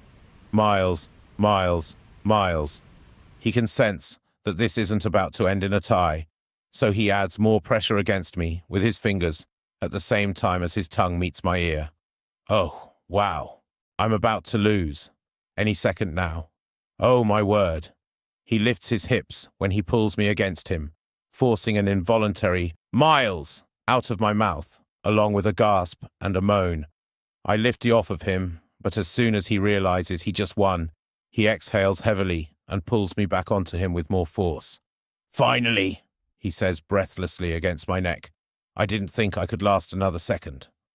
Now that the competition is over, both of us let loose completely until we're being so loud we have to kiss again to stifle our sounds. Our bodies are moving in sync, speeding up, crashing harder together. We continue our frantic pace for a few more minutes, escalating in intensity until I'm positive I can't take another second of him. "Tate," he says against my mouth, slowing the rhythm of my hips with his hands. "I want us to come together." Oh, holy hell. If he wants me to last any longer, he can't say things like that. I nod my head, unable to form a coherent response. "Are you almost there?" he asks. I nod again and try my best to speak this time, but nothing comes out other than another moan. Is that a yes? His lips have stopped kissing mine, and he's focused on my response now. I bring my hands to the back of his head and press my cheek to his. "Yes," I somehow utter. "Yes, Miles. Yes." I feel myself begin to tense at the same time as he sucks in a sharp breath. I thought we were holding each other tightly before, but that doesn't begin to compare to this moment. It feels as if all our senses have magically melded together and we're feeling the exact same sensations, making the exact same noises, experiencing the exact same intensity, and sharing the exact same response. Our rhythm gradually begins to slow, right along with the tremors in our bodies. The tight grips we have around each other begin to loosen. He buries his face into my hair and exhales heavily. "Loser," he whispers. I laugh and move to bite him playfully on his neck. "You cheated," I say. "You brought in illegal reinforcement when you started using your hands." He laughs with a shake of his head. "Hands are fair game. But if you think I cheated, maybe we should have a rematch." I raise my eyebrows. "Best 2 out of 3? He lifts me by my waist and begins to push me towards the passenger door as he struggles to get behind the steering wheel. He hands me my clothes, pulls his shirt back over his head, and buttons his jeans. Once he's situated, I adjust myself in the passenger seat and finish dressing while he cranks the car. He throws it in reverse and begins backing out. "Buckle up," he says with a wink. We barely made it out of the elevator, much less to his bed. He almost took me right there in the hallway. The sad part is, I wouldn't have minded. He won again. I'm beginning to realize that competing for who can stay the quietest isn't really a good idea when my competitor is naturally the quietest person I've ever met. I'll get him in round 3, just not tonight, because Corbin will more than likely be heading home soon. Miles is staring at me. He's on his stomach, with his hands folded across his pillow and his head resting on his arms. I'm getting dressed, because I want to beat Corbin to our apartment, so I don't have to lie about where I've been. Miles follows me around his bedroom with his eyes as I dress. "I think your bra is still in the hallway," he says with a laugh. "Might want to grab it before Corbin finds it." I crinkle up my nose at the thought. "Good idea," I say. I kneel down on the bed and kiss him on the cheek, but he wraps his arm around my waist and pulls me forward as he rolls onto his back. He gives me an even better kiss than the one I was just giving him. "Can I ask you a question?" He nods, but it's a forced nod. He's nervous about my questions. "Why don't you ever make eye contact when we're having sex?" My question throws him for a loop. He regards me for several silent moments until I pull even farther away and sit next to him on the bed, waiting for his answer. He pushes himself up and leans back against his headboard, staring down at his hands. "People are vulnerable during sex," he says with a shrug. "It's easy to confuse feelings and emotions for something they aren't, especially when eye contact is involved." He lifts his eyes to mine. "Does it bother you?" I'm shaking my head no, but my heart is crying, "Yes!" I'll get used to it, I guess. I was just curious. I love being with him, but hate myself more and more with each new lie that passes my lips. He smiles and pulls me back to his mouth, kissing me with more finality this time. "Good night, Tate." I back away and walk out of his room, feeling his eyes on me the entire time. It's funny how he refuses to make eye contact during sex, yet can't seem to keep his eyes off me the rest of the time. I don't feel like going back to the apartment yet, so after retrieving my bra, I walk to the elevators and make my way down to the lobby to see if Cap is still around. I barely had a chance to wave at him earlier before Miles shoved me onto the elevator and ravished me. Sure enough, Cap is still planted in his chair, despite the fact that it's after 10 o'clock at night. "Do you ever sleep?" I ask as I make my way to the chair next to him. "People are more interesting at night," he says. "I like to sleep late. Avoid all the fools who are in too much of a rush in the mornings." I sigh, a lot louder than I intend to, when I lean my head back into the chair. Cap notices and turns to look at me. "Oh, no," he says. "Trouble with the boy? Looked like the two of you were getting along fine a couple of hours ago. Think I might have even seen a hint of a smile on his face when he walked in with you." "Things are fine," I say. I pause for a few seconds, gathering my thoughts. "Have you ever been in love, Cap?" A slow smile spreads across his face. "Oh yes," he says. "Her name was Wanda." "How long were you married?" He looks at me and cocks an eyebrow. "I ain't never been married," he says. I think Wanda's marriage lasted about 40 years before she passed, though. I tilt my head, trying to understand what he's saying. "You have to give me more than that." He sits up straighter in his chair, the smile still on his face. "She lived in one of the buildings I did maintenance for. She was married to a bastard of a man who was only home about 2 weeks out of the month. I fell in love with her when I was around 30 years old. She was in her mid-20s. People just didn't get divorced back then once they got married, especially women like her who came from the type of family she came from. So I spent the next 25 years loving her as hard as I could for 2 weeks out of every month." I stare at him, not sure how to respond to that. It's not the typical love story people usually tell. I'm not even sure if it can be considered a love story. "I know what you're thinking," he says. "Sounds depressing, more like a tragedy." I nod, confirming his assumption. "Love isn't always pretty, Tate. Sometimes you spend all your time hoping it'll eventually be something different, something better. Then, before you know it, you're back to square one, and you lost your heart somewhere along the way. I stop looking at him and face forward.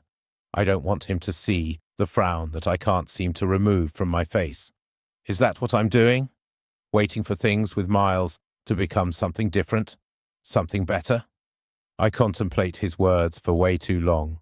So long, in fact, I hear snoring. I cut my eyes in Cap's direction, and his chin has dropped to his chest. His mouth is wide open, and he's sound asleep. Chapter 18. Miles. 6 years earlier, I rub her back reassuringly. 2 more minutes, I tell her. She nods but keeps her face pressed into the palms of her hands. She doesn't want to look. I don't tell her we don't actually need the 2 minutes. I don't tell her the results are already there, clear as day. I don't tell Rachel she's pregnant yet because she still has 2 minutes left of hope. I continue to rub her back. When the timer goes off, she doesn't move. She doesn't turn to look at the results.